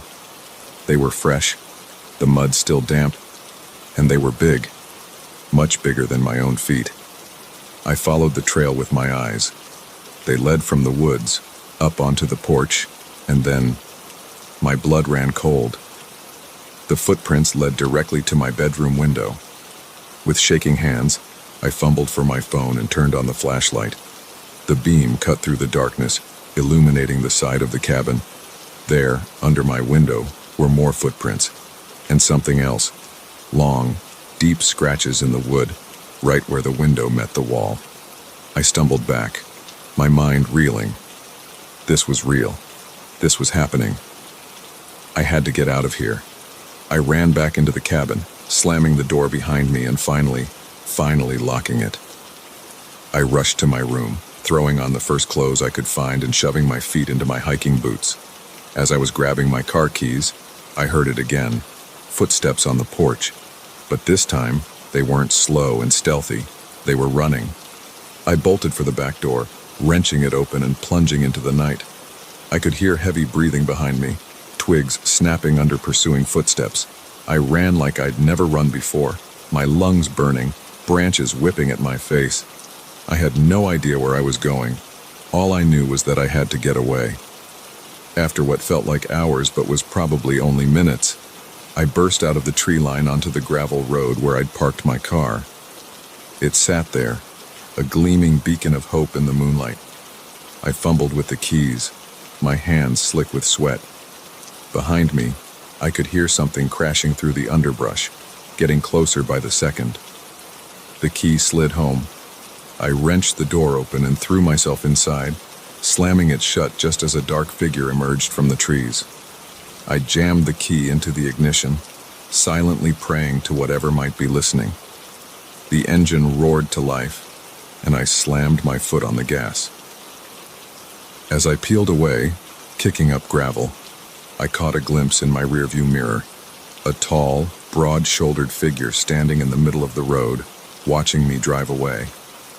I didn't slow down until I hit the main highway, the lights of passing cars never looking so beautiful. I drove straight through until morning, not stopping until I was safely back in the city. I never reported what happened. Who would believe me? I had no proof, just a story that sounded crazy even to my own ears. But sometimes, on quiet nights when the wind rustles the trees outside my apartment, I remember the scratching at my window, the footsteps on the porch, the figure in my rearview mirror, and I wonder, what if I hadn't woken up? What if I hadn't heard the scratching? What was out there in those woods, and what did it want with me? I'll never go back to that cabin, but a part of me knows the truth. Whatever was out there that night is still there, waiting in the shadows of the forest, waiting for the next person to let their guard down, to forget to lock their door, to dismiss that feeling of being watched as just their imagination. Because sometimes the monsters are real, and sometimes they leave footprints.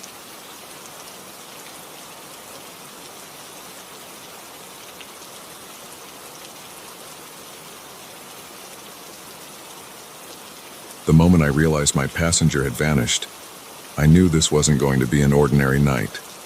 1 second he was there, a solid presence in my peripheral vision, and the next, nothing. Just an empty seat and the steady drumming of rain on the roof of my car. I'd been driving for hours, the monotony of the highway broken only by the occasional flash of lightning illuminating the countryside. The rain had started about an hour into my journey. A light drizzle at first that had quickly become a torrential downpour. I was tired, my eyes strained from peering through the sheet of water cascading down my windshield. That's when I saw him. A lone figure on the side of the road, thumb outstretched, looking thoroughly drenched and miserable. I'm not usually one for picking up hitchhikers, but something about the desperation in his posture made me pull over. He climbed in quickly, bringing with him the smell of wet earth and something else I couldn't quite place. "Thanks," he said, his voice oddly quiet beneath the pounding of the rain. "I thought I'd be stuck out there all night." I nodded, pulling back onto the road. "Where you headed?" I asked, glancing over at him. He was younger than I'd initially thought, probably in his early 20s. His dark hair was plastered to his forehead, water dripping from his chin onto his already soaked jacket. "And just up the road a ways," he replied vaguely, his eyes fixed on the road ahead. "I'll let you know when to stop." We drove in silence for a while, the rhythmic swish of the wipers, the only sound besides the rain. I was about to ask him where exactly he was going when I noticed something strange. The rain on his side of the car wasn't running down the window like it should. Instead, it seemed to be avoiding him, as if there was an invisible barrier between him and the glass. I blinked hard, sure I was seeing things. When I looked again, everything seemed normal. Must be more tired than I thought, I mused, shaking my head slightly. "You okay?" he asked, and I nearly jumped. It was the first time he'd spoken since getting in the car. "Yeah, fine," I said quickly. "Just a long night of driving." He nodded, then turned back to the window. "It's a bad night to be out," he said softly. "You never know what might be lurking in the dark." A chill ran down my spine at his words, though I couldn't say why. I was about to respond when my phone rang, the sudden noise making me start. I fumbled for it, keeping one hand on the wheel. "Hello," I answered, grateful for the distraction. There was nothing but static on the other end. I was about to hang up when I heard it. A voice, faint and distorted, but unmistakable. "Help me," it said. "Please, help me." I frowned, pressing the phone closer to my ear. "Hello, who is this?" More static, then, "He's not who you think he is. Get out. Get out now." The call cut off abruptly. I lowered the phone, my heart racing. What the hell was that about? I glanced over at my passenger, intending to make some joke about bad reception, but the words died in my throat. The seat was empty.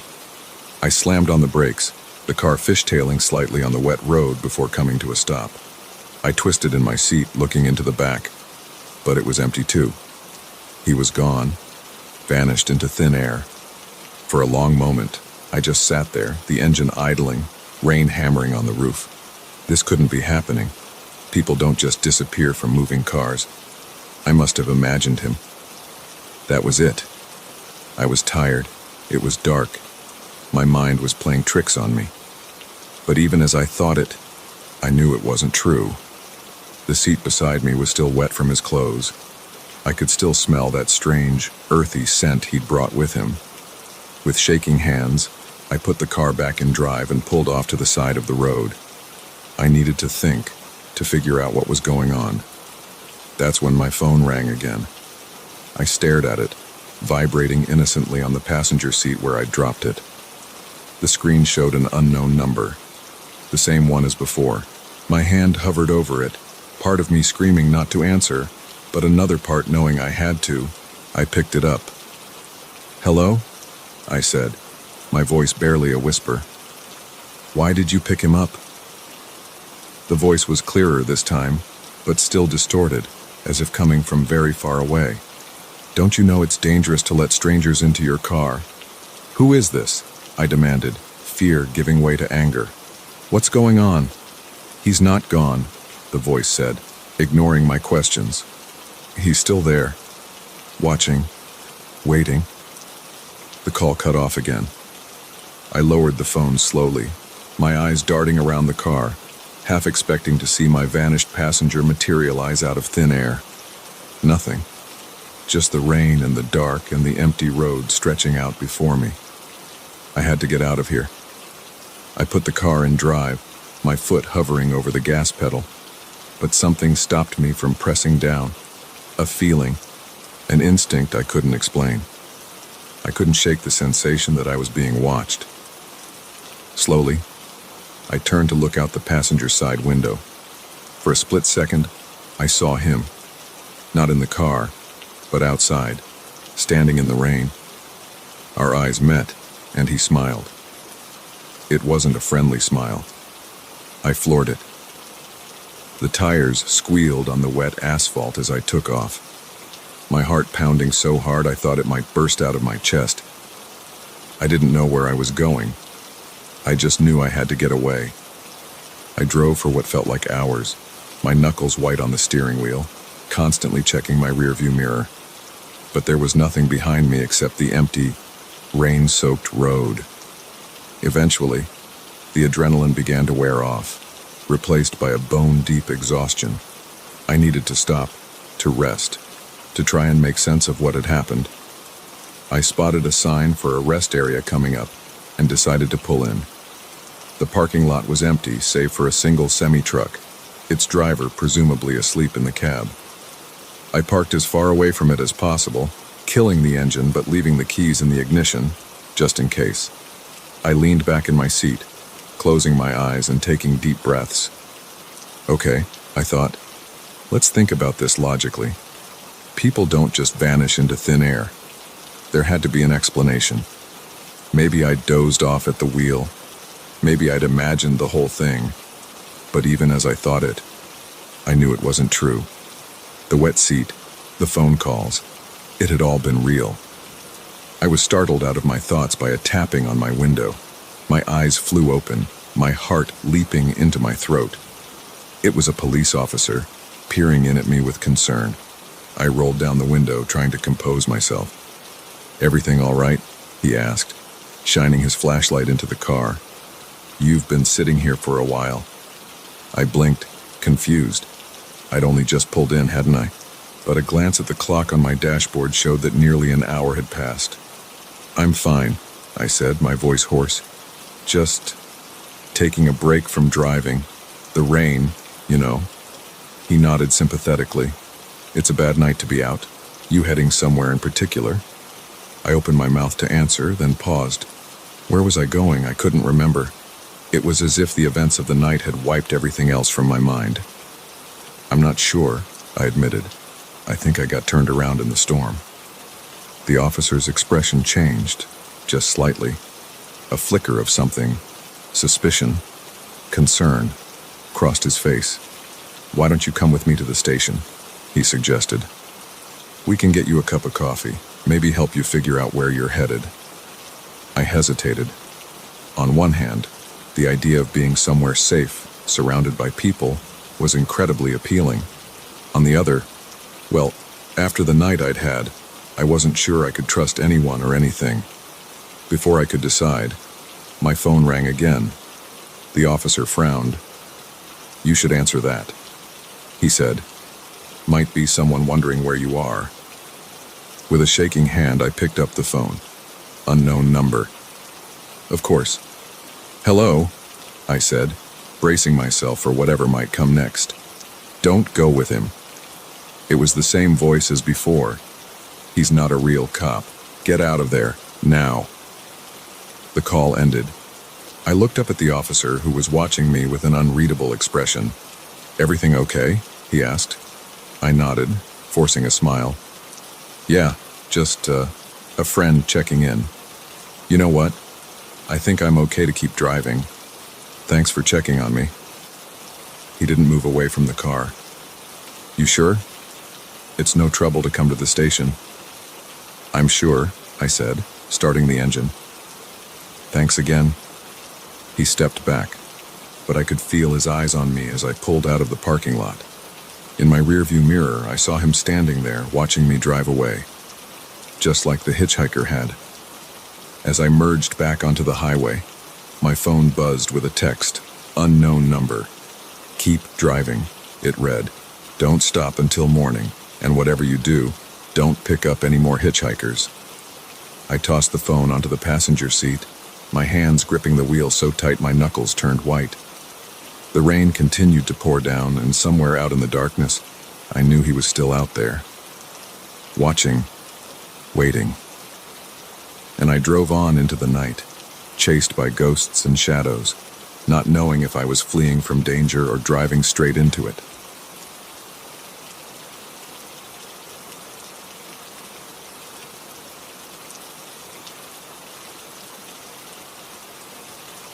The moment I heard her voice on the other end of the line, I knew this wasn't going to be an ordinary night shift. Please, she whispered, her voice trembling with fear. You have to help me. I'm trapped somewhere in the building. I've been a night security guard at Oakwood Tower for 3 years now, and I thought I'd seen it all. Drunken office workers who'd fallen asleep at their desks, the occasional raccoon that managed to sneak in through the loading dock, even a minor fire in the server room once. But this was something entirely different. My name's Mike, and up until tonight, my job had been pretty straightforward. Make my rounds, check the cameras, and make sure nothing goes bump in the night. The building's usually empty after hours, just me and the hum of the air conditioning. I was in the middle of my 2 a.m. round when the call came through on the emergency line. It's a direct line to the security desk meant for real emergencies. In 3 years, it had never rung once. Ma'am, calm down, I said, trying to keep my voice steady.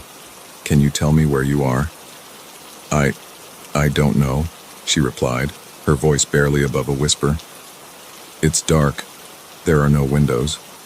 I think I'm in some kind of storage room. I frowned, scanning the bank of security monitors in front of me. Every floor, every hallway, every stairwell was visible, and they were all empty. How did you get in there? I asked. I don't know, she said, and I could hear the panic rising in her voice. I was working late, and then... I don't remember. Please, you have to find me. He said he'd be back soon. A chill ran down my spine. Who said, "Is there someone else in the building?" But the line had gone dead. I sat there for a moment, my heart pounding. This had to be some kind of prank, right? But the fear in her voice had sounded so real. I keyed up the camera feeds from earlier in the evening, scanning for any sign of someone working late. Nothing. The last employee had left at 8:47 p.m., and no one had entered the building since. I grabbed my flashlight and radio and headed for the elevator. Prank or not, I had to check it out. As the elevator doors closed, I caught a glimpse of movement on one of the monitors, just for a second, but it was enough to make my blood run cold. A shadow, moving across the lobby. But that was impossible. I was the only one here. The elevator pinged as it reached the top floor. I stepped out, my flashlight beam cutting through the darkness. The air up here felt different, heavier somehow. I shook off the feeling and started my search. I checked every room, every closet, every possible hiding place. Nothing. The building was as empty as it had been all night. But as I turned to head back to the elevator, I heard it, a soft thump, coming from somewhere above me. There shouldn't be anything above me. I was on the top floor. Or was I? I remembered something then, a rumor I'd heard when I first started this job. Something about a hidden floor, not on any of the official blueprints. I'd always dismissed it as office gossip. But now, I ran my flashlight along the wall near the elevator, looking for anything out of place. And there it was, a slight discoloration in the paint, about the size of a handprint. I pressed my palm against it, and to my shock, a hidden panel slid open, revealing a narrow staircase. My radio crackled, making me jump. "Mike, you there?" It was Tom, my relief for the morning shift. He wasn't due for hours yet. "Yeah, I'm here," I replied, my voice shaky. "Tom, something weird is going on. I think there might be someone in the building." "What? That's impossible. I'm looking at the cameras right now. Place is empty." I was about to tell him about the hidden staircase when I heard it again. That soft thump, closer this time, coming from up those stairs. "Tom, listen. I need you to call the police. Tell them." The radio went dead. Not just silent, but completely dead. I tried the power button, but nothing happened. Great. I stood there for a moment, flashlight trained on the dark staircase, trying to decide what to do. Every instinct told me to get out, to wait for backup. But what if that woman was really up there? What if she was in danger? Taking a deep breath, I started up the stairs. The air grew colder as I ascended, the silence broken only by my footsteps and ragged breathing. The beam of my flashlight seemed to grow dimmer with each step, the darkness pressing in around me. I reached the top of the stairs and found myself in a long, narrow hallway. Unlike the rest of the building, with its modern decor and bright colors, this place felt old. The walls were bare concrete, the floor dusty and cracked. "Hello?" I called out, my voice echoing in the emptiness. "Security, is anyone here?" No response, just that heavy, oppressive silence. I made my way down the hall, checking each door as I passed. They were all locked. Solid metal with no windows. What was this place? At the end of the hall, I found a door that was slightly ajar. I pushed it open slowly, wincing at the creak of rusted hinges. The room beyond was pitch black, my flashlight barely penetrating the gloom. It looked like some kind of old office, with dusty filing cabinets lining the walls and a large desk in the center. As I swept my light across the room, it caught something that made my heart stop. A hand, pale and limp, visible just behind the desk. "Oh God," I muttered, rushing forward. "Ma'am, are you okay?" I rounded the desk and my flashlight illuminated a scene that will haunt me for the rest of my days. It wasn't just a hand, it was a body. A woman, young, with long dark hair obscuring her face. She wasn't moving. I knelt beside her, reaching out to check for a pulse. But as my fingers touched her skin, I recoiled. She was ice cold. And then she moved. It wasn't the movement of someone unconscious stirring. It was jerky, unnatural. Her head snapped up, hair falling away from her face, and I found myself staring into eyes that were completely, utterly black. I scrambled backward, my back hitting the desk. This couldn't be real. This couldn't be happening. The thing that looked like a woman began to rise, its movements twitchy and wrong, like a puppet with tangled strings. Its mouth opened and I heard that voice again, the same one from the phone. "You came," it said, but the voice wasn't coming from its mouth. It seemed to be coming from everywhere at once. "We've been waiting for so long." I didn't wait to hear more. I turned and ran, my heart pounding so hard I thought it might burst from my chest. I could hear it behind me, not running, but moving in that horrible, jerky way. I reached the stairs and practically threw myself down them, taking them 3 at a time. I burst out into the familiar hallway of the top floor, not daring to look back. The elevator was there, doors open, waiting. I dove inside, frantically pressing the button for the lobby. As the doors began to close, I saw it. The thing from upstairs, standing at the end of the hall. It tilted its head, an almost curious gesture, and then smiled. It wasn't a human smile. The elevator seemed to take an eternity to reach the lobby. When the doors finally opened, I ran, out through the lobby, past the security desk with its bank of monitors, out into the cool night air. I didn't stop running until I reached my car.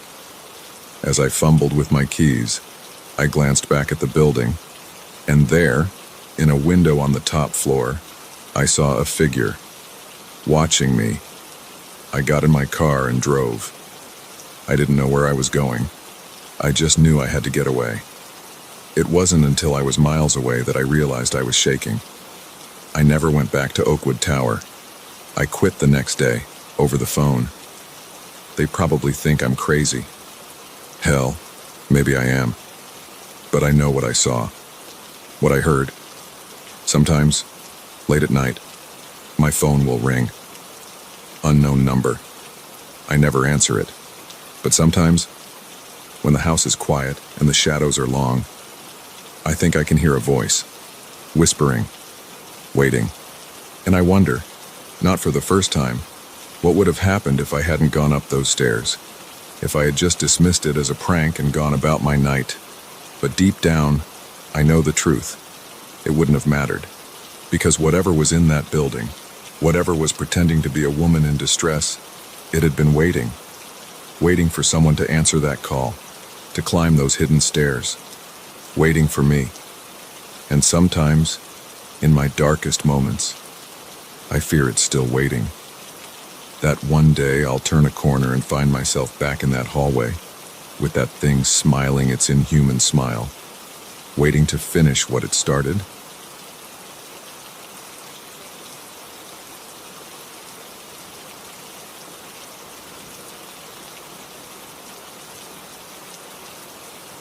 The first time I saw him standing over my bed, I thought I was dreaming. His silhouette loomed in the darkness, silent and still. I blinked, and he was gone. If only I had known then that my nightmare was just beginning. I'd moved into the apartment about a month ago. It was nothing fancy, just a small one-bedroom in a quiet part of town. The rent was cheap, which should have been my first clue that something wasn't right. But I was desperate for a place of my own after a messy breakup, and when the landlord, Mr. Keegan, showed me around, I was too relieved to notice the way his eyes lingered a little too long, or how he seemed to know the exact layout of the apartment without looking. The first few weeks were uneventful. I settled in, unpacked my boxes, and started to feel like I was getting my life back on track. But then the little things started happening. A book I swore I'd left on the coffee table would be back on the shelf. The milk in the fridge would be lower than I remembered. My favorite mug would be in a different cupboard. At first, I chalked it up to absent-mindedness. I was stressed, working long hours at my new job. It was understandable that I might misplace things or forget where I'd put them. But as the days went by, the feeling that something was off grew stronger. I started noticing other things too. Sometimes, when I came home from work, the air in the apartment felt different, as if someone had been there. There was a lingering scent I couldn't quite place, musty and vaguely unpleasant. And once, I could have sworn I heard footsteps in the hallway outside my bedroom in the middle of the night, but when I got up to check, there was no one there. It was about 3 weeks in when I woke up to find my bedroom window open. I always kept it locked, especially since I was on the ground floor. The cool night air sent a shiver down my spine as I got up to close it. That's when I noticed the muddy footprint on the carpet just inside the window. My heart raced as I stared at it, trying to convince myself it was just a shadow, a trick of the light. But I knew it wasn't. Someone had been in my room while I slept. I called the police, but they didn't find anything. No signs of forced entry, no fingerprints, nothing missing. They suggested I might have left the window open myself and forgotten about it. The footprint, probably tracked in by my own shoes. I wanted to believe them, but deep down, I knew they were wrong. That night, I couldn't sleep. Every creak of the building, every gust of wind outside had me sitting bolt upright in bed, my heart pounding.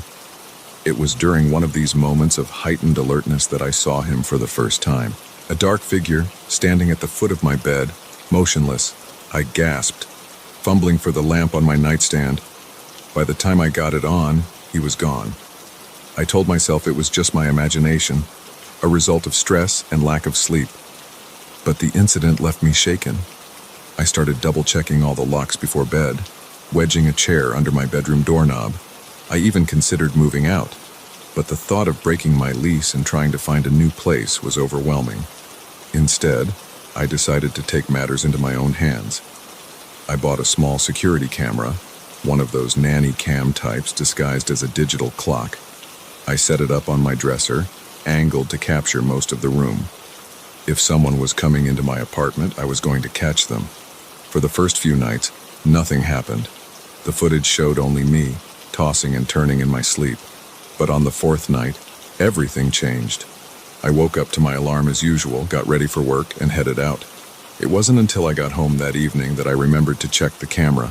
What I saw made my blood run cold. The footage started normally enough, me, asleep in bed. But at around 2:30 a.m., the door to my bedroom slowly opened. A figure entered, moving with eerie calmness. It was Mr. Keegan, my landlord.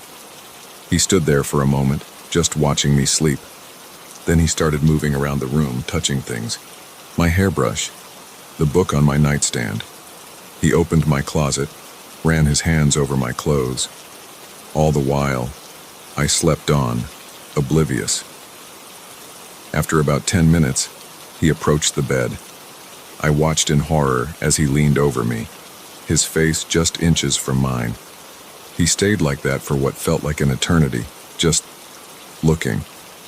Then, as silently as he'd entered, he left. I felt sick. The violation, the invasion of my privacy, it was almost too much to bear. But underneath the disgust and fear, another emotion was building.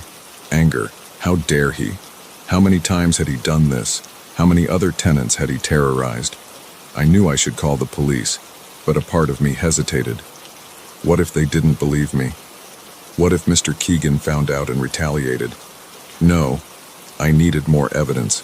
I needed to catch him in the act. So I hatched a plan. The next night, I pretended to go to bed as usual, but I didn't sleep. I lay there, every muscle tense, waiting. The hours ticked by, and just when I was starting to think he wouldn't come, I heard it. The soft click of my front door opening. My heart pounded so loud I was sure he'd hear it. I forced myself to breathe slowly, evenly, as I heard his footsteps approaching my bedroom. The door creaked open. I waited until I felt his presence near the bed. Then, in one swift motion, I sat up and turned on the lamp. Mr. Keegan stood there, frozen like a deer in headlights. For a moment, we just stared at each other. Then he smiled. It wasn't a friendly smile. It was the smile of a predator who's been caught but isn't sorry.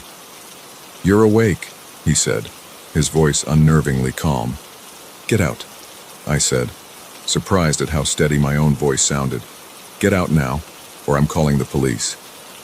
He chuckled, a low, unsettling sound. "And tell them what?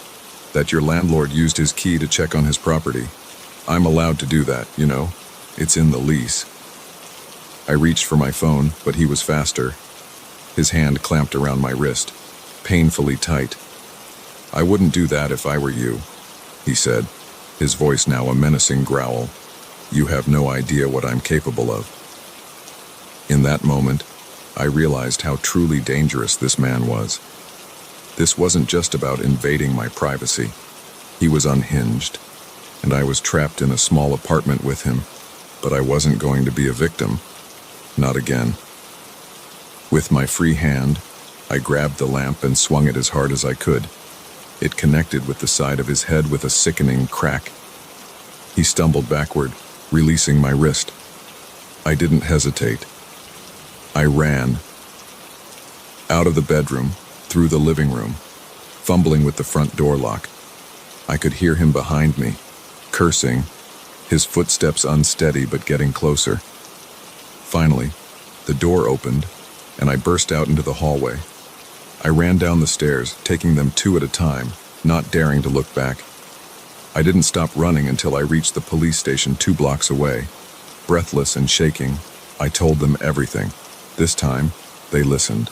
They took my statement, looked at the video footage I had on my phone, and sent officers to arrest Mr. Keegan. It turned out I wasn't his first victim. The police found evidence in his apartment linking him to a string of burglaries and stalking incidents across the city. He's in jail now, awaiting trial, but sometimes I still wake up in the middle of the night, certain I can feel his eyes on me. I moved out of that apartment, of course. Found a new place across town.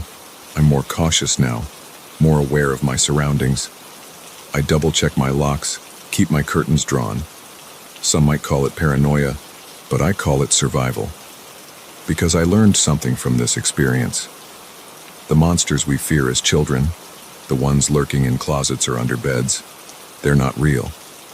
But there are monsters in this world. They walk among us, smile at us, hand us keys to apartments with cheap rent and dark secrets. And sometimes, the only way to defeat them is to shine a light on them, to expose them for what they truly are. It's not easy. It's terrifying, in fact, but it's necessary, because if we don't, they'll just keep lurking in the shadows, watching, waiting for their next victim. So if you ever get that feeling, that prickle on the back of your neck that tells you something's not right, listen to it. Trust your instincts. And don't be afraid to turn on the light and face whatever's hiding in the dark. Because sometimes, that's the only way to make the monsters go away.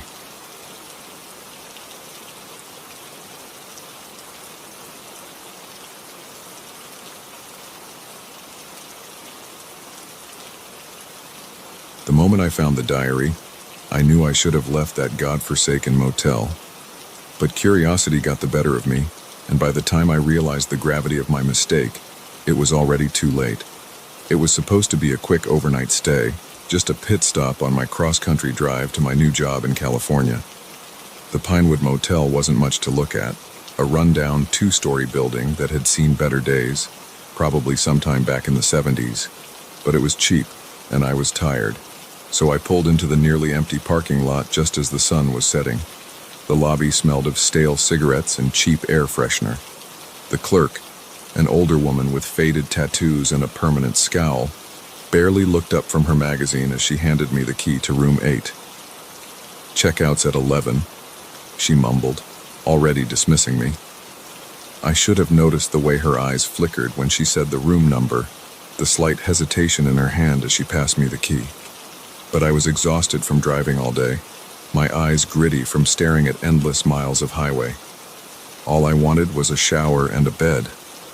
The room was about what I expected: faded wallpaper, a sagging double bed, and a TV that looked old enough to have watched the moon landing. But it was clean enough, and the water pressure in the shower was surprisingly good. I was just starting to think I might get a decent night's sleep after all when I noticed it. The corner of something poking out from under the bed. Probably just trash left by a previous guest, I thought. But when I bent down to look, I realized it was a book, a diary, to be exact, old and battered, its cover worn smooth by years of handling. I shouldn't have opened it. I know that now. But at the time, it seemed harmless enough. Just a forgotten journal, probably full of someone's boring vacation memories or work notes. The first few pages were exactly that. Mundane entries about a business trip, complaints about the weather, nothing exciting. But as I flipped through, the tone started to change. The handwriting became more frantic, the entries shorter and more disjointed. "Something's wrong with this place," when one entry read. "The walls, they move when I'm not looking. And the noises at night, God, the noises." I felt a chill run down my spine, but I couldn't stop reading. The next entry was even worse. "I tried to leave today. The door wouldn't open. It was locked, but I know I didn't lock it. When I finally got it open, the hallway, it wasn't the same. It went on forever, doors on both sides as far as I could see. This isn't possible. This isn't real." My hands were shaking now, but I kept turning pages. The entries became more and more disturbing. The writer talked about shadows moving on their own, about voices whispering from the walls, about something that came in the night, something that stood over the bed watching. The last entry was scrawled in shaky handwriting, barely legible. "If you're reading this, get out. Get out now, before it's too late. Before you become part of this place, like I have, like we all have."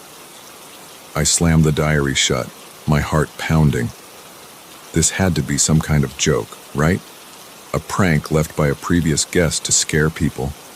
But as I sat there, the room suddenly felt different, colder. The shadows in the corners seemed deeper, somehow. I decided I wasn't going to stick around to find out if the diary was real or not. I grabbed my bags and headed for the door. But when I turned the handle, it wouldn't budge. I tried again, harder this time, but it was like the door was welded shut. Panic started to set in. I ran to the window, thinking I could climb out, but it wouldn't open either. That's when I noticed something that made my blood run cold. The parking lot outside, which had been nearly empty when I arrived, was now full of cars. Old cars, from every decade stretching back to the 50s, and they were all covered in a thick layer of dust, keen as if they hadn't moved in years. I backed away from the window, my mind reeling. This couldn't be happening. It had to be some kind of hallucination. Maybe I was more tired than I thought. I closed my eyes, took a deep breath, and counted to 10. When I opened them again, everything would be normal. 1, 2, 3. I could hear something now, a faint scratching sound coming from the walls. 4, 5, 6. Was it just my imagination? Or was the room getting smaller?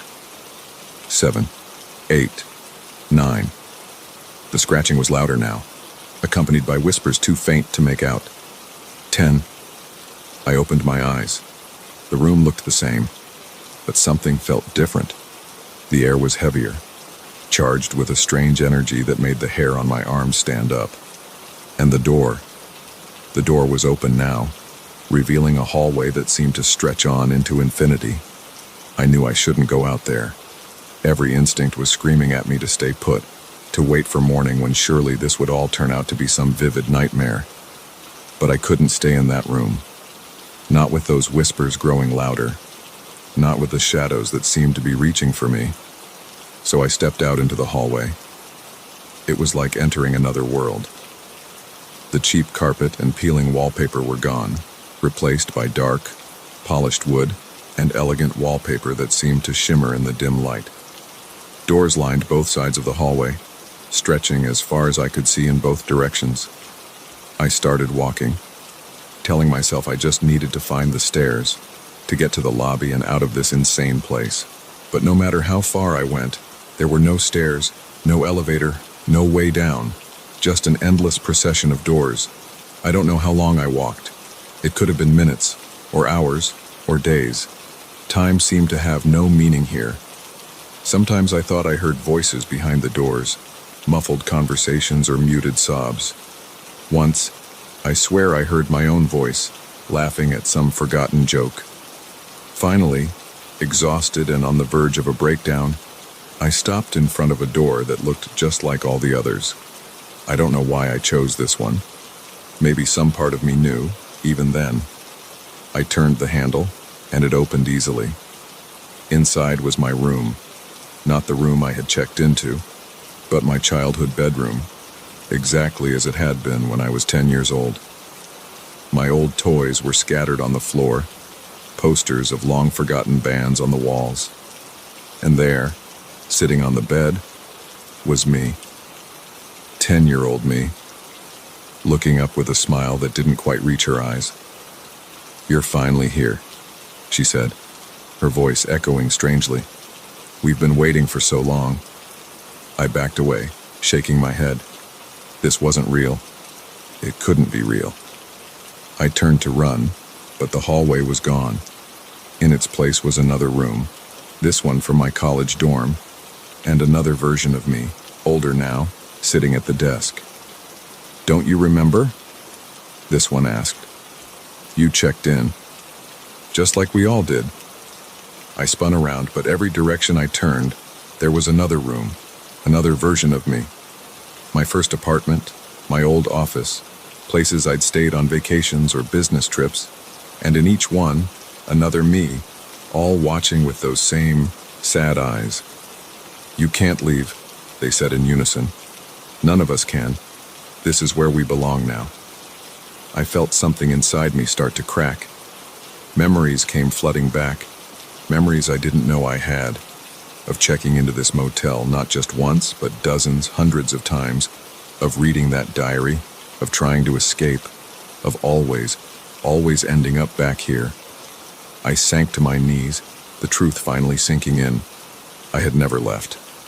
I had never even started that cross-country trip. I had been here all along, trapped in this impossible place, reliving the same nightmare over and over again. As the realization washed over me, I felt the motel shift around me.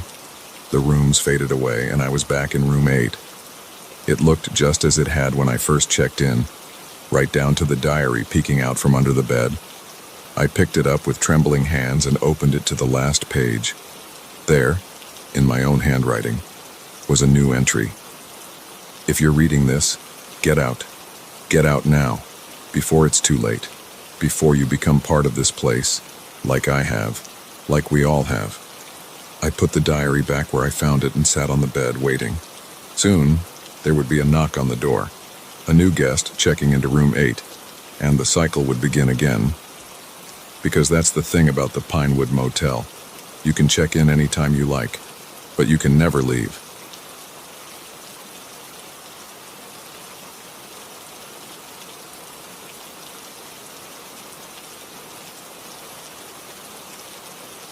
The moment I saw his eyes lock onto me, I knew this peaceful fishing trip was about to turn into a fight for survival. There's a certain look predators get when they've chosen their prey, and this man had it in spades. I'd come to Lake Hollow to escape the chaos of city life, to find some solitude and maybe catch a few fish. It was a beautiful spot, tucked away in the mountains, far from the nearest town. The kind of place where you could lose yourself for days, surrounded by nothing but trees and water. I arrived early that morning, just as the mist was lifting off the lake. The air was crisp, filled with the scent of pine and damp earth. I found a quiet spot on the shore, away from the few other fishermen I'd seen setting up. Perfect, I thought. Just me and the fish. For the first few hours, it was exactly what I'd hoped for. The gentle lapping of waves against the shore, the occasional splash of a jumping fish, the rustle of leaves in the breeze. I'd caught a couple of decent-sized trout and was feeling pretty good about my decision to come out here. That's when I first noticed him.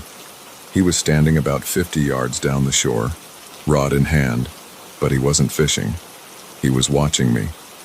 I tried to shrug it off at first. Maybe he was just sizing up the competition, seeing if I was having any luck. But there was something off about the way he stood. Too still, too focused. I cast my line again, trying to ignore the prickle of unease creeping up my spine. When I glanced back, he had moved closer.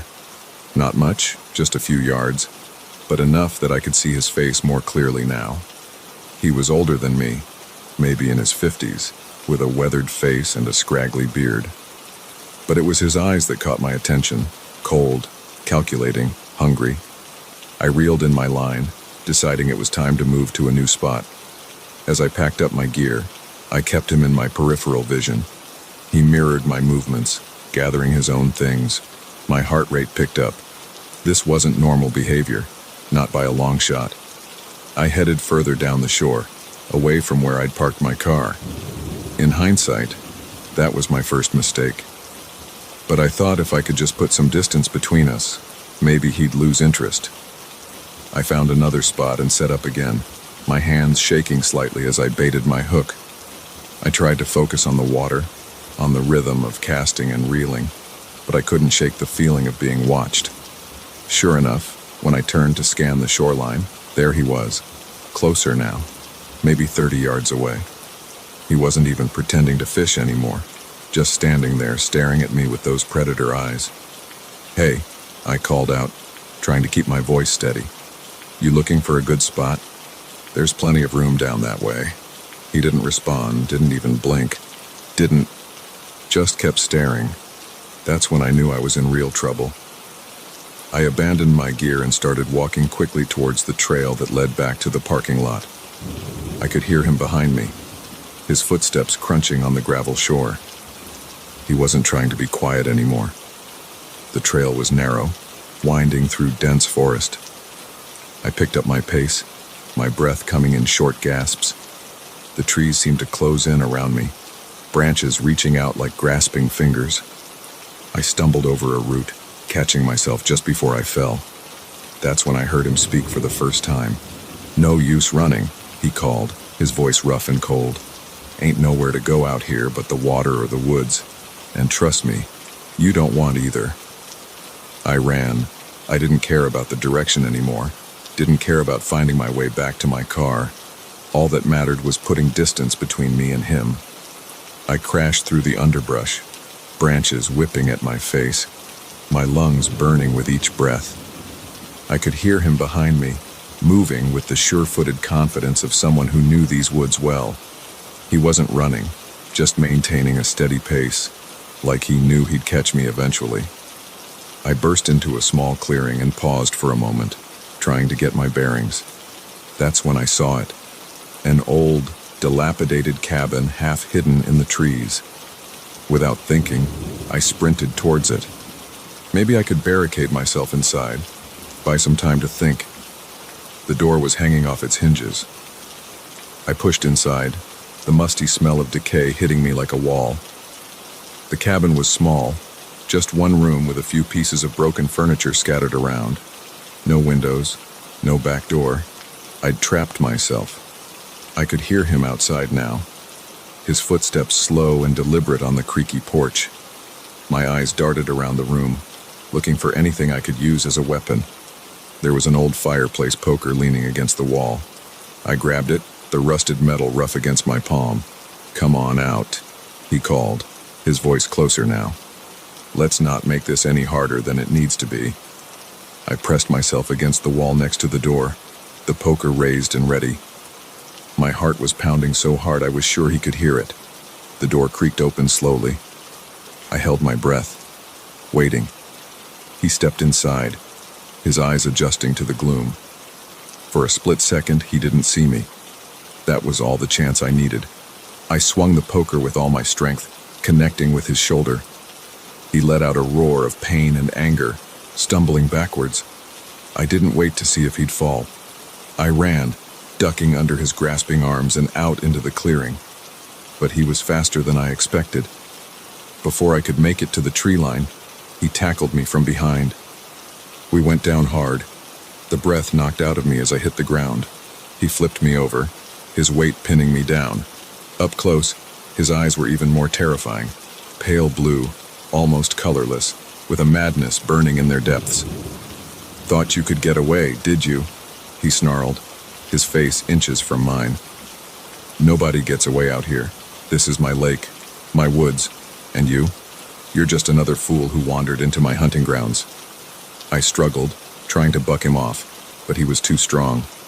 His hands found my throat, squeezing. Black spots danced at the edges of my vision as I gasped for air. In that moment, as consciousness started to slip away, something snapped inside me. A primal, desperate need to survive took over. My hands scrabbled in the dirt beside me, fingers closing around a rock. With the last of my strength, I brought it up hard against the side of his head. The impact was like a thunderclap. His grip loosened, and he toppled sideways, stunned. I scrambled to my feet, sucking in great lungfuls of air. He was already starting to get up, shaking his head to clear it. I ran. I ran like I've never run before in my life. Through the trees, over fallen logs, splashing through streams. I had no idea where I was going, only that I had to get away. I don't know how long I ran. It could have been minutes or hours. All I know is that eventually, I burst out of the tree line and found myself back at the lake shore. And there, like a miracle, was the parking lot. My car. I fumbled with my keys, my hands shaking so badly I could barely get them in the ignition. As I peeled out of the lot, spraying gravel, I caught a glimpse of movement at the edge of the woods. He was there, watching me drive away. Even from a distance, I could feel the weight of his stare. I didn't stop driving until I hit the highway, putting miles between me and Lake Hollow. It wasn't until I was safely back in the city that I finally let myself break down, the full weight of what had happened crashing over me. I reported it to the police, of course. They sent officers out to investigate him, but they didn't find much. Just an abandoned cabin in the woods and some trampled underbrush. No sign of the man who'd chased me. They chalked it up to a misunderstanding, suggested maybe I'd overreacted to a fellow hiker. But I know what I saw. I know what I felt. Those eyes, that voice, they haunt my dreams now. I don't go fishing anymore. Don't go hiking or camping either. The peace I used to find in nature has been replaced by a constant gnawing fear. Because I know he's still out there in those woods on by that lake, waiting, watching, hunting. And I can't shake the feeling that someday, somehow, he'll find me again. That our unfinished business will finally come to its bloody conclusion. Until then, I'll stay in the city, surrounded by people and noise and light. Because the silence of the wilderness now holds only terror for me. A reminder that sometimes the most dangerous predators are the ones that look just like us.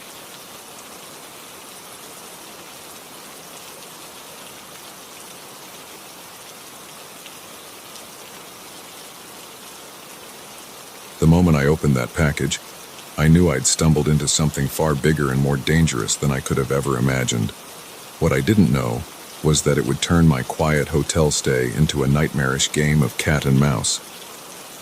I'd checked into the Pinewood Hotel late that evening, exhausted from a long day of business meetings. It was one of those generic chain hotels, nothing fancy, but clean and comfortable enough for a night or two. The lobby was quiet, just me and the bored-looking receptionist who barely looked up from her computer as she handed me my key card. "Room 317, she said, her voice as bland as the beige walls around us. "Elevators to your left, checkouts at 11. I nodded my thanks and headed up, my wheeled suitcase bumping along behind me. The third-floor hallway was deserted, the only sound the soft hum of the ice machine at the far end. I found my room easily enough and swiped the card, eager to kick off my shoes and fall into bed. That's when I saw it, a small package, about the size of a shoebox, sitting right in front of my door. At first, I thought maybe I'd dropped something from my briefcase key, but as I bent to pick it up, I realized it wasn't mine. The label was addressed to someone named J. Marston, definitely not me. I should have just left it there, should have called the front desk and let them deal with it. But curiosity got the better of me. I picked up the package. It was surprisingly heavy for its size and brought it into the room with me. Once inside, I set it on the desk and took a closer look. The return address had been blacked out with marker, and there was no postage stamp. This hadn't come through the mail. Someone had hand-delivered it. I told myself I was just going to take a quick peek, make sure it wasn't anything that needed immediate attention. That's what I told myself as I carefully peeled back the brown paper wrapping. Inside was a plain cardboard box. No markings, no labels. Just an ordinary box that could have held anything from office supplies to a pair of shoes. But when I lifted the lid, I knew instantly that this was anything but ordinary. The box was filled with documents, stacks of papers, file folders, and what looked like photographs. But it was the top sheet that caught my eye, a memo printed on official-looking letterhead. As I scanned the first few lines, my blood ran cold.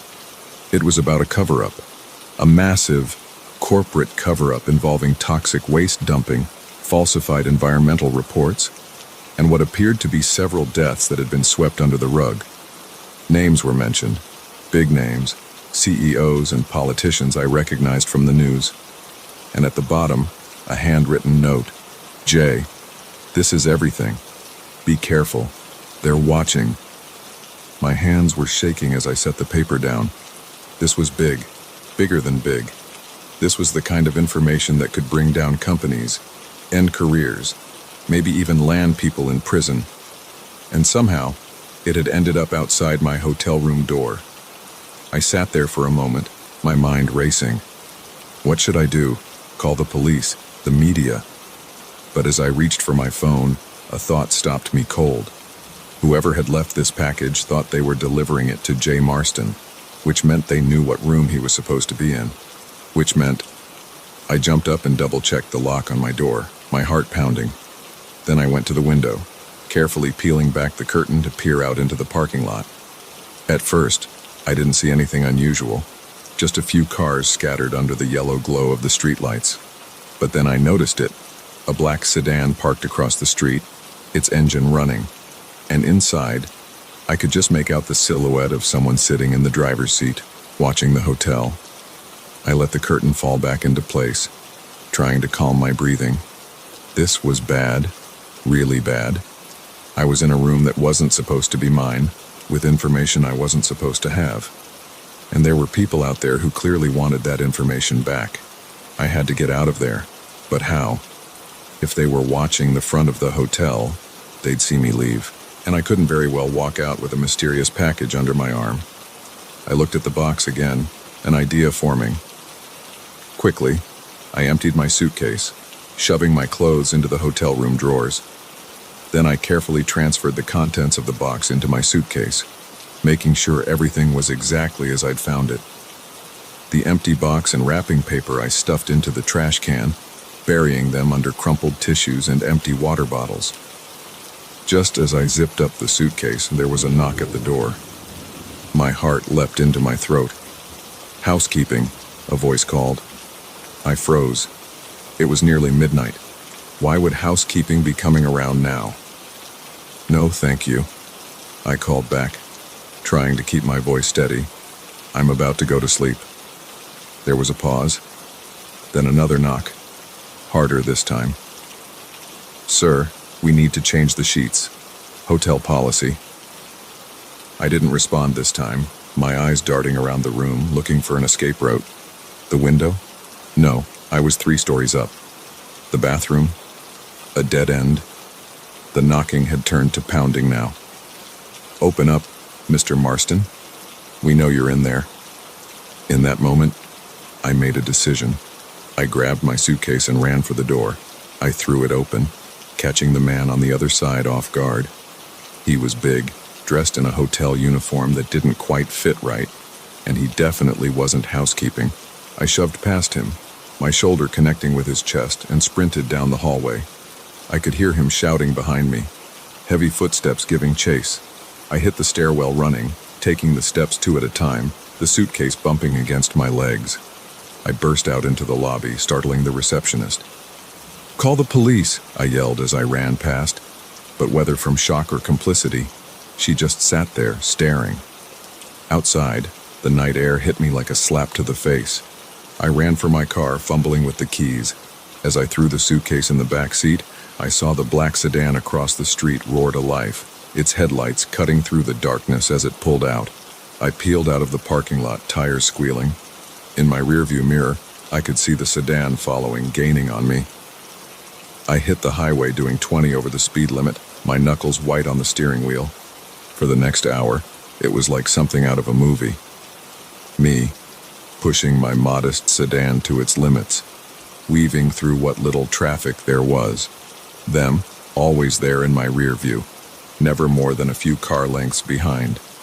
It wasn't until I hit the outskirts of the next town that I finally lost them, pulling off onto a dark side street and killing my lights. I sat there in the darkness, my heart pounding, waiting to see if they'd drive past. After 10 minutes of silence, I let out a shaky breath. I'd done it. I'd gotten away. But now what? I had a suitcase full of incriminating documents, no idea who had left them or who was after them, and I was pretty sure I couldn't go home. Not if they knew who I was. I sat there for a long time, weighing my options. Finally, I made a decision. I drove to the local police station, parked across the street, and called in an anonymous tip. Then I left the suitcase in front of the station doors and drove away. I'd like to say that was the end of it. That I went home, went back to my normal life, and never thought about that night again. But that would be a lie. The story broke a few weeks later. A massive scandal involving several major corporations and high-ranking government officials. Arrests were made, companies collapsed, and the political landscape shifted overnight. And me, I moved, changed my name, started looking over my shoulder everywhere I went. because I know that somewhere out there are people who remember the night their carefully laid plans went awry. People who might still be looking for the man who stumbled into room 317 and walked out with their secrets. So if you ever find yourself in a hotel and there's an unexpected package at your door, my advice, leave it be. Some mysteries are better left unsolved.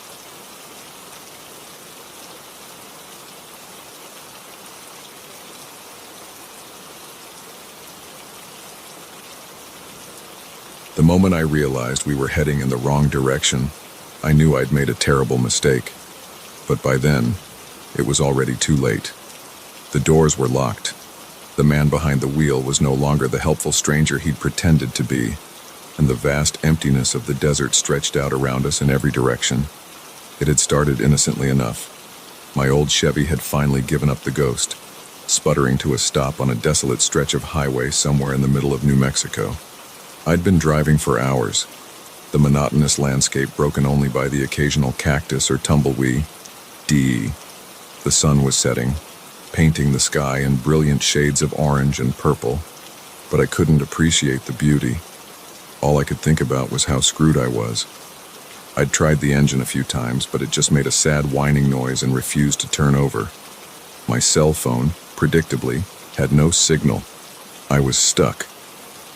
That's when I saw the headlights approaching in the distance. Relief washed over me. Surely, whoever it was would be able to help, or at least give me a ride to the nearest town. The vehicle, an old pickup truck that had seen better days, slowed as it approached. The driver, a middle-aged man with a weathered face and a friendly smile, rolled down his window. "Car trouble?" he asked, his voice gravelly but kind. I nodded, explaining my situation. He listened patiently, then offered to give me a ride to the next town. "It's about an hour away," he said. "We can call a tow truck from there." I hesitated for a moment. My mom's voice echoed in my head, warning me about the dangers of accepting rides from strangers. But what choice did I have? Stay here and hope another car came along before I died of thirst or heat stroke? "That would be great," I said, grabbing my backpack from the car. "Thank you so much." He introduced himself as Frank as I climbed into the passenger seat. The inside of the truck smelled of leather and tobacco, and country music played softly from the radio. We made small talk as we drove. He asked where I was headed, a new job in Los Angeles, where I was from, a small town in Ohio he'd never heard of, if I had family waiting for me, just some college friends I'd be rooming with. In return, he told me he was a local, born and raised in these parts. He knew the desert like the back of his hand, he said. It wasn't until about 20 minutes into the drive that I started to feel uneasy. Something about the way Frank was asking questions, the intensity of his gaze when he looked at me, it just felt off. I tried to shake it off. He was just being friendly, I told myself. But then I noticed something that made my blood run cold. We were heading east. The sun, which had been setting in front of us when we started driving, was now on our left. Frank, I said, trying to keep my voice casual. I think we might be going the wrong way. Wasn't the town supposed to be west of where my car broke down? He didn't answer right away. When he did, his voice had lost all its earlier warmth. "No," he said flatly. "We're going the right way." My heart started pounding. I reached for the door handle, thinking maybe I could tuck and roll, action movie style. But the door wouldn't open. Child locks. "Where are we going?" I asked, no longer bothering to hide the fear in my voice. Frank's lips curled into a smile that sent chills down my spine. "Somewhere private," he said, "where we won't be disturbed." Panic set in. I looked around wildly, searching for something, anything I could use as a weapon. The truck was clean, almost obsessively so. No loose tools, no conveniently placed tire iron, nothing. "Please," I said, hating how weak my voice sounded. "Just let me out. I won't tell anyone. I swear," he laughed, a harsh, grating sound. "Oh, I know you won't tell anyone. No one ever does." The implication of his words hit me like a punch to the gut. This wasn't his first time. How many others had he taken? How many cars were left abandoned on the side of the road, their drivers never to return? We drove on in silence, the miles stretching out endlessly before us. I racked my brain for a plan, but came up empty. I was trapped in a moving vehicle with a man who clearly meant me harm, heading deeper into a desert I didn't know.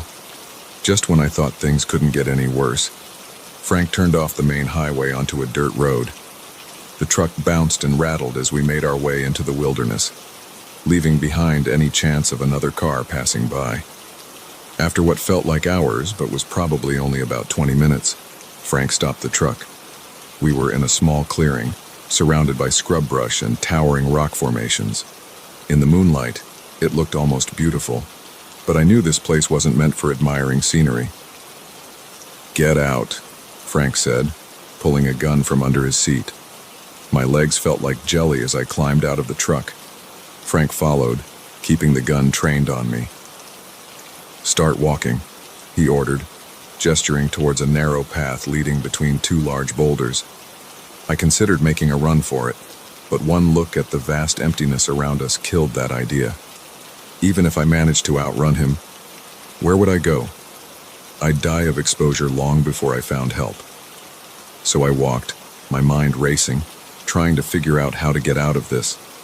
Maybe I could reason with him, appeal to his humanity. "You don't have to do this," I said, my voice shaking. "Whatever you're planning, it's not too late to stop." He didn't respond, just prodded me forward with the gun.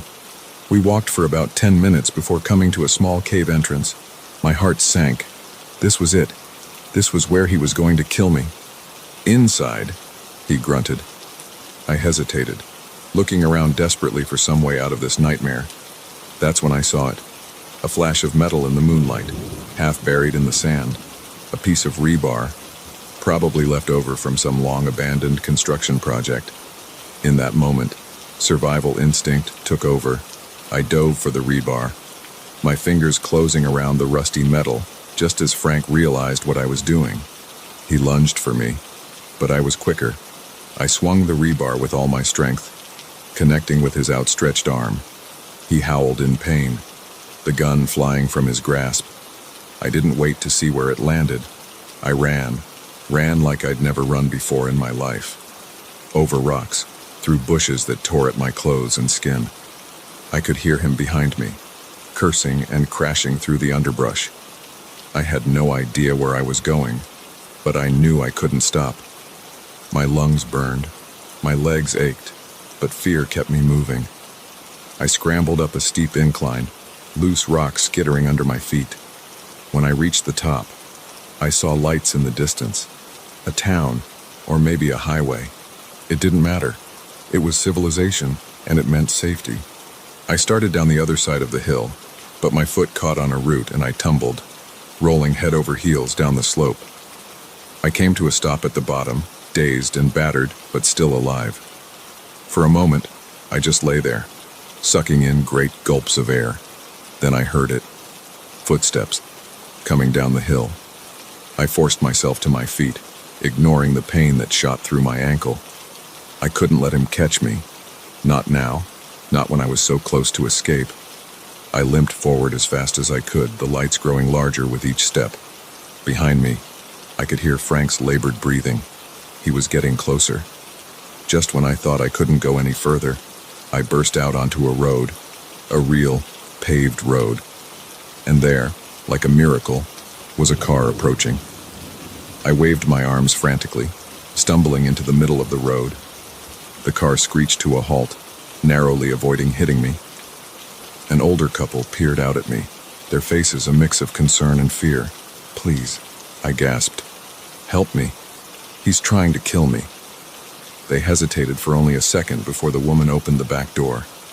"Get in," she said. I didn't need to be told twice. I dove into the back seat just as Frank emerged from the darkness. "Drive," I yelled. The man floored it, and we took off down the road, leaving Frank standing there, a dark silhouette against the desert night. We went straight to the police station in the next town. I told them everything. my story spilling out in a rush of tears and trembling words. They found my car where I'd left it, and Frank's truck abandoned near the cave. But of Frank himself, there was no sign. He'd vanished into the desert he knew so well.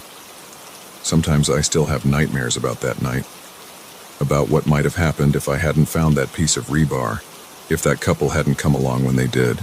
But mostly, I think about how close I came to being just another missing person, another mystery for someone else to solve. I don't pick up hitchhikers anymore, and I always make sure my car is in good working order before a long trip, because I know now that sometimes the real monsters aren't hiding under your bed or in your closet.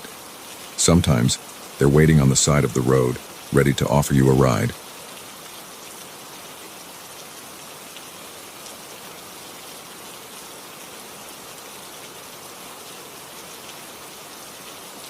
The moment I realized the man standing in my living room wasn't really a delivery driver, I knew I'd made a terrible mistake.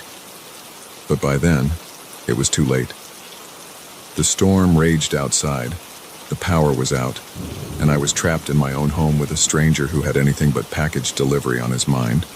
It had started as just another dreary Tuesday evening. I'd been working from home, trying to meet a deadline while the wind howled and rain lashed against the windows. The storm had been building all day, and by nightfall it was in full force. The lights had been flickering on and off for hours, and I was just considering calling it quits when there was a knock at the door. I hesitated. Who would be out in weather like this? But then I remembered I'd ordered a package and the tracking had said it would arrive today. Maybe the poor delivery guy had gotten caught in the storm. I opened the door to find a man in a brown uniform, soaked to the bone and holding a soggy cardboard box. "Evening, ma'am," he said, his voice barely audible over the wind. "Got a delivery for you. Mind if I step in for a sec? It's crazy out here." I should have said no. Every instinct was screaming at me to keep the door closed, to tell him to just leave the package on the porch. But he looked so miserable, standing there in the rain, that I found myself stepping aside. "Of course," I said. "Come in. Get out of that rain." He hurried inside, bringing with him the smell of wet clothes and something else, something I couldn't quite place. I closed the door, shutting out the howling wind. "You can set the package down there," I said, pointing to a small table by the door. "Would you like a towel to dry off?" He turned to face me, and that's when I saw it. The look in his eyes. It wasn't gratitude or relief at being out of the storm. It was hunger, predatory. My heart skipped a beat. "That's awful kind of you," he said, his voice low and no longer muffled by the wind. "But I don't think a towel is going to cut it." He took a step towards me, and I instinctively backed up. "What do you mean?" I asked, trying to keep my voice steady. He smiled, but it wasn't a friendly smile. It was the kind of smile a wolf might give a rabbit it had cornered. "I think you know exactly what I mean." That's when the power went out. One moment, the living room was bathed in warm light, and the next, we were plunged into darkness. I heard him chuckle, a sound that sent chills down my spine. "Well, ain't that convenient?" he said. I turned and ran, my heart pounding in my chest. I knew my house, even in the dark. He didn't. That was my only advantage. I made it to the kitchen, fumbling in a drawer for anything I could use as a weapon. My fingers closed around a rolling pin just as I heard his heavy footsteps entering the room. "Come on now," he called, his voice sickeningly playful. "No need to make this difficult. We're going to have a nice long night together, you and me." I swung the rolling pin blindly in the direction of his voice. There was a satisfying thunk and a grunt of pain. I didn't wait to see if I'd done any real damage. I ran again, this time heading for the stairs. I took them two at a time, my free hand skimming the wall to keep my bearings in the darkness. Behind me, I could hear him recovering, his footsteps heavy on the stairs. "You're gonna pay for that," he growled, all pretense of friendliness gone. I made it to my bedroom and slammed the door shut, fumbling with the lock. It wouldn't hold him for long, but it might buy me enough time to think of a plan. My eyes darted around the room, adjusting to the dim light coming through the window. Phone. I needed my phone. But where was it? In my panic, I couldn't remember where I'd left it. The door shuddered as he threw his weight against it. The lock wouldn't hold for long. I dove for my bedside table, yanking open drawers. Nothing. Where was it? Another slam against the door. I heard wood splintering. Then I remembered. My phone was downstairs, charging in the living room. My stomach dropped. I was trapped, phoneless, in a dark room with a madman trying to break down the door. The window. It was my only chance. I ran to it, throwing it open. The wind and rain immediately whipped into the room, soaking me in seconds. I looked down. It was a long drop to the ground over the porch roof. I might break something if I jumped, but it was better than the alternative. Just as I was about to climb out, a flash of lightning illuminated the yard. And there, parked behind my car, was a van. A van that definitely wasn't a delivery vehicle.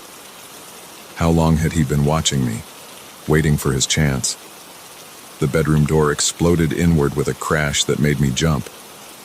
He stood there, silhouetted in the doorway, his breath coming in heavy pants.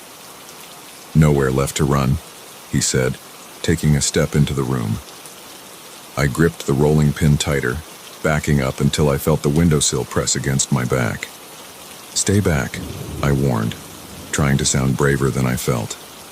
He laughed, a harsh, grating sound. "Or what? You'll hit me with your little rolling pin again? Go ahead. I like it when they fight back." He lunged at me. I swung the rolling pin, but this time he was ready. He caught my wrist, twisting until I cried out in pain and dropped my makeshift weapon. "Now then," he said, his face inches from mine. "Let's have some fun." In that moment, with his foul breath on my face and his iron grip on my wrist, something in me snapped. I wasn't going to be a victim. I wasn't going to let this be how my story ended.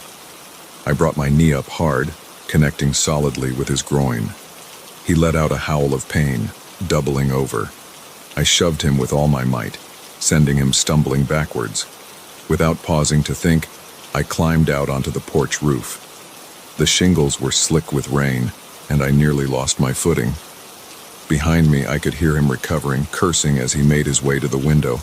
I half ran, half slid down the roof, my heart in my throat. At the edge, I hesitated for just a second before jumping. I hit the ground hard, pain shooting up through my ankles and knees, but I didn't have time to recover. I could see him at the window, preparing to follow. I ran, through my yard, across the street, to my neighbor's house. I pounded on their door, screaming for help. Lights came on inside, and I heard movement. Just as my neighbor opened the door, I heard the screech of tires. I turned to see the van peeling away, disappearing into the stormy night. The police came, took my statement, searched the area, but they didn't find him. The van was gone, and with it, any real evidence. They told me I was lucky, that it could have been much worse. As if I needed reminding. I didn't sleep that night, or for many nights after. Every time I closed my eyes, I saw his face, heard his voice. I jumped at every sound, flinched at every unexpected movement. I moved out of that house, changed my phone number, even considered changing my name. But the fear lingered. It still lingers, if I'm honest, because I know he's still out there. Maybe watching, maybe waiting for another stormy night, another woman alone in her house. And I know that the next time, he might not make the mistake of letting his victim get away.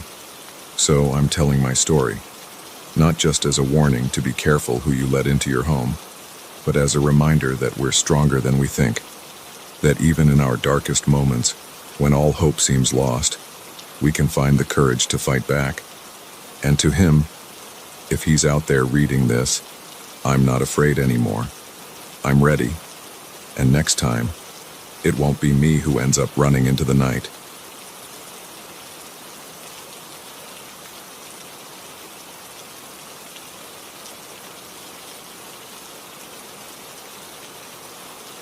The moment I saw those footprints in the old barn, I knew I wasn't alone out here, and whatever was sharing these woods with me was definitely not some harmless wildlife.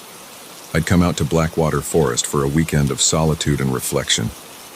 My life back in the city had become a chaotic mess of deadlines, relationship drama, and existential crises. I figured a few days of roughing it in the wilderness might help me clear my head and reset my priorities. How wrong I was. The first day had gone well enough. I'd hiked several miles into the forest, found a nice clearing to set up my tent, and spent the afternoon exploring the surrounding area. As the sun began to set, I'd gathered wood for a fire and settled in for a quiet evening under the stars. It wasn't until the next morning that things started to feel off. I woke up to find my backpack had been moved from where I'd left it outside my tent. At first, I thought maybe an animal had gotten curious during the night, but nothing was torn or chewed, just rearranged. It was odd, but I brushed it off and went about my day. I decided to explore further into the forest, following a barely visible trail that seemed to wind between the towering pines. The deeper I went, the denser the woods became. The canopy overhead grew so thick that only slivers of sunlight managed to penetrate, casting eerie shadows on the forest floor. That's when I stumbled upon the old barn. It was tucked away in a small clearing, its weathered boards gray with age and half hidden beneath a tangle of vines. It looked like it hadn't been used in decades, maybe even a century. Curiosity got the better of me, and I decided to take a closer look. The door creaked ominously as I pushed it open, sending a shiver down my spine. The interior was dim, dust motes dancing in the few beams of light that managed to sneak through cracks in the walls. Old farm equipment lay scattered about, rusted and broken, but it was the floor that caught my attention. Footprints, fresh ones, pressed into the thick layer of dust that covered the wooden planks. They weren't animal tracks, and they definitely weren't mine. These were human footprints, and judging by their clarity, they couldn't be more than a day old. My heart started to race. Who else could be out here? I was miles from any road or trail. The park ranger had told me I was the only camper registered in this area for the weekend. As my eyes adjusted to the gloom, I noticed something else. Food wrappers, empty water bottles, signs of recent human habitation, but this was no ordinary campsite. The wrappers were piled in one corner, as if someone had been staying here for an extended period, and there, scrawled on one of the walls in what looked disturbingly like dried blood, was a message. "They're coming, run." I backed out of the barn, my breath coming in short gasps. This was wrong, all wrong. I needed to get back to my campsite, pack up, and get the hell out of these woods. As I turned to leave, something caught my eye. There, half hidden in the tall grass near the barn's entrance, was a cell phone. My hands shook as I picked it up. The screen was cracked, but it still had power. I pressed the home button and my blood ran cold. The background image was a selfie of a young woman, smiling at the camera. But it was the date on the lock screen that made my stomach lurch. It was from 3 days ago, which meant whoever this phone belonged to had been here very recently. And judging by the state of the barn and that ominous message, they might be in serious trouble. I shoved the phone in my pocket and started back towards my campsite, moving as quickly and quietly as I could. The forest, which had seemed so peaceful yesterday, now felt oppressive. Every snapping twig made me jump. Every rustle in the underbrush sent my heart racing. When I finally reached my clearing, I stopped dead in my tracks. My tent was gone, not collapsed or blown over by the wind, but completely gone. The only sign it had ever been there was the flattened grass where it had stood. My mind reeled. This couldn't be happening. Who would take my tent, and why? Then a chilling thought struck me. What if they were still here? I spun around, scanning the trees surrounding the clearing. That's when I saw it. Just for a second, a flash of movement between two distant pines. A figure, darting out of sight. Panic seized me. I had to get out of here. Now. But which way? In my haste to return to camp, I'd lost track of which direction I'd come from. The dense forest looked the same in every direction. I picked a direction at random and started running. Branches whipped at my face. Roots threatened to trip me with every step, but I didn't slow down.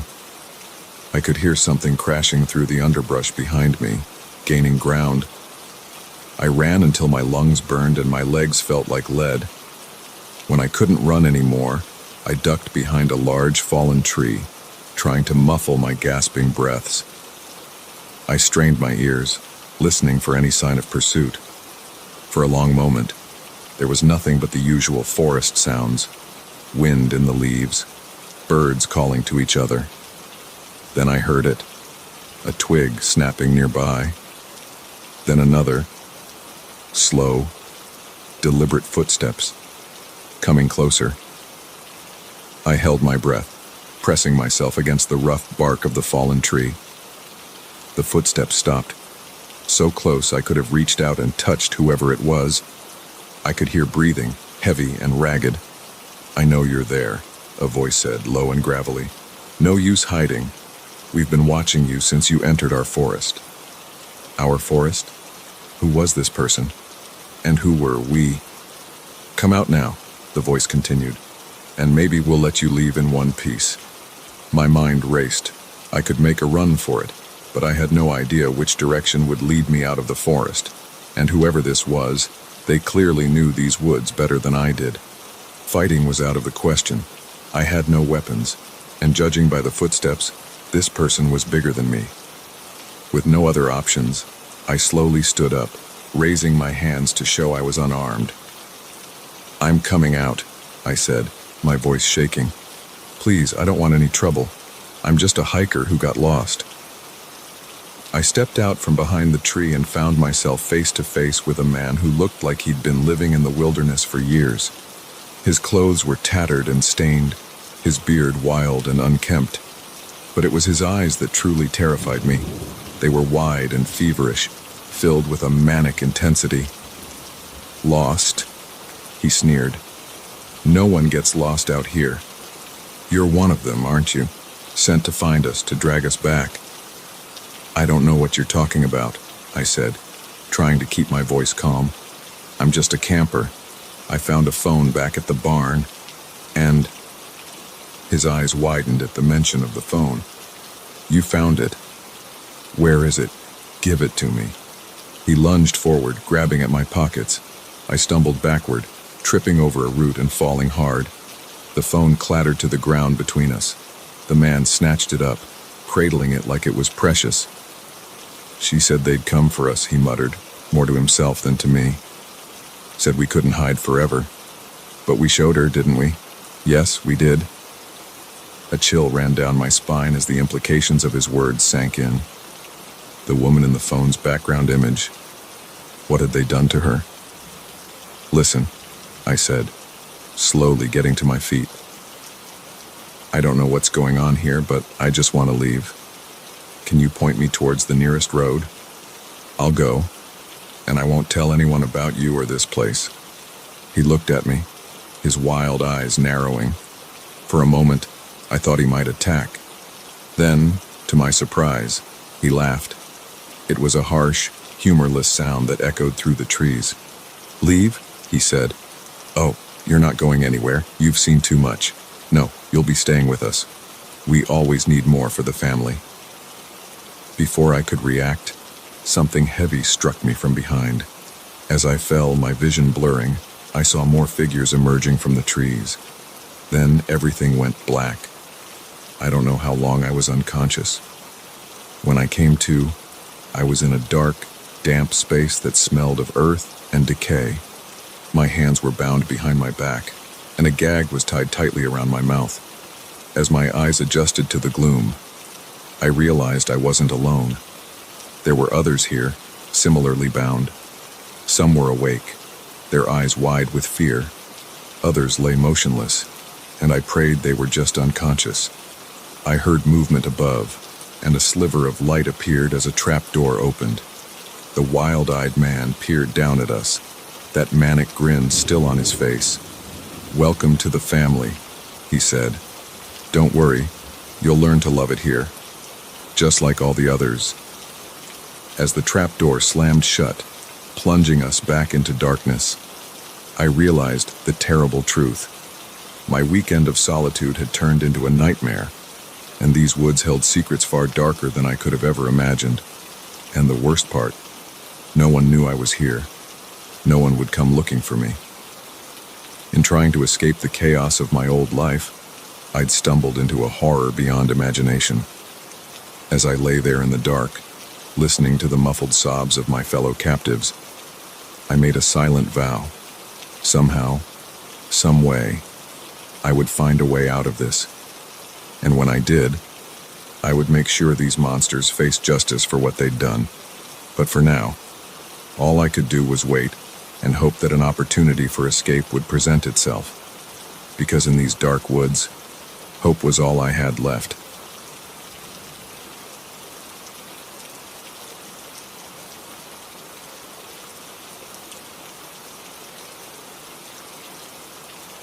The first time the phone rang, I thought it was a wrong number. By the third call, I knew someone was watching me. And by the 10th, I realized my life would never be the same again. It started on a Tuesday evening. I'd just gotten home from work, kicking off my shoes and collapsing onto the couch with a sigh of relief.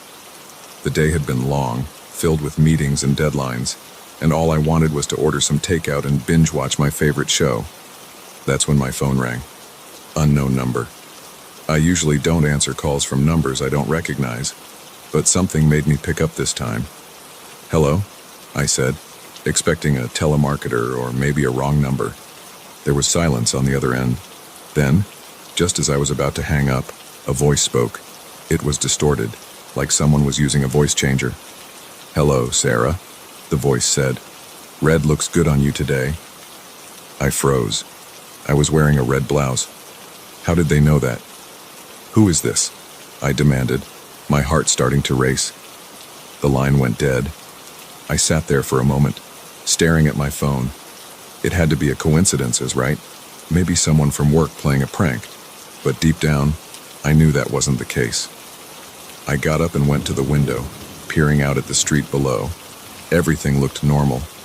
Cars parked along the curb, a couple walking their dog, the usual evening scene in my quiet suburban neighborhood. But now it all seemed sinister somehow.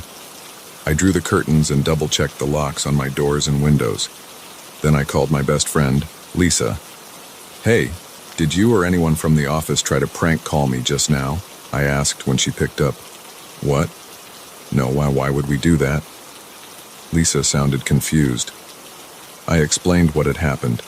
Lisa listened, then said, "That's creepy, Sarah. Maybe you should call the police." I considered it, but what would I tell them? That I got a weird phone call. They'd probably just tell me to block the number. So I tried to shake it off. I ordered my food, settled in with my show, and tried to forget about the strange call. But an hour later, my phone rang again. Same unknown number. This time, I didn't answer. It rang 4 times, then stopped. A moment later, a text came through.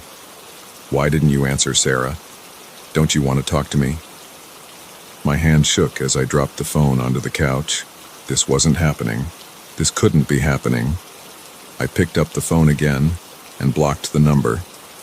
Then I turned off all the lights in my apartment and sat in the dark, watching the street through a crack in the curtains. Nothing seemed out of place. No suspicious cars. No one lurking in the shadows. But I couldn't shake the feeling of being watched. I didn't sleep much that night. Every noise made me jump. Every shadow seemed to move. When morning finally came, I was exhausted and on edge. I called in sick to work.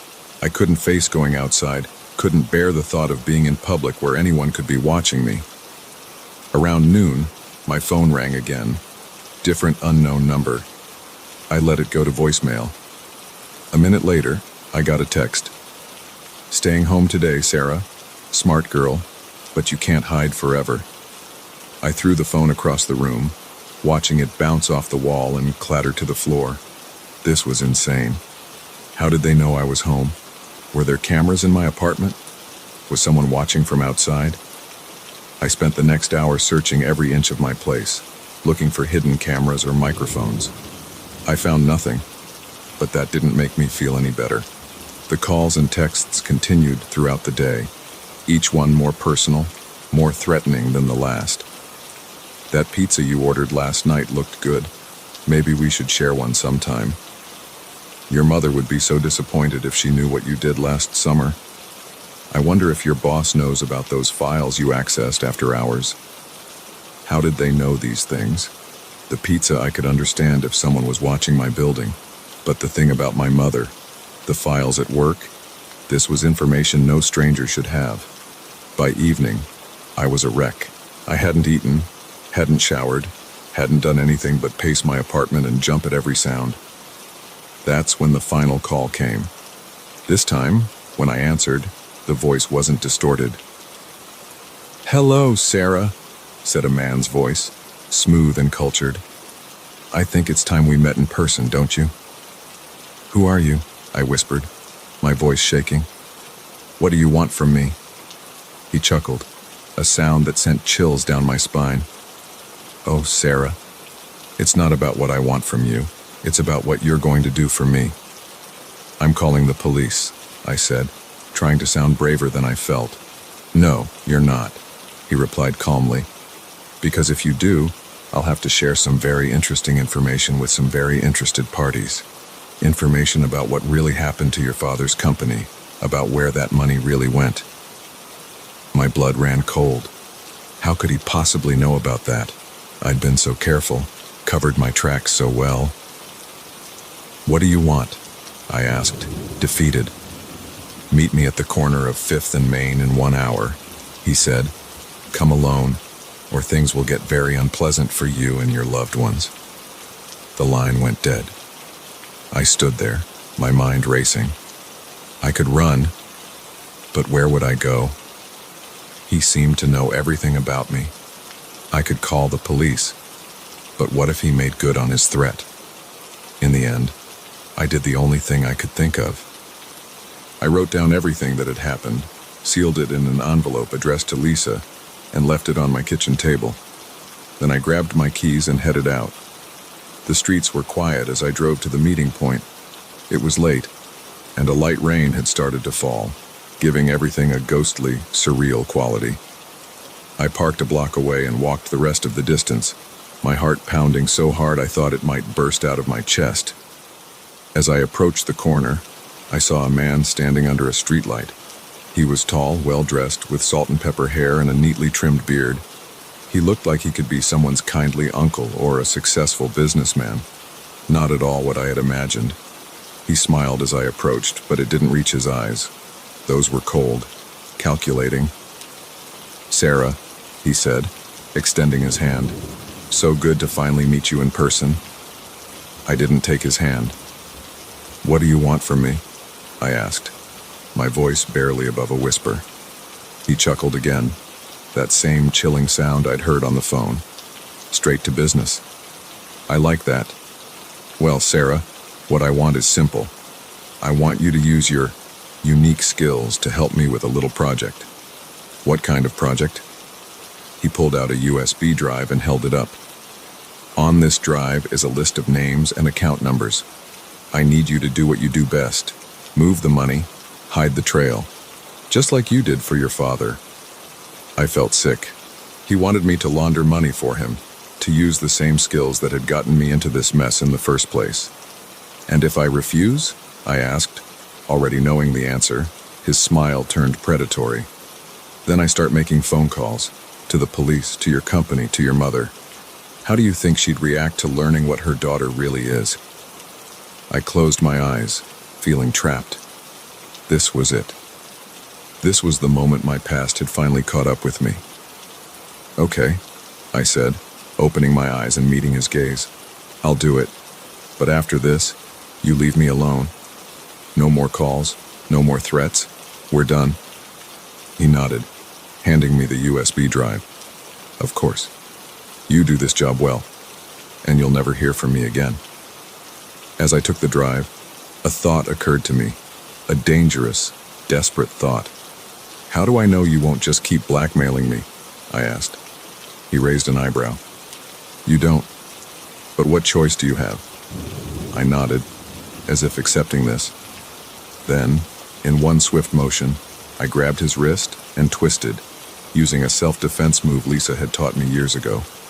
He cried out in surprise and pain, dropping his phone. I snatched it up and ran. Behind me, I could hear him shouting, his footsteps pounding on the wet pavement. I ran harder than I'd ever run in my life, my lungs burning, my legs aching. I didn't stop until I reached the police station 3 blocks away. Gasping for breath, I burst through the doors and approached the desk sergeant. "I need to report a crime," I said, placing both USB drives, his and mine, on the counter. "And I need to confess to one." The sergeant looked at me, then at the drives, his expression a mix of confusion and concern. "All right, miss," he said slowly. "Why don't you start from the beginning?" So I did. I told him everything. About the calls, the threats, the blackmail, and about what I'd done for my father all those years ago. It wasn't easy. I knew I was throwing away my freedom, my future. But as I spoke, I felt a weight lifting off my shoulders. No more secrets, no more looking over my shoulder. They arrested me, of course, and him too, when they caught up with him trying to flee the city. It turned out he was wanted for similar schemes in 3 other states. As they led me to a cell, I caught a glimpse of myself in a mirror. I looked tired, scared, but also relieved.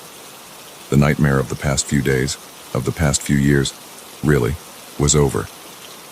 I don't know what the future holds for me now.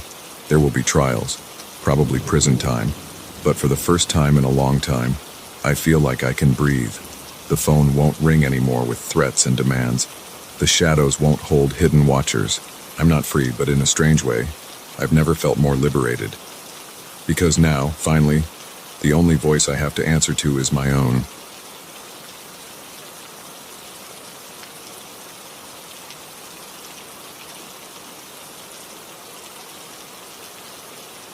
The moment I realized the footsteps behind me weren't my own echo, I knew this midnight run was about to become a nightmare.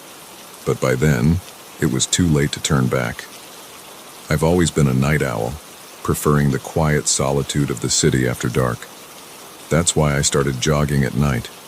The streets were emptier, the air cooler, and the usual hustle and bustle of the day faded into a peaceful hum of distant traffic and the occasional hoot of an owl. This particular night was no different, or so I thought. I laced up my running shoes, popped in my earbuds, and headed out into the cool autumn air. The moon was full, casting long shadows across the sidewalks and giving everything an ethereal, almost eerie glow. I started my usual route, heading towards the park. The streetlights flickered as I passed under them, creating a strobe-like effect that played tricks on my eyes. But I was used to it, barely noticing as I focused on my breathing and the rhythm of my feet hitting the pavement. It wasn't until I entered the park that I first noticed something was off. The park was usually deserted at this hour, save for the occasional homeless person on a bench or late-night dog walker. But tonight, it felt different. The air seemed heavier somehow, charged with an energy I couldn't quite place. I shook off the feeling, chalking it up to pre-marathon jitters. I had a big race coming up, and my nerves had been on edge for days. I picked up my pace, my breath coming in steady puffs as I rounded the large fountain at the center of the park. That's when I heard it. Footsteps, just slightly out of sync with my own. I glanced over my shoulder, but the path behind me was empty. Just shadows and moonlight. I frowned, slowing my pace slightly. The footsteps slowed too. My heart rate, already elevated from the run, kicked up a notch. I told myself I was being paranoid, that it was just an echo or my imagination playing tricks on me. But as I rounded the next bend, the footsteps grew louder, more distinct. I stopped abruptly, spinning around to confront whoever was following me. But there was no one there. The path stretched out behind me, empty and silent. The only sound was my own ragged breathing and the distant hum of the city. "Hello?" I called out, my voice sounding small and scared in the vast emptiness of the park.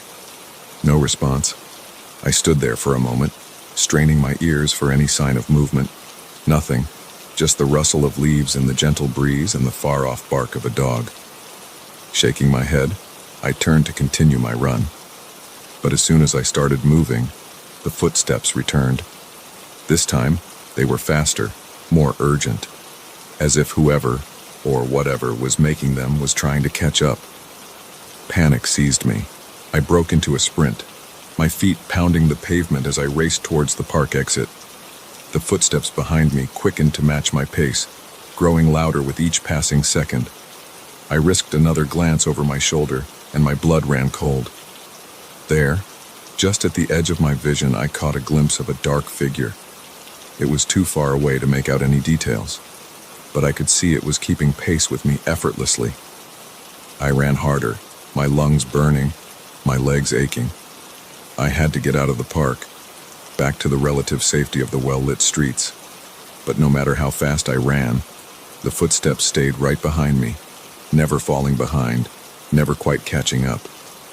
As I neared the park exit, a stitch formed in my side, slowing me down.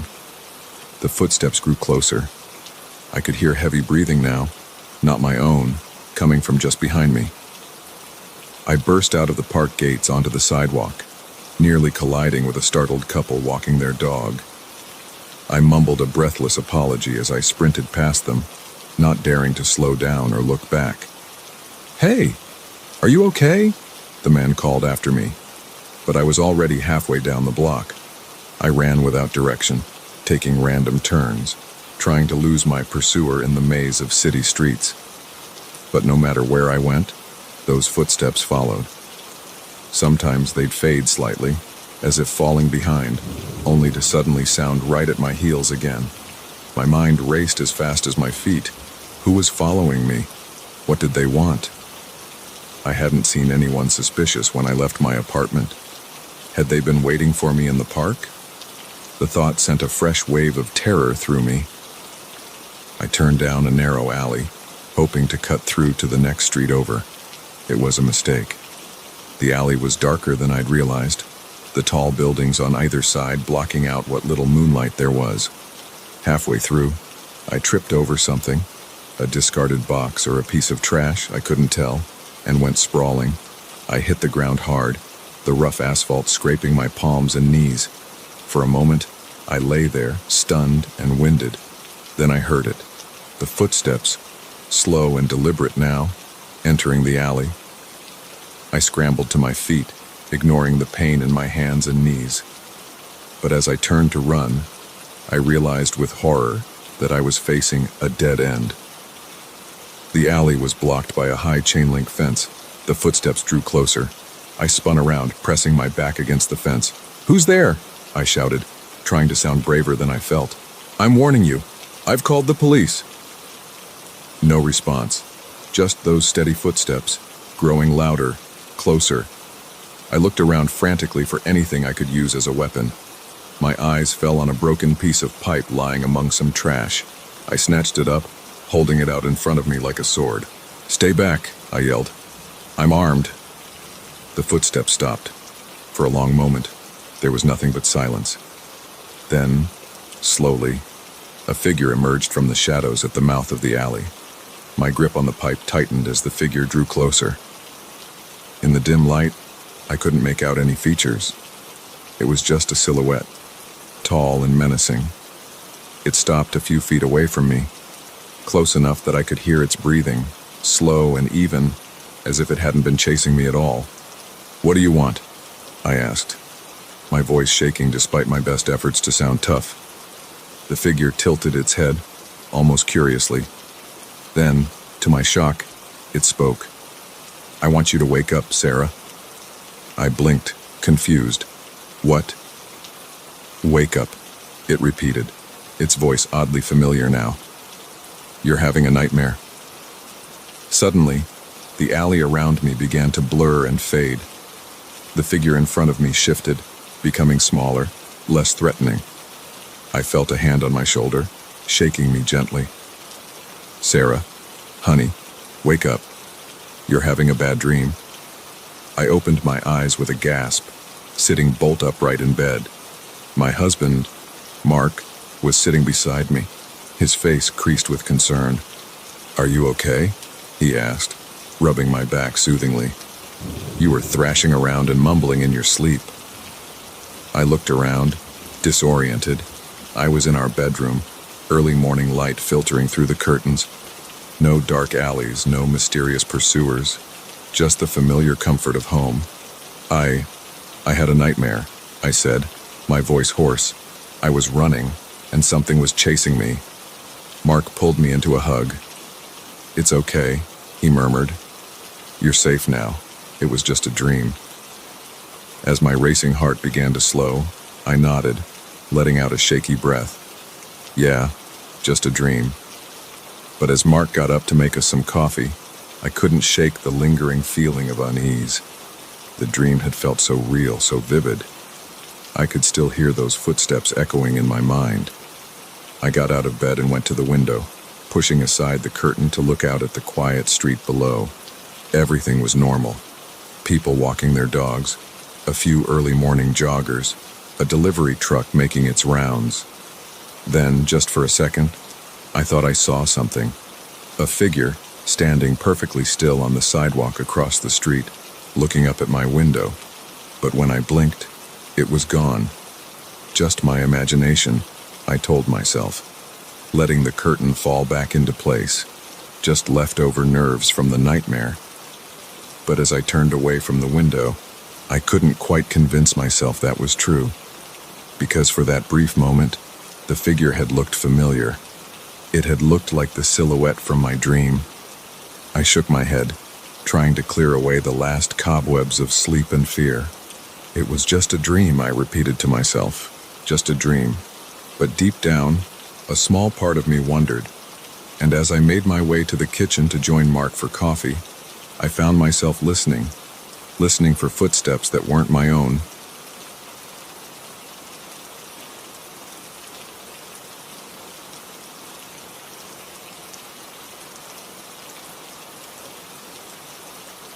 The moment I saw those deep scratches on the motel room walls, I knew I'd made a terrible mistake checking in. But by then, it was too late to leave. The night was about to become a waking nightmare. I'd been driving for hours, my eyelids growing heavier with each passing mile. The neon sign of the Pine Rest Motel glowed like a beacon in the darkness, promising a bed and a few hours of sleep before I continued my journey. I should have kept driving. The parking lot was nearly empty when I pulled in, just a couple of beat-up trucks and my own sedan. The office was a small, dimly lit room that smelled of stale cigarettes and cheap air freshener. The clerk, an older man with a permanent scowl etched into his weathered face, barely looked up from his outdated TV as he handed me the key to room 13. "Checkout's at 11, he grunted, already turning his attention back to the flickering screen. I should have noticed the way his eyes darted nervously to the door as I left, the slight tremor in his hand as he passed me the key. But I was too tired, too focused on the promise of sleep to pay attention to these warning signs. The walk to my room felt longer than it should have, the silence of the night broken only by the crunch of gravel under my feet and the distant hum of the highway. When I reached door 13, I hesitated for just a moment, my hand hovering over the knob. Something felt off, but I chalked it up to road fatigue and pushed the door open. The room was about what you'd expect from a budget motel: faded wallpaper, a sagging double bed, and a TV that looked old enough to have broadcast the moon landing. But it was the walls that caught my attention. In the dim light filtering through the thin curtains, I could see deep scratches marring the dingy paint. They were everywhere, some short and frantic, others long and deliberate, as if someone or something had been trying to claw its way out. I dropped my bag, my tiredness forgotten as I moved closer to examine the marks. They weren't just on one wall, but all of them, even extending to the ceiling in places. Some looked old, the edges smooth and worn, while others seemed fresher, the paint around them still curled and flaking. A chill ran down my spine as I ran my fingers over the grooves. What could have made these? And why hadn't they been repaired or painted over? I turned to leave, to demand another room, or better yet, a refund so I could get the hell out of there. But as I reached for the door handle, I heard it. A soft scratching sound coming from somewhere inside the room. I froze, my heart pounding in my chest. The sound stopped, then started again, louder this time. It seemed to be coming from the bathroom. Against every instinct screaming at me to run, I moved towards the bathroom door. The scratching grew more intense, accompanied now by a low, guttural growl that raised the hair on the back of my neck. With a trembling hand, I reached for the doorknob. Just as my fingers brushed the cool metal, the noises stopped abruptly. The silence that followed was somehow even more terrifying. I don't know how long I stood there, my hand on the doorknob, too scared to open it but too paralyzed with fear to move away. Finally, I managed to take a step back, then another my eyes never leaving the bathroom door. I bumped into the bed and nearly jumped out of my skin. Turning quickly, I saw something that made my blood run cold. There, half hidden under the bedskirt, was a journal. Its leather cover was worn and scratched, mimicking the walls around me. With shaking hands, I pulled it out. The pages were yellowed with age, filled with frantic scribbles and desperate pleas. As I flipped through, certain phrases jumped out at me. It comes at night. Don't look in the mirror. The scratching never stops. The last entry, written in a shaky hand, simply read, "If you're reading this, it's too late. It knows you're here." A loud bang from the bathroom made me drop the journal. The door shuddered in its frame, as if something on the other side was throwing its weight against it. I ran for the door, my heart pounding so hard I thought it might burst from my chest, but the handle wouldn't turn. I yanked harder, panic rising in my throat, but it was no use. I was locked in. The banging from the bathroom grew louder, more insistent. I could hear wood splintering, the hinges groaning under the assault. I looked around frantically for another way out. The window. I rushed over, but it was sealed shut, the glass too thick to break easily. As I turned back to the room, my eyes fell on the mirror hanging on the wall. For a split second, I saw something in its reflection. A dark shape, hunched and twisted, its eyes glowing with an otherworldly light. I blinked, and it was gone. The bathroom door exploded outward in a shower of splinters. I caught a glimpse of something emerging, something that should not exist in any sane world, before I squeezed my eyes shut and pressed myself into the corner of the room. I could hear it moving, its breath coming in ragged gasps, the sound of claws scraping against the floor as it came closer. The smell hit me then, a stench of decay and something alien, something wrong. I kept my eyes closed, silently praying to any god that might be listening. The scratching sound was all around me now, on the walls, the floor, getting closer and closer. Then suddenly, it stopped. The room fell silent except for my own ragged breathing. Slowly, terrified of what I might see, I opened my eyes. The room was empty. No monster, no broken bathroom door. Even the scratches on the walls were gone, the paint smooth and unblemished as if they had never existed. For a moment, I thought I had imagined it all. A hallucination brought on by exhaustion, perhaps. But then I saw the journal, still lying on the floor where I had dropped it. With trembling hands, I picked it up and opened it. The pages were blank. Every single one. I don't remember much of what happened next. I know I somehow got out of the room, out of the motel. I drove through the night, not stopping until the sun was high in the sky and I was 2 states away. I've tried to convince myself it was all a dream, a vivid nightmare brought on by too many hours on the road. But sometimes, late at night, I hear it. That soft scratching sound coming from just outside my bedroom door.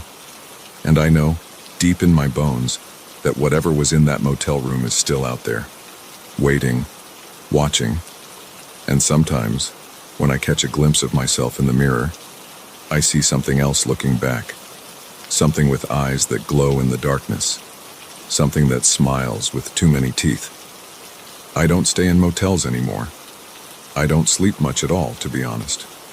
Because I know now that there are things in this world that defy explanation. Things that lurk in the shadows of rundown motels and haunt the spaces between reality and nightmare. And I know that one day those scratches will appear on my walls. The journal will reappear, its pages filled once more with desperate warnings, and whatever was in room 13 will finally finish what it started. Until then, I keep driving, always moving, never stopping for too long in one place. Because as long as I'm on the road, as long as I don't let myself rest, I can pretend that night never happened. I can pretend I'm safe. But deep down, I know the truth. You can't escape room 13. Not really. Not ever.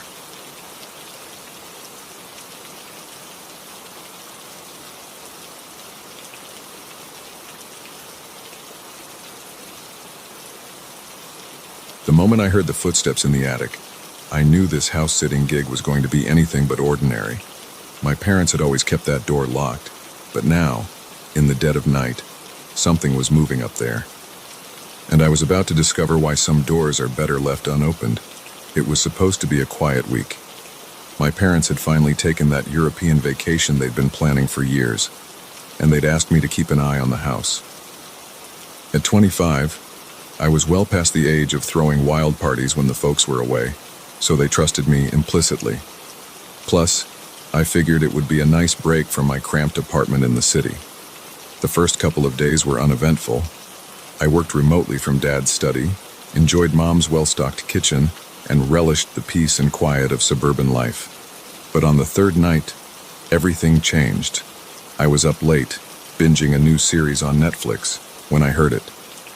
A soft thud like something heavy being dropped coming from above. At first, I thought it might be the house settling. It was an old place, built in the 60s, and had its fair share of creaks and groans. But then I heard it again, followed by what sounded distinctly like footsteps. My heart started racing. The attic had always been off-limits when I was growing up. Dad kept it locked, claiming it was full of old junk and probably not safe to walk around in. But now, there was definitely something up there, moving around. I muted the TV and listened intently. The footsteps continued, slow and deliberate, moving from one end of the attic to the other. Then, silence. I sat there for what felt like hours, straining my ears for any further sound. Nothing. Eventually, exhaustion won out over fear, and I fell into a fitful sleep on the couch. The next morning, I convinced myself it had been a dream. Probably just the wind. Or maybe a raccoon had somehow gotten into the roof space. But as I made my way upstairs to shower, I noticed something that made my blood run cold. The attic door, always locked for as long as I could remember, was slightly ajar. I stood at the bottom of the narrow staircase, staring up at that sliver of darkness. Every instinct told me to close the door, lock it if I could, and forget about it. But curiosity, that damned human trait, got the better of me. Taking a deep breath, I began to climb the stairs. Each step creaked under my weight, the sound unnaturally loud in the quiet house. As I reached the top, I hesitated for a moment before pushing the door fully open. The attic was dimly lit by a single circular window at the far end. Dust motes danced in the shaft of sunlight, giving the whole space an ethereal quality. At first glance, it looked exactly as Dad had always described, just a storage space full of old furniture and boxes. But as my eyes adjusted to the gloom, I noticed something odd. In the center of the room, the dust on the floor had been disturbed. There were footprints, and they didn't look like they belonged to a raccoon. They were human. My heart pounding, I stepped further into the attic. The footprints led to a stack of boxes in the corner. As I got closer, I realized the top box had been opened recently. The packing tape was freshly torn, the flaps hastily closed. With shaking hands, I opened the box.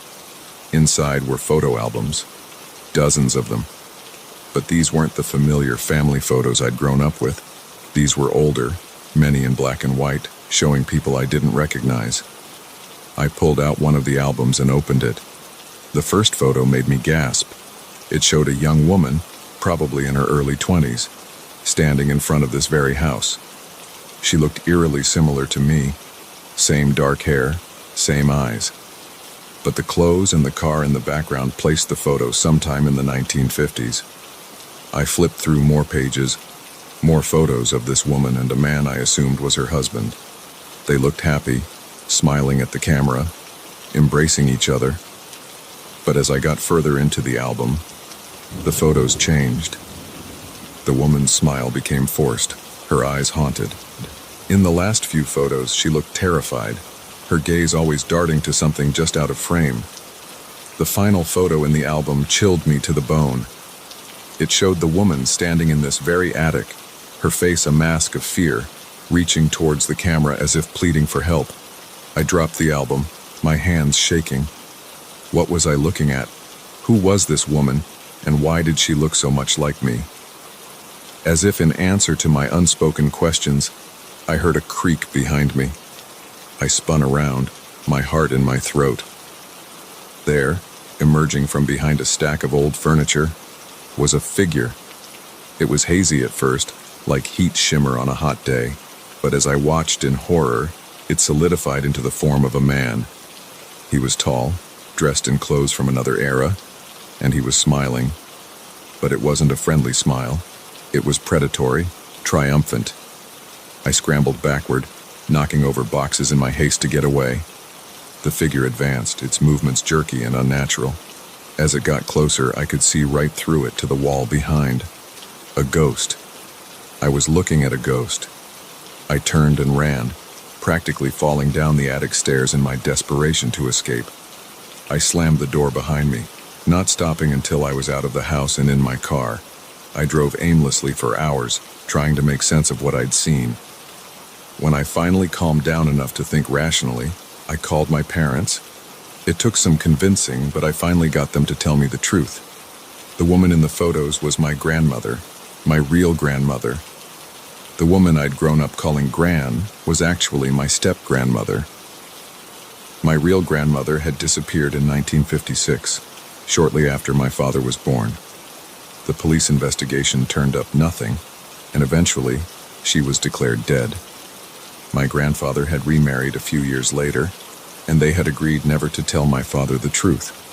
They thought they were protecting him, and later me, from a painful family history. But they didn't know the whole story.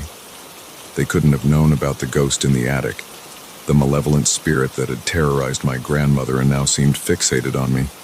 I didn't go back to the house. I couldn't, but I did more research, digging into old newspaper archives and county records.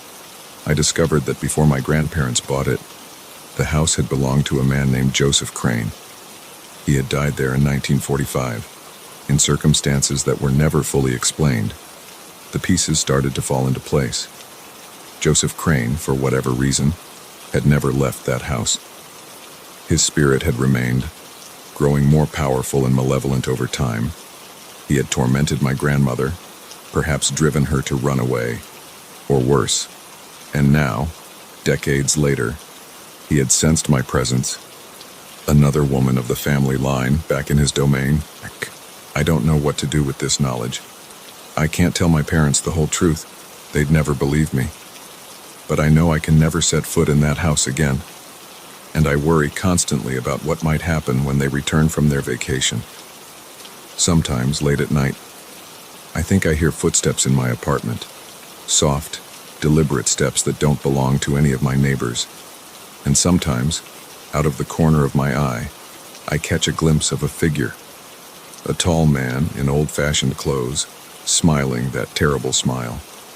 I tell myself it's just my imagination, my mind playing tricks on me after the shock of what I discovered. But deep down, I know the truth. Joseph Crane isn't confined to that attic. He's latched onto me now, followed me to my new life in the city, and I don't know how to escape him.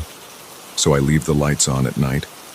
I avoid mirrors and dark corners, and I pray that one day I'll find a way to lay this family ghost to rest before he does to me whatever he did to my grandmother all those years ago. Because now I know some doors are meant to stay locked, some secrets are better left buried, and sometimes the past doesn't just haunt us figuratively. Sometimes it comes back with a vengeance, wearing a cruel smile and leaving footprints in the dust of a long-forgotten attic.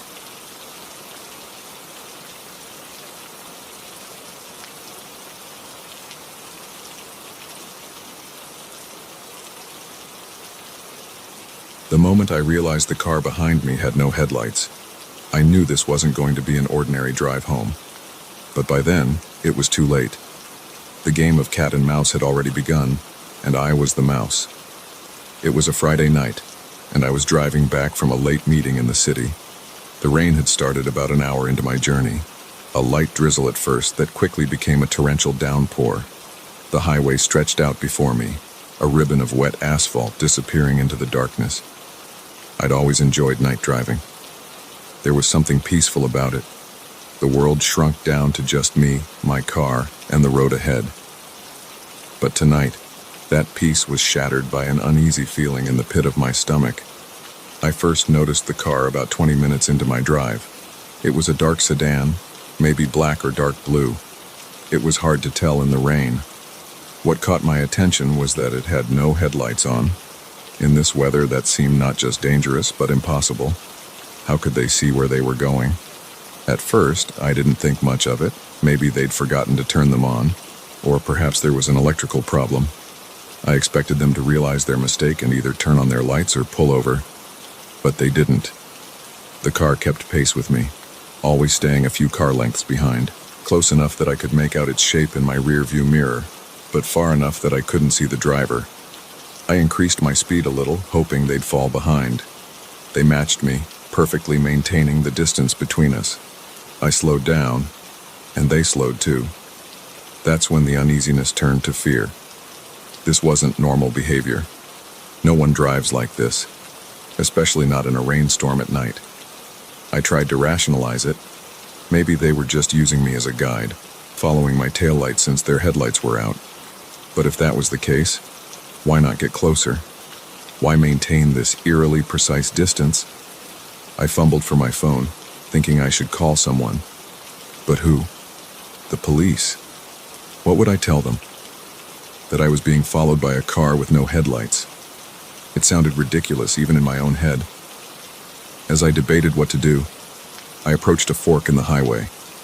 My exit was coming up, a less traveled road that led to my small hometown. At the last second, I made a decision.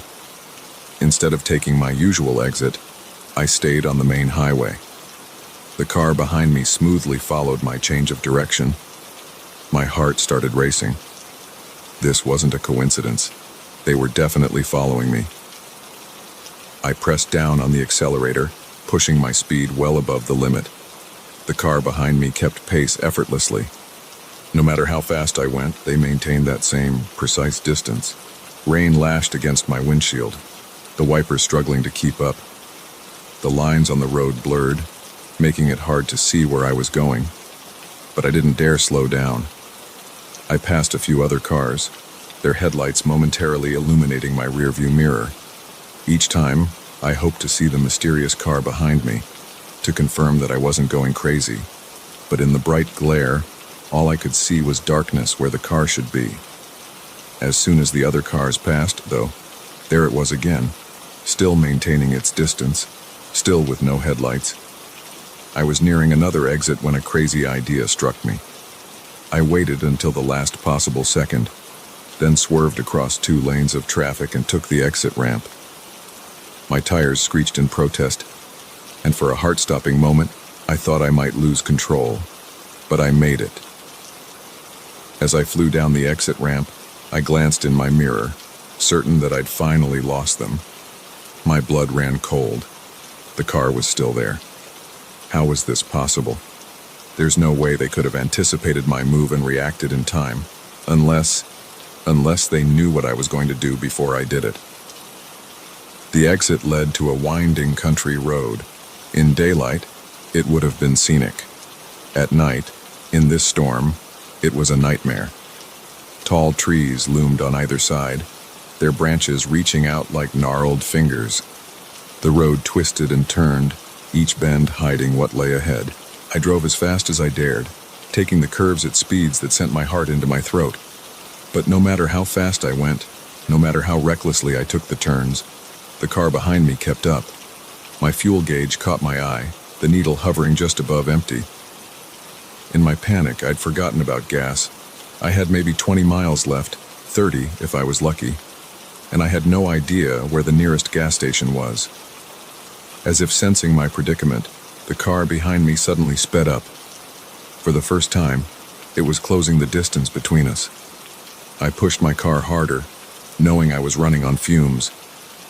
The engine whined in protest as I urged it up a steep hill. As I crested the top, I saw something that made my heart leap. Headlights, approaching from the opposite direction. Relief flooded through me. Another car meant another witness, someone who could confirm that I wasn't crazy, that this mysterious vehicle really was following me. I flashed my lights frantically, trying to get the oncoming car's attention. It was getting closer, close enough that I could see it was a pickup truck. Just as the truck was about to pass me, I glanced in my rearview mirror. The car behind me was gone. I slammed on my brakes, my car skidding on the wet road. The truck blared its horn as it swerved around me, but I barely noticed. I was too busy staring at my mirror in disbelief. The road behind me was empty, no headlights, no dark shape lurking in the shadows. Nothing. I sat there, my hands shaking on the steering wheel, rain drumming on the roof.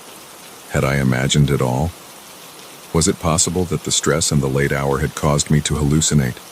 A tap on my window made me jump. It was the truck driver, looking concerned. I rolled down my window. "You okay?" he asked, rain dripping from the brim of his cap. "Saw you flash your lights? Car trouble?" I opened my mouth to explain, then closed it.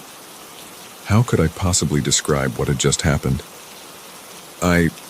I thought I saw something on the road," I lied. "An animal, maybe. Sorry for scaring you." He nodded, though he didn't look entirely convinced. "Well, be careful out here. This road can be treacherous in weather like this. Nearest town's about 10 miles ahead if you need help." I thanked him, and he returned to his truck. As he drove away, I took a deep breath, trying to calm my nerves. Maybe it had all been in my head. The rain, the late hour, the winding road, it was the perfect recipe for an overactive imagination. I was about to start driving again when something caught my eye. There on the passenger seat was a piece of paper. I was certain it hadn't been there before. With trembling hands, I picked it up. It was a note, written in handwriting I didn't recognize. The message sent a chill down my spine. "Thanks for the chase. See you again soon." I looked up, my eyes darting to every shadow, every dark space around me. But there was nothing, just the rain, the trees, and the empty road stretching out before me. I crumpled the note in my fist and threw it out the window. Then I started my car and drove, pushing the speed limit the whole way home. I didn't stop until I was safely in my garage. The door closed firmly behind me. That was 3 weeks ago. I haven't driven at night since then. I've varied my routes to and from work, always staying on busy roads, always in broad daylight. I've checked my car for tracking devices, changed the locks on my house, even considered moving to a new town. But deep down, I know it won't matter, because whoever, or whatever, was in that car that night, they weren't following my vehicle, they were following me. And I have a terrible feeling that our game of cat and mouse isn't over. It's just on pause.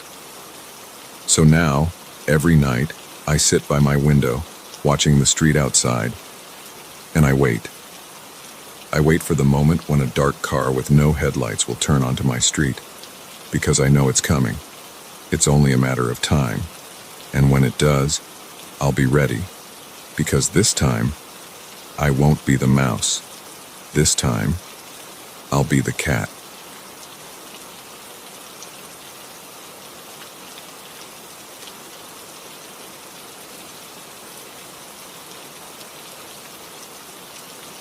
The first time I saw him lurking outside my building, I thought it was just a coincidence. By the third time, I knew I was being watched. What I didn't know was how quickly my life would spiral into a nightmare of paranoia and fear. It started on a Tuesday.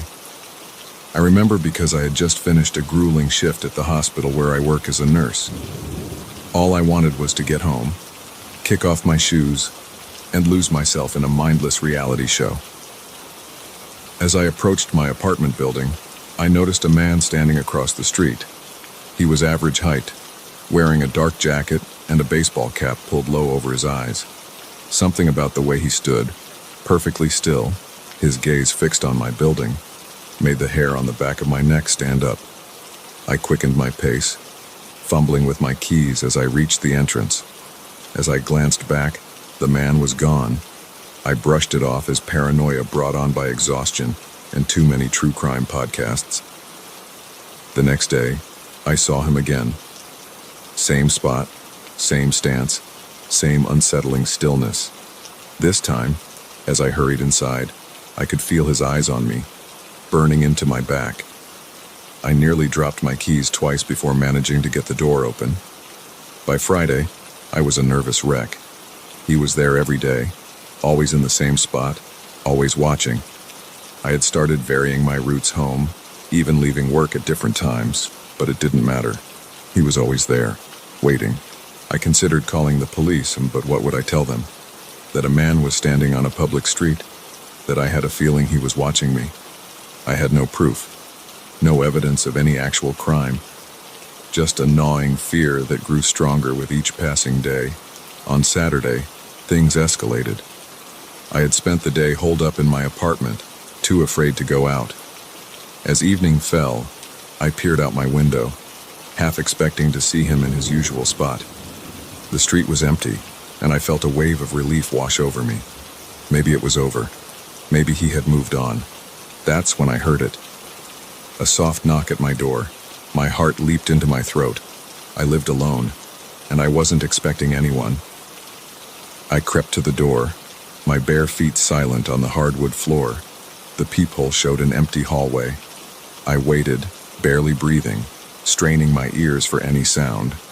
Another knock, louder this time. I jumped back, my hand flying to my mouth to stifle a scream. Whoever was out there, they were standing to the side of the door, out of view of the peephole. "Who's there?" I called out, hating how my voice trembled. Silence. Then, package delivery. The voice was muffled, but distinctly male. My mind raced. I hadn't ordered anything, and it was well past normal delivery hours. Every instinct screamed that this was wrong, that I shouldn't open the door. "Just leave it there," I said, trying to keep my voice steady. "I'll get it later." "Need a signature?" the voice replied. I backed away from the door, my heart pounding so hard I could feel it in my throat. This wasn't right. This wasn't normal. I fumbled for my phone, my fingers shaking as I dialed 911. As I raised the phone to my ear, I heard a sound that made my blood run cold. The unmistakable click of a key in the lock. My lock. I dropped the phone and ran for the bedroom, slamming the door shut behind me and wedging a chair under the handle. I could hear the front door opening. Slow, deliberate footsteps entering my apartment. "Here, Kitty, Kitty," a voice called out, sickeningly playful. Time to stop running.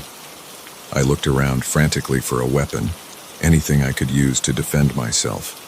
My eyes fell on the lamp on my bedside table. I unplugged it, gripping it tightly in both hands. The footsteps grew closer, stopping just outside the bedroom door. The handle jiggled. "Come on out," the voice said. "We both know how this ends." I stood there, frozen in terror, the lamp raised and ready. The door shuddered as he threw his weight against it, once, twice, 3 times. On the 4th try, I heard the chair scraping across the floor. One more hit, and the door would give way. In that moment, something inside me snapped. I was not going to be a victim. I was not going to die here, cowering in fear. As the door burst open, I swung the lamp with all my might. It connected with a satisfying crack, catching my attacker off guard. He stumbled backward, giving me the opening I needed. I bolted past him, not daring to look back as I ran for the front door. I made it to the hallway, screaming for help as I ran towards the stairs. Behind me, I could hear him recovering, his footsteps pounding after me. I took the stairs 2 at a time, my bare feet slipping on the cold concrete. I burst out of the stairwell into the lobby, relief flooding through me as I saw my neighbor, Mr. Johnson, checking his mail. His eyes widened as he took in my disheveled appearance and panicked expression. "Call the police," I gasped, just as my attacker emerged from the stairwell. What happened next was a blur. Mr. Johnson, a retired Marine, moved with surprising speed for a man in his 60s. He tackled my attacker, pinning him to the ground as I fumbled with my phone, finally managing to dial 911. The police arrived within minutes, along with an ambulance. As they led my attacker away in handcuffs, I got my first clear look at his face. It was him, the man who had been watching me all week. But now, in the harsh fluorescent light of the lobby, he didn't look menacing at all. He looked ordinary, just a man, not the monster I had built up in my mind. The detectives told me later that he was wanted in connection with several stalking cases and home invasions across the city. They found detailed notes about my routines in his apartment, along with trophies from other victims. I was lucky, they said. If Mr. Johnson hadn't been there, I didn't go back to my apartment that night, or for many nights after. I stayed with a friend, jumped at every sound, saw danger in every shadow. It took months of therapy before I could sleep through the night without nightmares. Eventually, I moved to a new city, started a new job. I installed a state-of-the-art security system in my new apartment and took self-defense classes. Slowly, I started to feel safe again. But sometimes, when I'm walking home late at night, I'll catch a glimpse of someone standing still on a street corner, or hear footsteps behind me that seem to match my pace. In those moments, the fear comes rushing back, as fresh and raw as it was that night in my old apartment. I know now that the world can be a dangerous place, that there are predators out there who see people like me as prey. But I also know that I'm stronger than I ever thought possible. I survived. I fought back. And if, God forbid, I ever find myself in a situation like that again, I'll be ready. Because the thing about being stalked, about living through that kind of terror, is that it changes you. You can let it break you, let the fear control your life. Or you can use it, let it fuel you, make you more aware, more prepared. I chose the latter. I refuse to be a victim again. I refuse to let one man's sick obsession define the rest of my life. Yes, I still look over my shoulder. Yes, I still check the locks twice before I go to bed. But I also live. I laugh. I love. I don't let the fear win. And to the man who thought he could make me his prey, you failed. You may have taken my sense of security for a while, but you didn't take my life, my spirit, or my strength. In trying to break me, you only made me more resilient. So watch all you want. I'm not afraid anymore. Because now, I'm the one you should be scared of.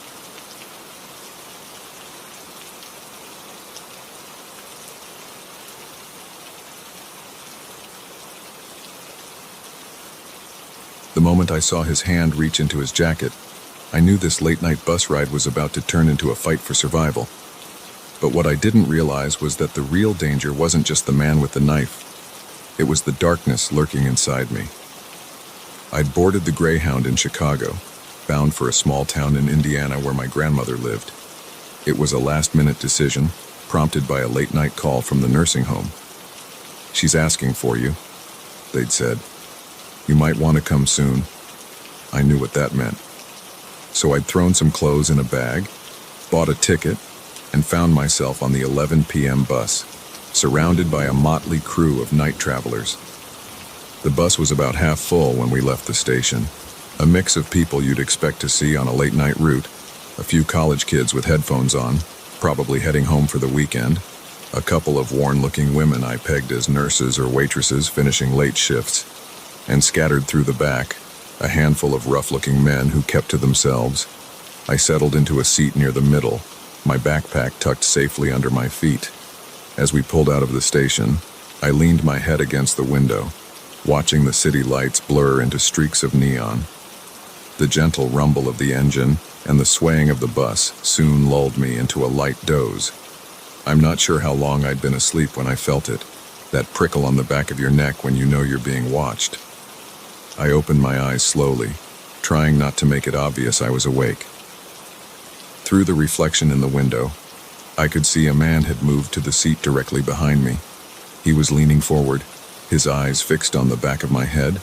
My heart rate picked up, but I forced myself to stay calm. Maybe he was just looking out the window. Maybe I was being paranoid. I shifted in my seat, making a show of stretching and yawning like I'd just woken up naturally. As I did, I got my first clear look at him.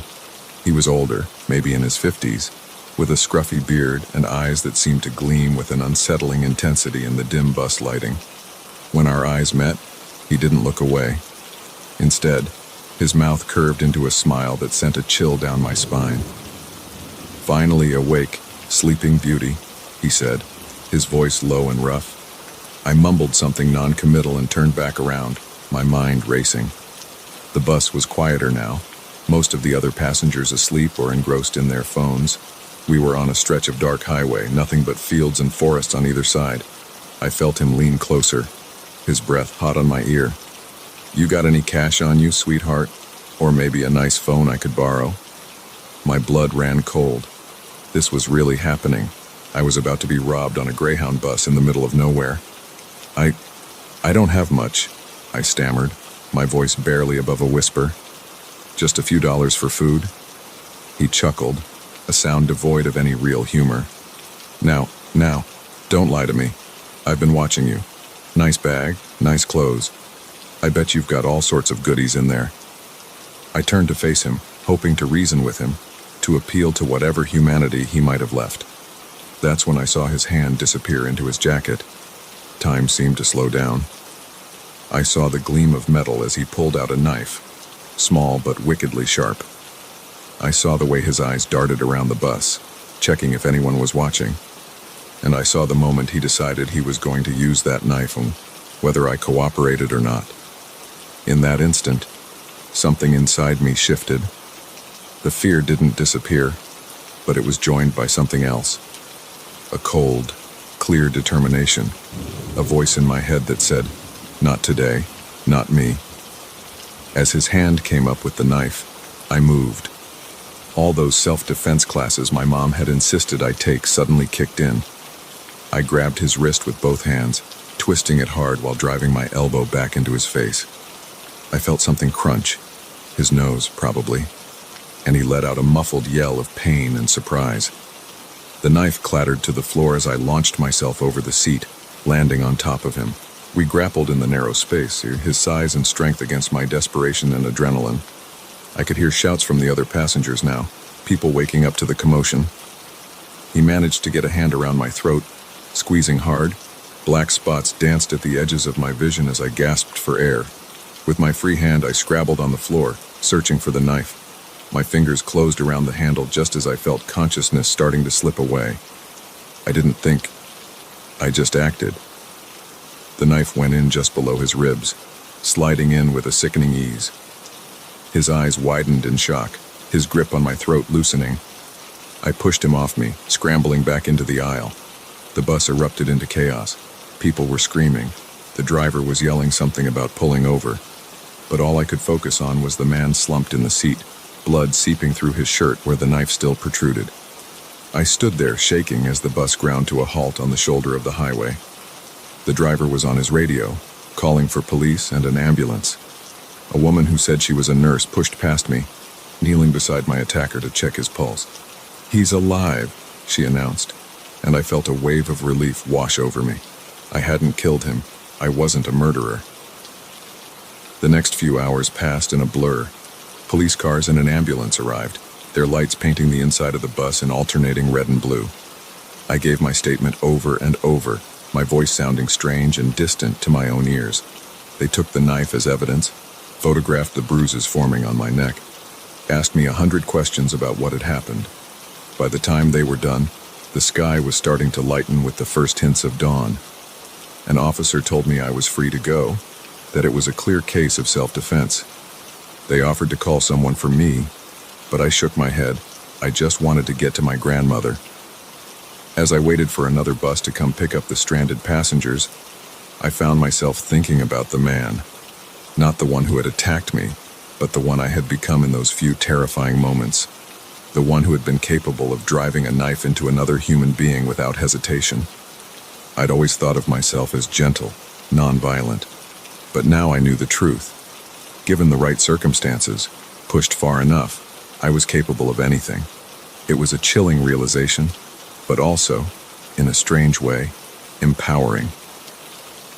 The replacement bus arrived just as the sun was cresting the horizon. As I boarded, my backpack clutched tightly to my chest. I caught a glimpse of my reflection in the window. I looked different somehow. Older, harder. The eyes that stared back at me weren't those of a victim, but of a survivor. I found a seat near the front this time, away from the other passengers. As the bus pulled away, continuing its journey as if nothing had happened, I closed my eyes and took a deep breath. I was alive. I was safe, and I was stronger than I ever knew. But as the bus rolled on towards my destination, I couldn't shake the feeling that something fundamental had changed. The world felt different now, more dangerous but also more conquerable, and I knew that I would never be the same person who had boarded that first bus in Chicago. That person had died somewhere on that dark stretch of highway, replaced by someone new. Someone who knew the taste of violence and the weight of survival. Someone who would never be caught off guard again. As we passed a sign welcoming us to Indiana, I made a silent promise to myself. I would visit my grandmother, say my goodbyes, and then I would figure out who this new person was.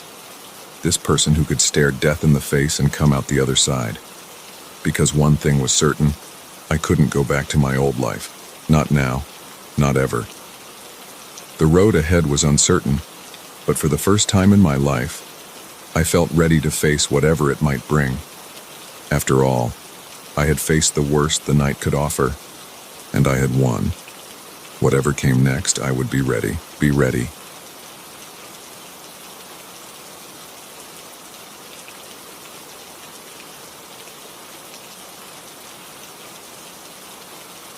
The moment I saw the fresh footprints in the dust of the abandoned attraction, I knew we weren't alone.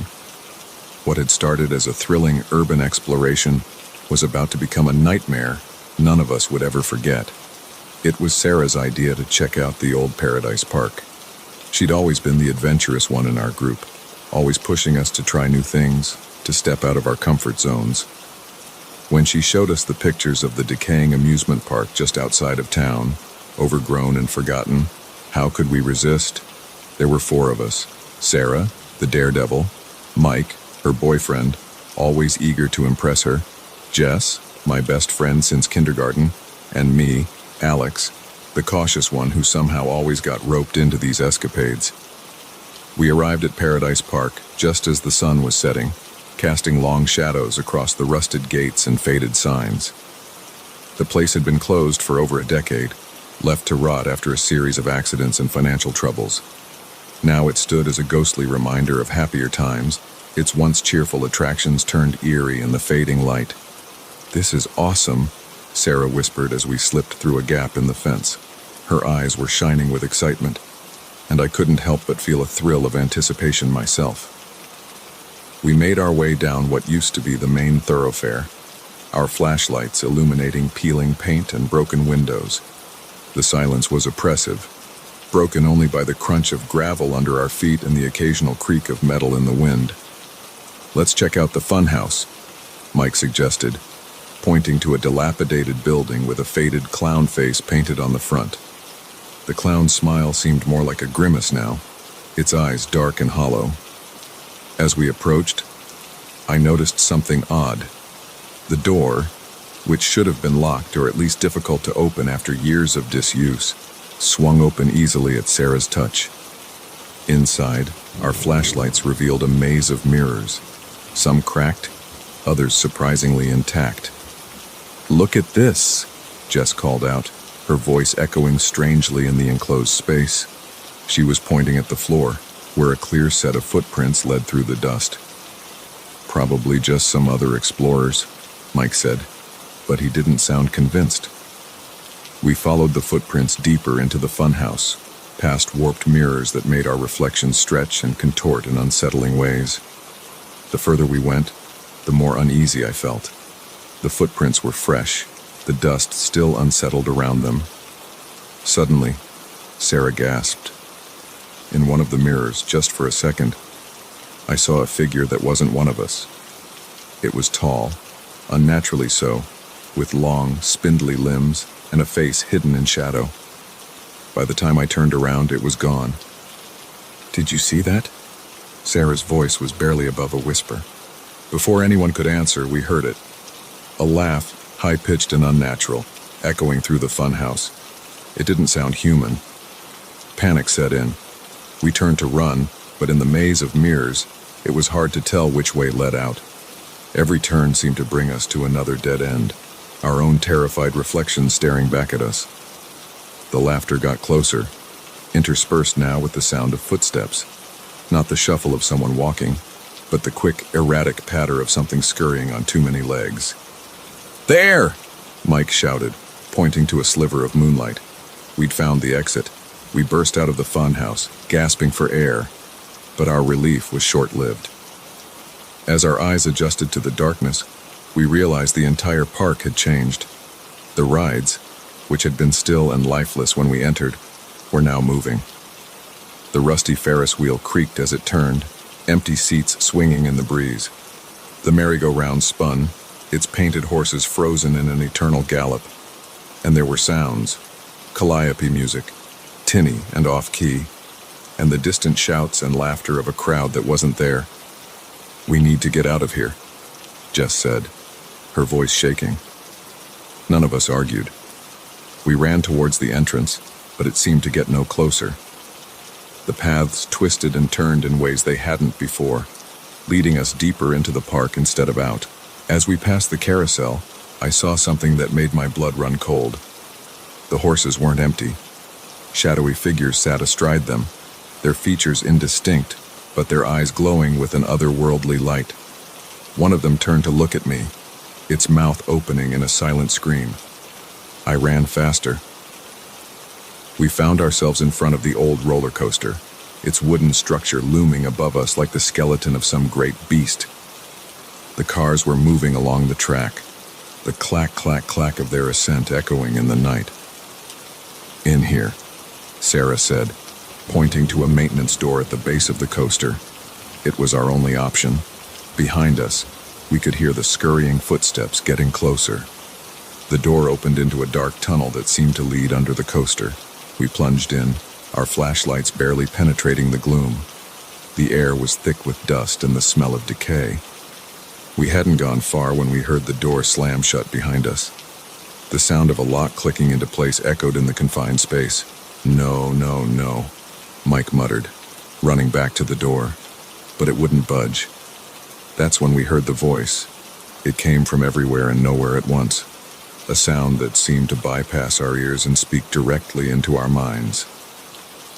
"Welcome, players," it said, its tone jovial but with an undercurrent of malice. "You've entered Paradise Park after hours. That's against the rules. But don't worry, we love rule breakers here. They make the game so much more interesting." A light flickered on ahead of us, illuminating a path forward. We had no choice but to follow it. The tunnel opened into a large chamber that must have been under the center of the park. Old ride parts and broken animatronics littered the floor, and in the center, a figure waited. It was the thing I'd seen in the mirror, tall and thin, dressed in a tattered ringmaster's costume. Its face was a blank white mask, featureless except for two black holes where eyes should be. "Let's play a game," it said, its voice now coming from the mask but still echoing in our heads. "A simple one. Find your way out of the park before sunrising, and you can leave. Fail, and, well," it gestured to the broken figures around us, "you'll become part of the attractions. Forever."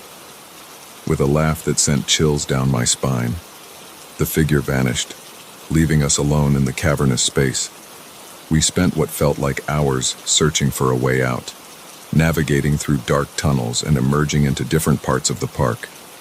Each area held new horrors: clowns with too wide smiles and sharp teeth, stuffed animals that moved when we weren't looking, shadows that reached out with clawed hands.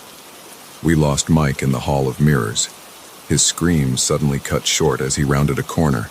Jess disappeared in the haunted house, pulled into the darkness by something we couldn't see. In the end, it was just Sarah and me, running hand in hand through the nightmare the park had become. We could see the exit, the gates glinting in the pre-dawn light. We were going to make it. Then Sarah stumbled. As I turned to help her up, I saw them, dark shapes moving fast, converging on us from all sides. Sarah looked at me, her eyes wide with fear and resignation. "Go," she said, pushing me away. "One of us has to make it." I hesitated for a split second, torn between saving myself and staying with her. That moment of indecision sealed my fate. I felt cold hands grab me, pulling me back into the park. The last thing I saw was the sun peeking over the horizon, its rays touching the gates just as they slammed shut. Now, I'm part of Paradise Park, another attraction, another soul trapped in this limbo of endless nights and terrifying games. Sometimes, I see new groups of explorers entering the park, drawn by the same curiosity that doomed us. I want to warn them, to tell them to run, but all I can do is watch, my painted smile frozen in place and as the game begins again. So if you're ever driving by an abandoned amusement park and feel the urge to explore, remember this: some attractions are best left forgotten, because in places like Paradise Park, the fun never ends, and neither does the terror.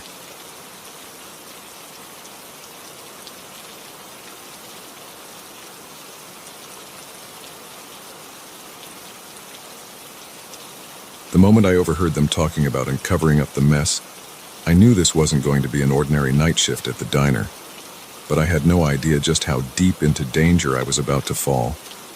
It was a Tuesday night, or rather, Wednesday morning, the kind of hour where the only people out are those who have to be and those who probably shouldn't be.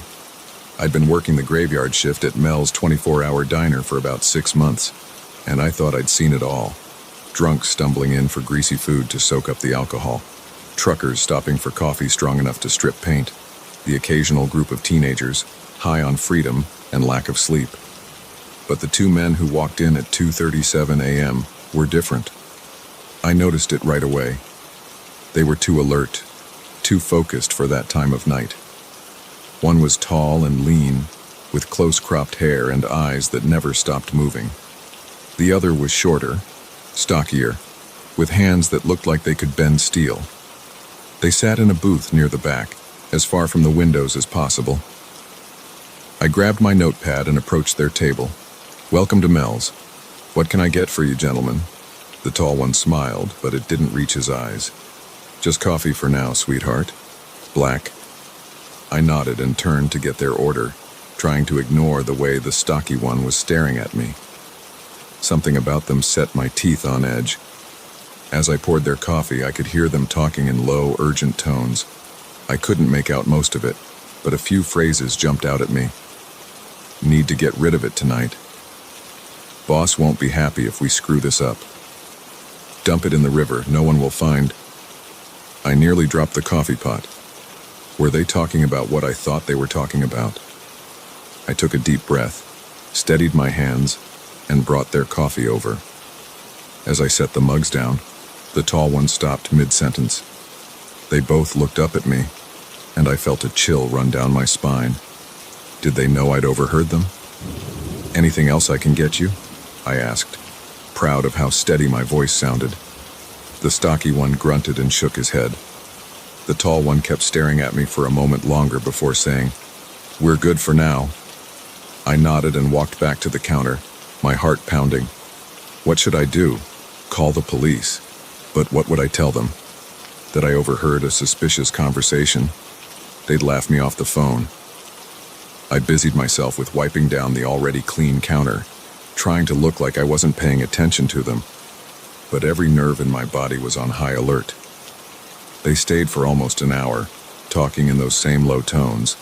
Occasionally, one would glance over at me, and I'd pretend to be engrossed in restocking sugar packets or checking the coffee maker.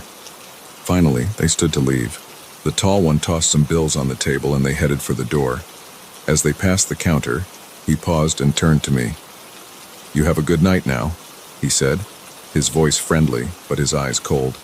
"And remember, a smart waitress knows when to forget what she's heard." My blood ran cold. They knew. They knew I'd overheard them. I watched as they got into a nondescript black sedan parked just outside. As they drove away, I jotted down the license plate number on my order pad. My hands were shaking so badly I could barely write. For the rest of my shift, I jumped at every sound. Every customer that came in, I half expected it to be them, coming back to make sure I kept quiet. By the time my relief showed up at 6 a.m., I was a nervous wreck. I debated going straight to the police station, but fear held me back. What if they were watching me?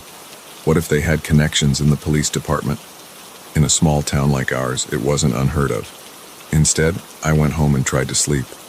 But every time I closed my eyes, I saw their faces, heard their voices talking about getting rid of it. I must have dozed off eventually because I woke up to my phone ringing. It was my friend Lisa, who worked at the local news station. "Turn on the TV," she said, her voice excited. "Channel 5. You're not going to believe this."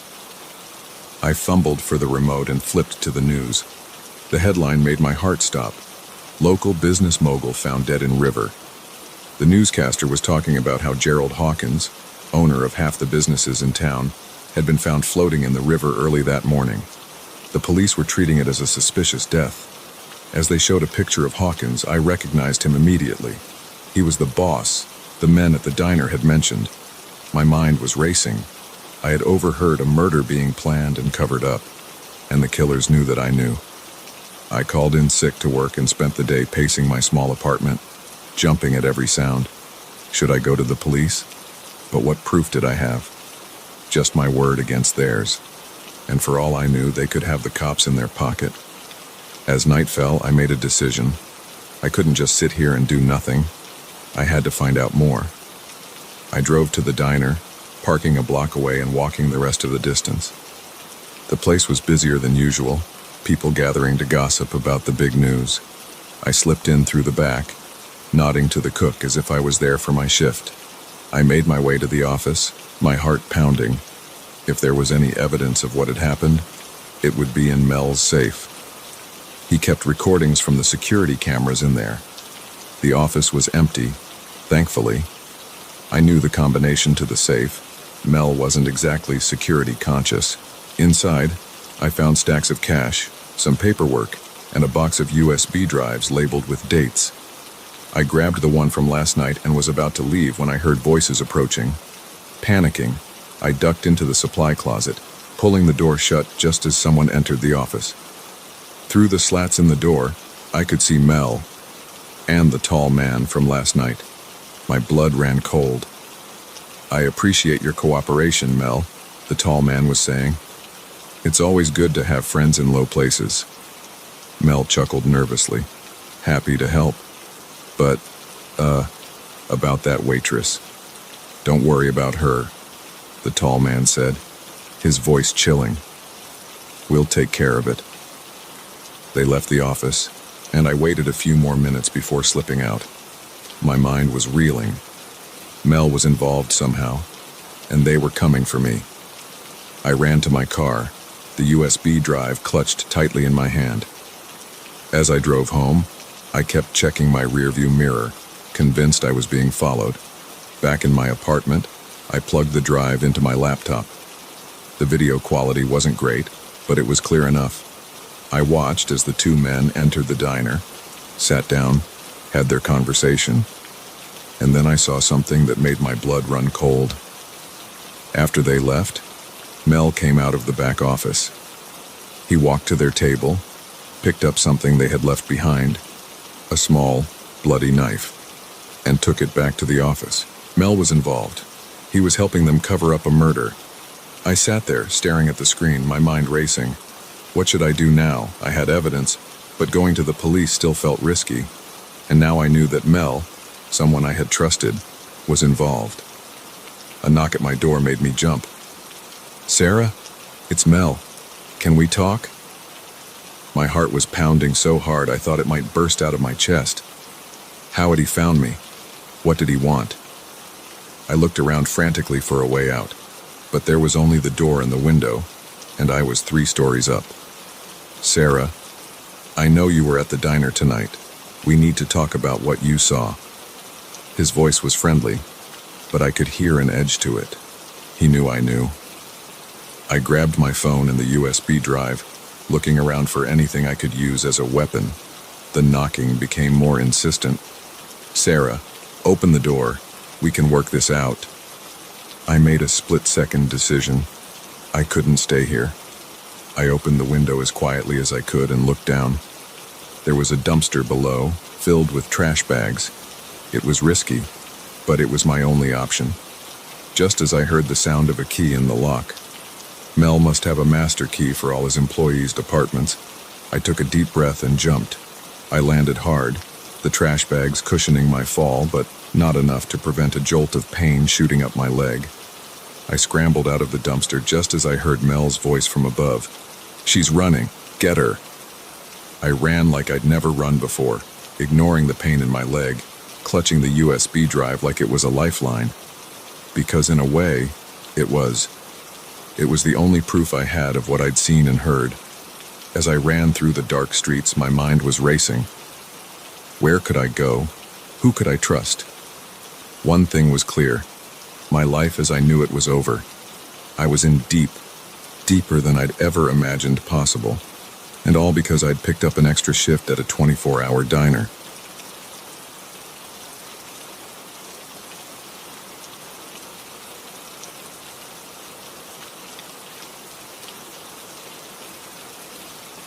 The moment the power went out and the first call came through, I knew this stormy night was about to become a waking nightmare. What I didn't realize was that the terror was coming from inside our own home. It had been raining for days, the kind of relentless downpour that makes you wonder if it'll ever stop. My husband, Mark, and our 2 kids, Lily and Jack, were all huddled in the living room. We'd been playing board games by candlelight, trying to make the best of the power outage that had plunged our neighborhood into darkness an hour earlier. "Mom, I'm scared," Lily whispered, clutching her stuffed rabbit tighter as another crack of thunder shook the windows.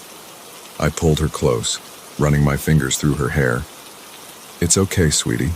It's just a storm. We're safe in here." If only I'd known how wrong I was. The first call came at 9:47 p.m.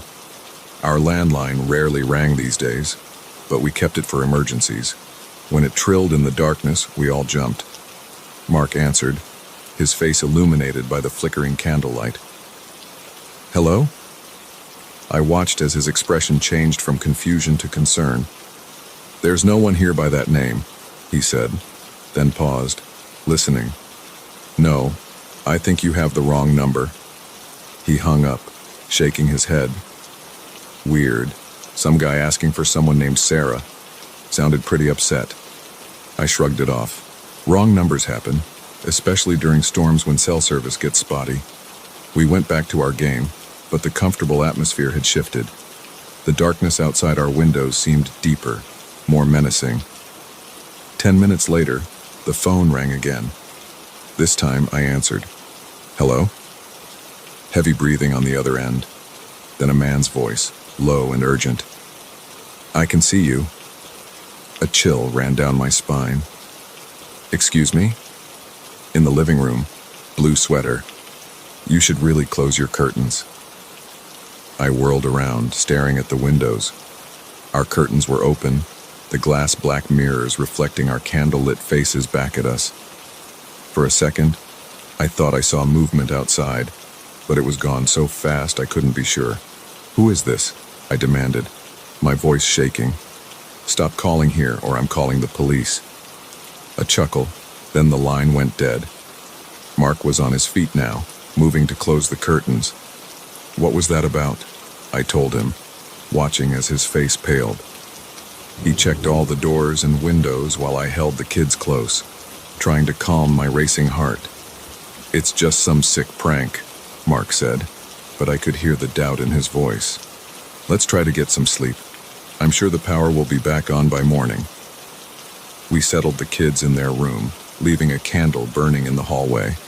As we climbed into our own bed, another flash of lightning illuminated the room, followed almost immediately by a deafening crack of thunder. Lily's scream pierced the night.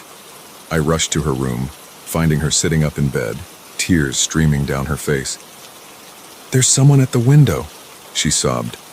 My blood ran cold. I looked at the window, but saw nothing but darkness and rain. "Honey, it was probably just a branch hitting the glass. The wind is really strong." But as I tucked her back in, I couldn't shake the feeling of being watched. Back in our room, I found Mark on the phone again. His face was ashen. "What now?" I asked, dread pooling in my stomach. "Another call," he said. "A woman this time." She said. He swallowed hard. "She said the children are lovely when they sleep." My legs gave out and I sank onto the bed. This couldn't be happening. Who were these people? What did they want? The next hour was a blur of fear and confusion. We called the police, but with the storm, they said it would be at least an hour before anyone could reach us. We gathered the kids in our room, creating a nest of blankets on the floor. Every creak of the house, every gust of wind became a potential threat.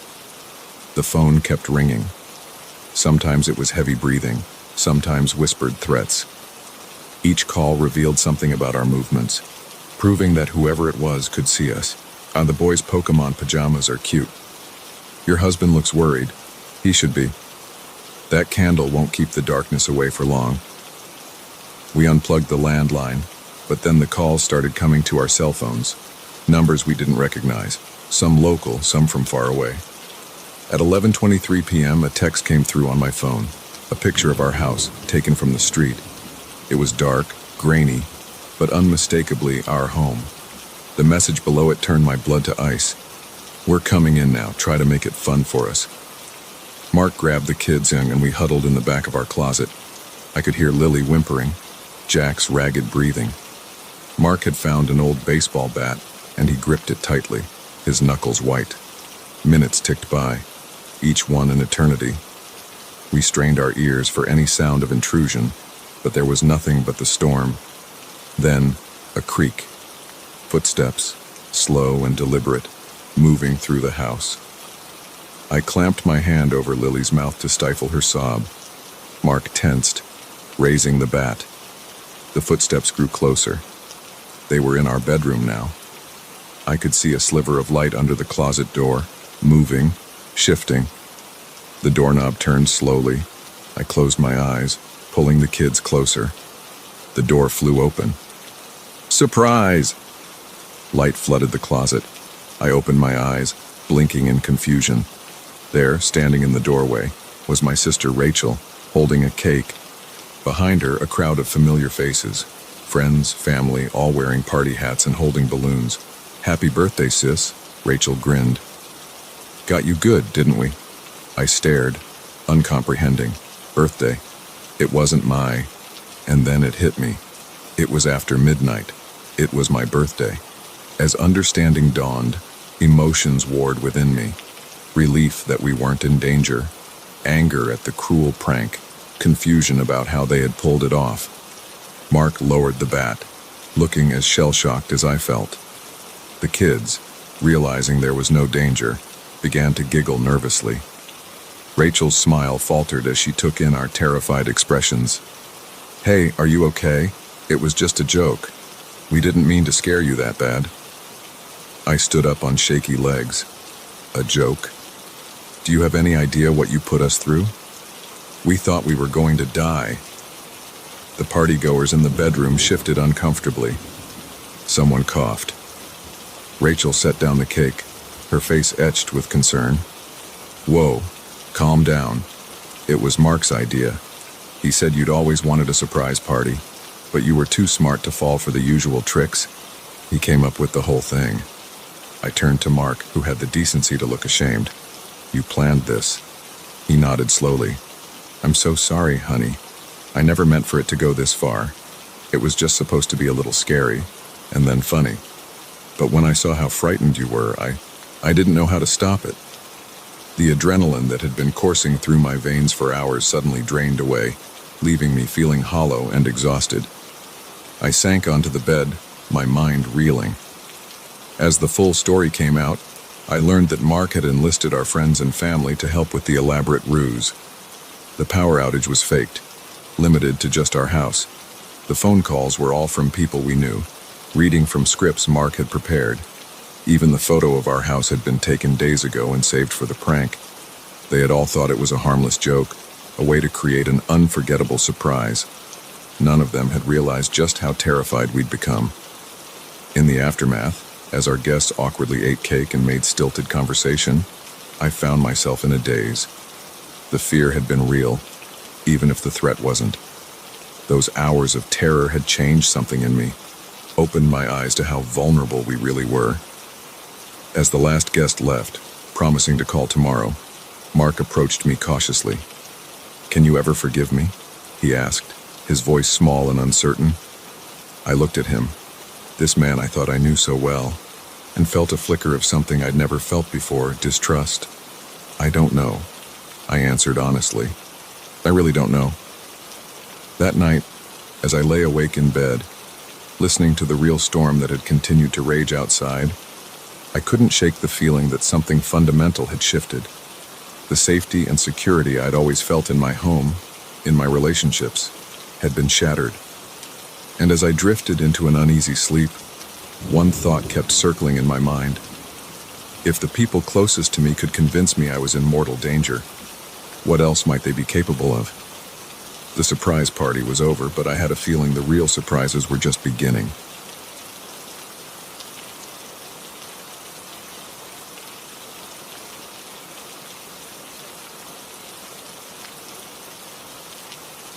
Certainly. Here's a longer, more detailed story following the same parameters. The moment I heard the first whisper coming from the old radio in my grandfather's attic, I knew my life was about to change forever. What I didn't realize was how deep the rabbit hole would go, or how it would unravel everything I thought I knew about my family and myself. It was a crisp autumn afternoon when I decided to finally clean out my late grandfather's home. He'd passed away 3 months ago, leaving behind a Victorian mansion filled with a lifetime of memories and secrets. I'd been putting off the task, partly out of grief, partly out of a strange, inexplicable dread I couldn't quite place. As I sifted through dusty boxes and forgotten heirlooms in the attic, my hand brushed against something cold and metallic. Pulling it out, I found myself holding an antique radio, its Art Deco design a relic of a bygone era. On a whim, I plugged it in, not really expecting it to work after all these years. At first, there was nothing but static. But as I fiddled with the dial, a voice emerged from the crackling white noise. It was faint, barely audible, but unmistakably there. "Help us," it whispered. "Find the key. Open the door." I nearly dropped the radio in shock. This had to be some kind of prank, right? Maybe the radio was picking up a modern station, broadcasting some old-time radio drama. But as I continued to listen, the voice became clearer, more urgent. "Thomas, if you're hearing this, you must act quickly. They're coming. The shadow men are coming." My blood ran cold. Thomas was my grandfather's name. This message, it couldn't be for him, could it? And what were the shadow men? Before I could ponder further, I heard a noise downstairs. Footsteps, slow and deliberate, moving through the house. But that was impossible. I was alone here, the only one with a key. Heart pounding. I crept down the attic stairs, the radio clutched tightly to my chest.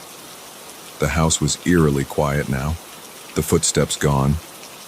As I reached the second-floor landing, I saw something that made my breath catch in my throat. The door to my grandfather's study, always locked, always off limits, was slightly ajar. Against my better judgment, I pushed the door open. The study looked undisturbed at first glance, books lining the walls, the old leather chair behind the massive oak desk. But then I noticed it. On the desk, illuminated by a shaft of late afternoon sunlight, was a small golden key. With trembling hands, I picked it up. It was heavier than it looked, and warm to the touch, as if it had just been held. As I examined it, I noticed tiny inscriptions along its surface, symbols I didn't recognize, but which seemed to shift and change as I looked at them. The radio in my hands crackled to life again. "The key," the voice said, louder now. "You've found it. Now you must find the door. Hurry before they realize." A sudden gust of wind blew through the study, ruffling papers and sending a chill down my spine. I spun around, half expecting to see someone standing there. But I was alone. Or was I? Out of the corner of my eye, I caught a glimpse of movement. A shadow, darker than it should be, detached itself from the wall and slid across the floor. I blinked, and it was gone. But I knew what I'd seen. The shadow men. They were real. Panic rising in my throat. I ran from the study, down the stairs, heading for the front door. But as I reached for the handle, I hesitated. The key in my hand pulsed warmly, almost like a heartbeat, and I knew, with a certainty I couldn't explain, that I couldn't leave. Not yet. There was something I had to do first. I turned back, scanning the entrance hall with new eyes, and there, hidden in plain sight, I saw it. A door I'd never noticed before, blending almost seamlessly with the wood paneling.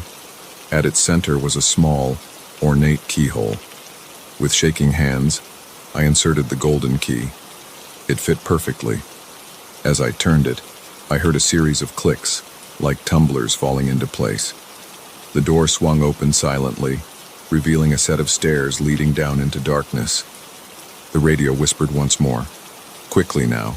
Enter and all will be revealed." I took a deep breath, weighing my options. I could turn back now, pretend none of this had happened, go back to my normal life. But I knew that wasn't really an option. Whatever was happening, I was part of it now, and I needed answers. Steeling myself, I began to descend the stairs. The door closed behind me of its own accord, plunging me into total darkness. But as I continued down, a faint blue glow began to emanate from the walls, providing just enough light to see by. The stairs seemed to go on forever, spiraling deeper and deeper underground. Just when I thought I couldn't go any further, they ended abruptly in another door. This one was made of a dark metal I didn't recognize, covered in the same shifting symbols as the key. I didn't need to use the key this time. As soon as I touched the door, it swung open, revealing a vast chamber beyond. And what I saw inside made me question everything I thought I knew about reality. The chamber was filled with swirling lights and floating symbols, like a three-dimensional projection of the universe itself. In the center stood a group of figures, their faces obscured by hoods, and at their feet, lying motionless on the ground, was my grandfather. One of the figures turned to me, lowering their hood. I gasped as I recognized the face. It was my mother, but her eyes were different, glowing with an otherworldly light.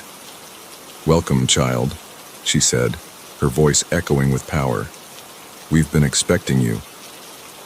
As I stood there, the radio still clutched in my hands, I realized that this was just the beginning. The life I thought I knew was over, and a new, stranger chapter was about to begin. My grandfather wasn't dead, at least, not in the way I'd thought.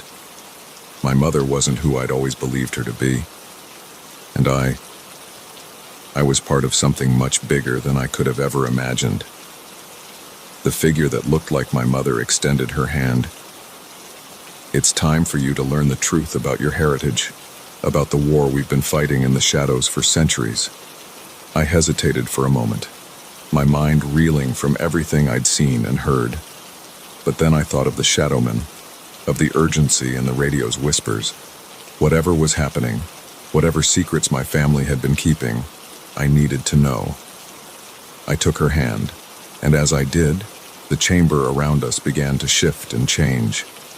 Images flashed before my eyes, battles fought in secret throughout history, rituals performed under moonlight, sacrifices made to keep the darkness at bay.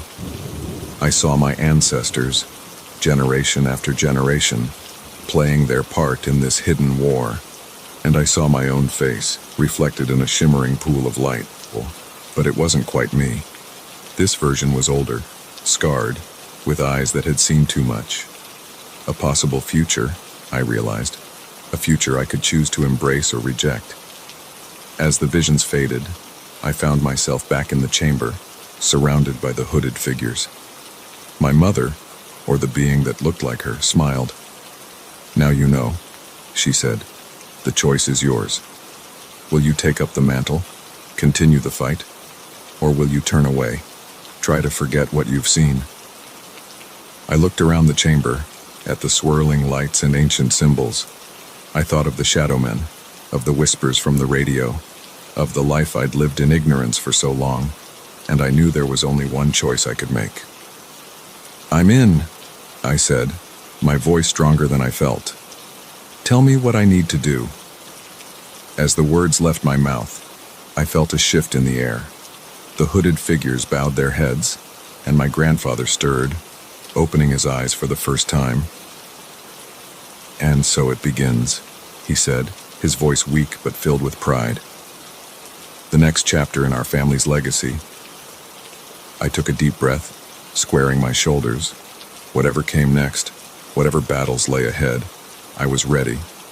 The ordinary world I'd known was gone, replaced by one of magic, shadows, and ancient wars.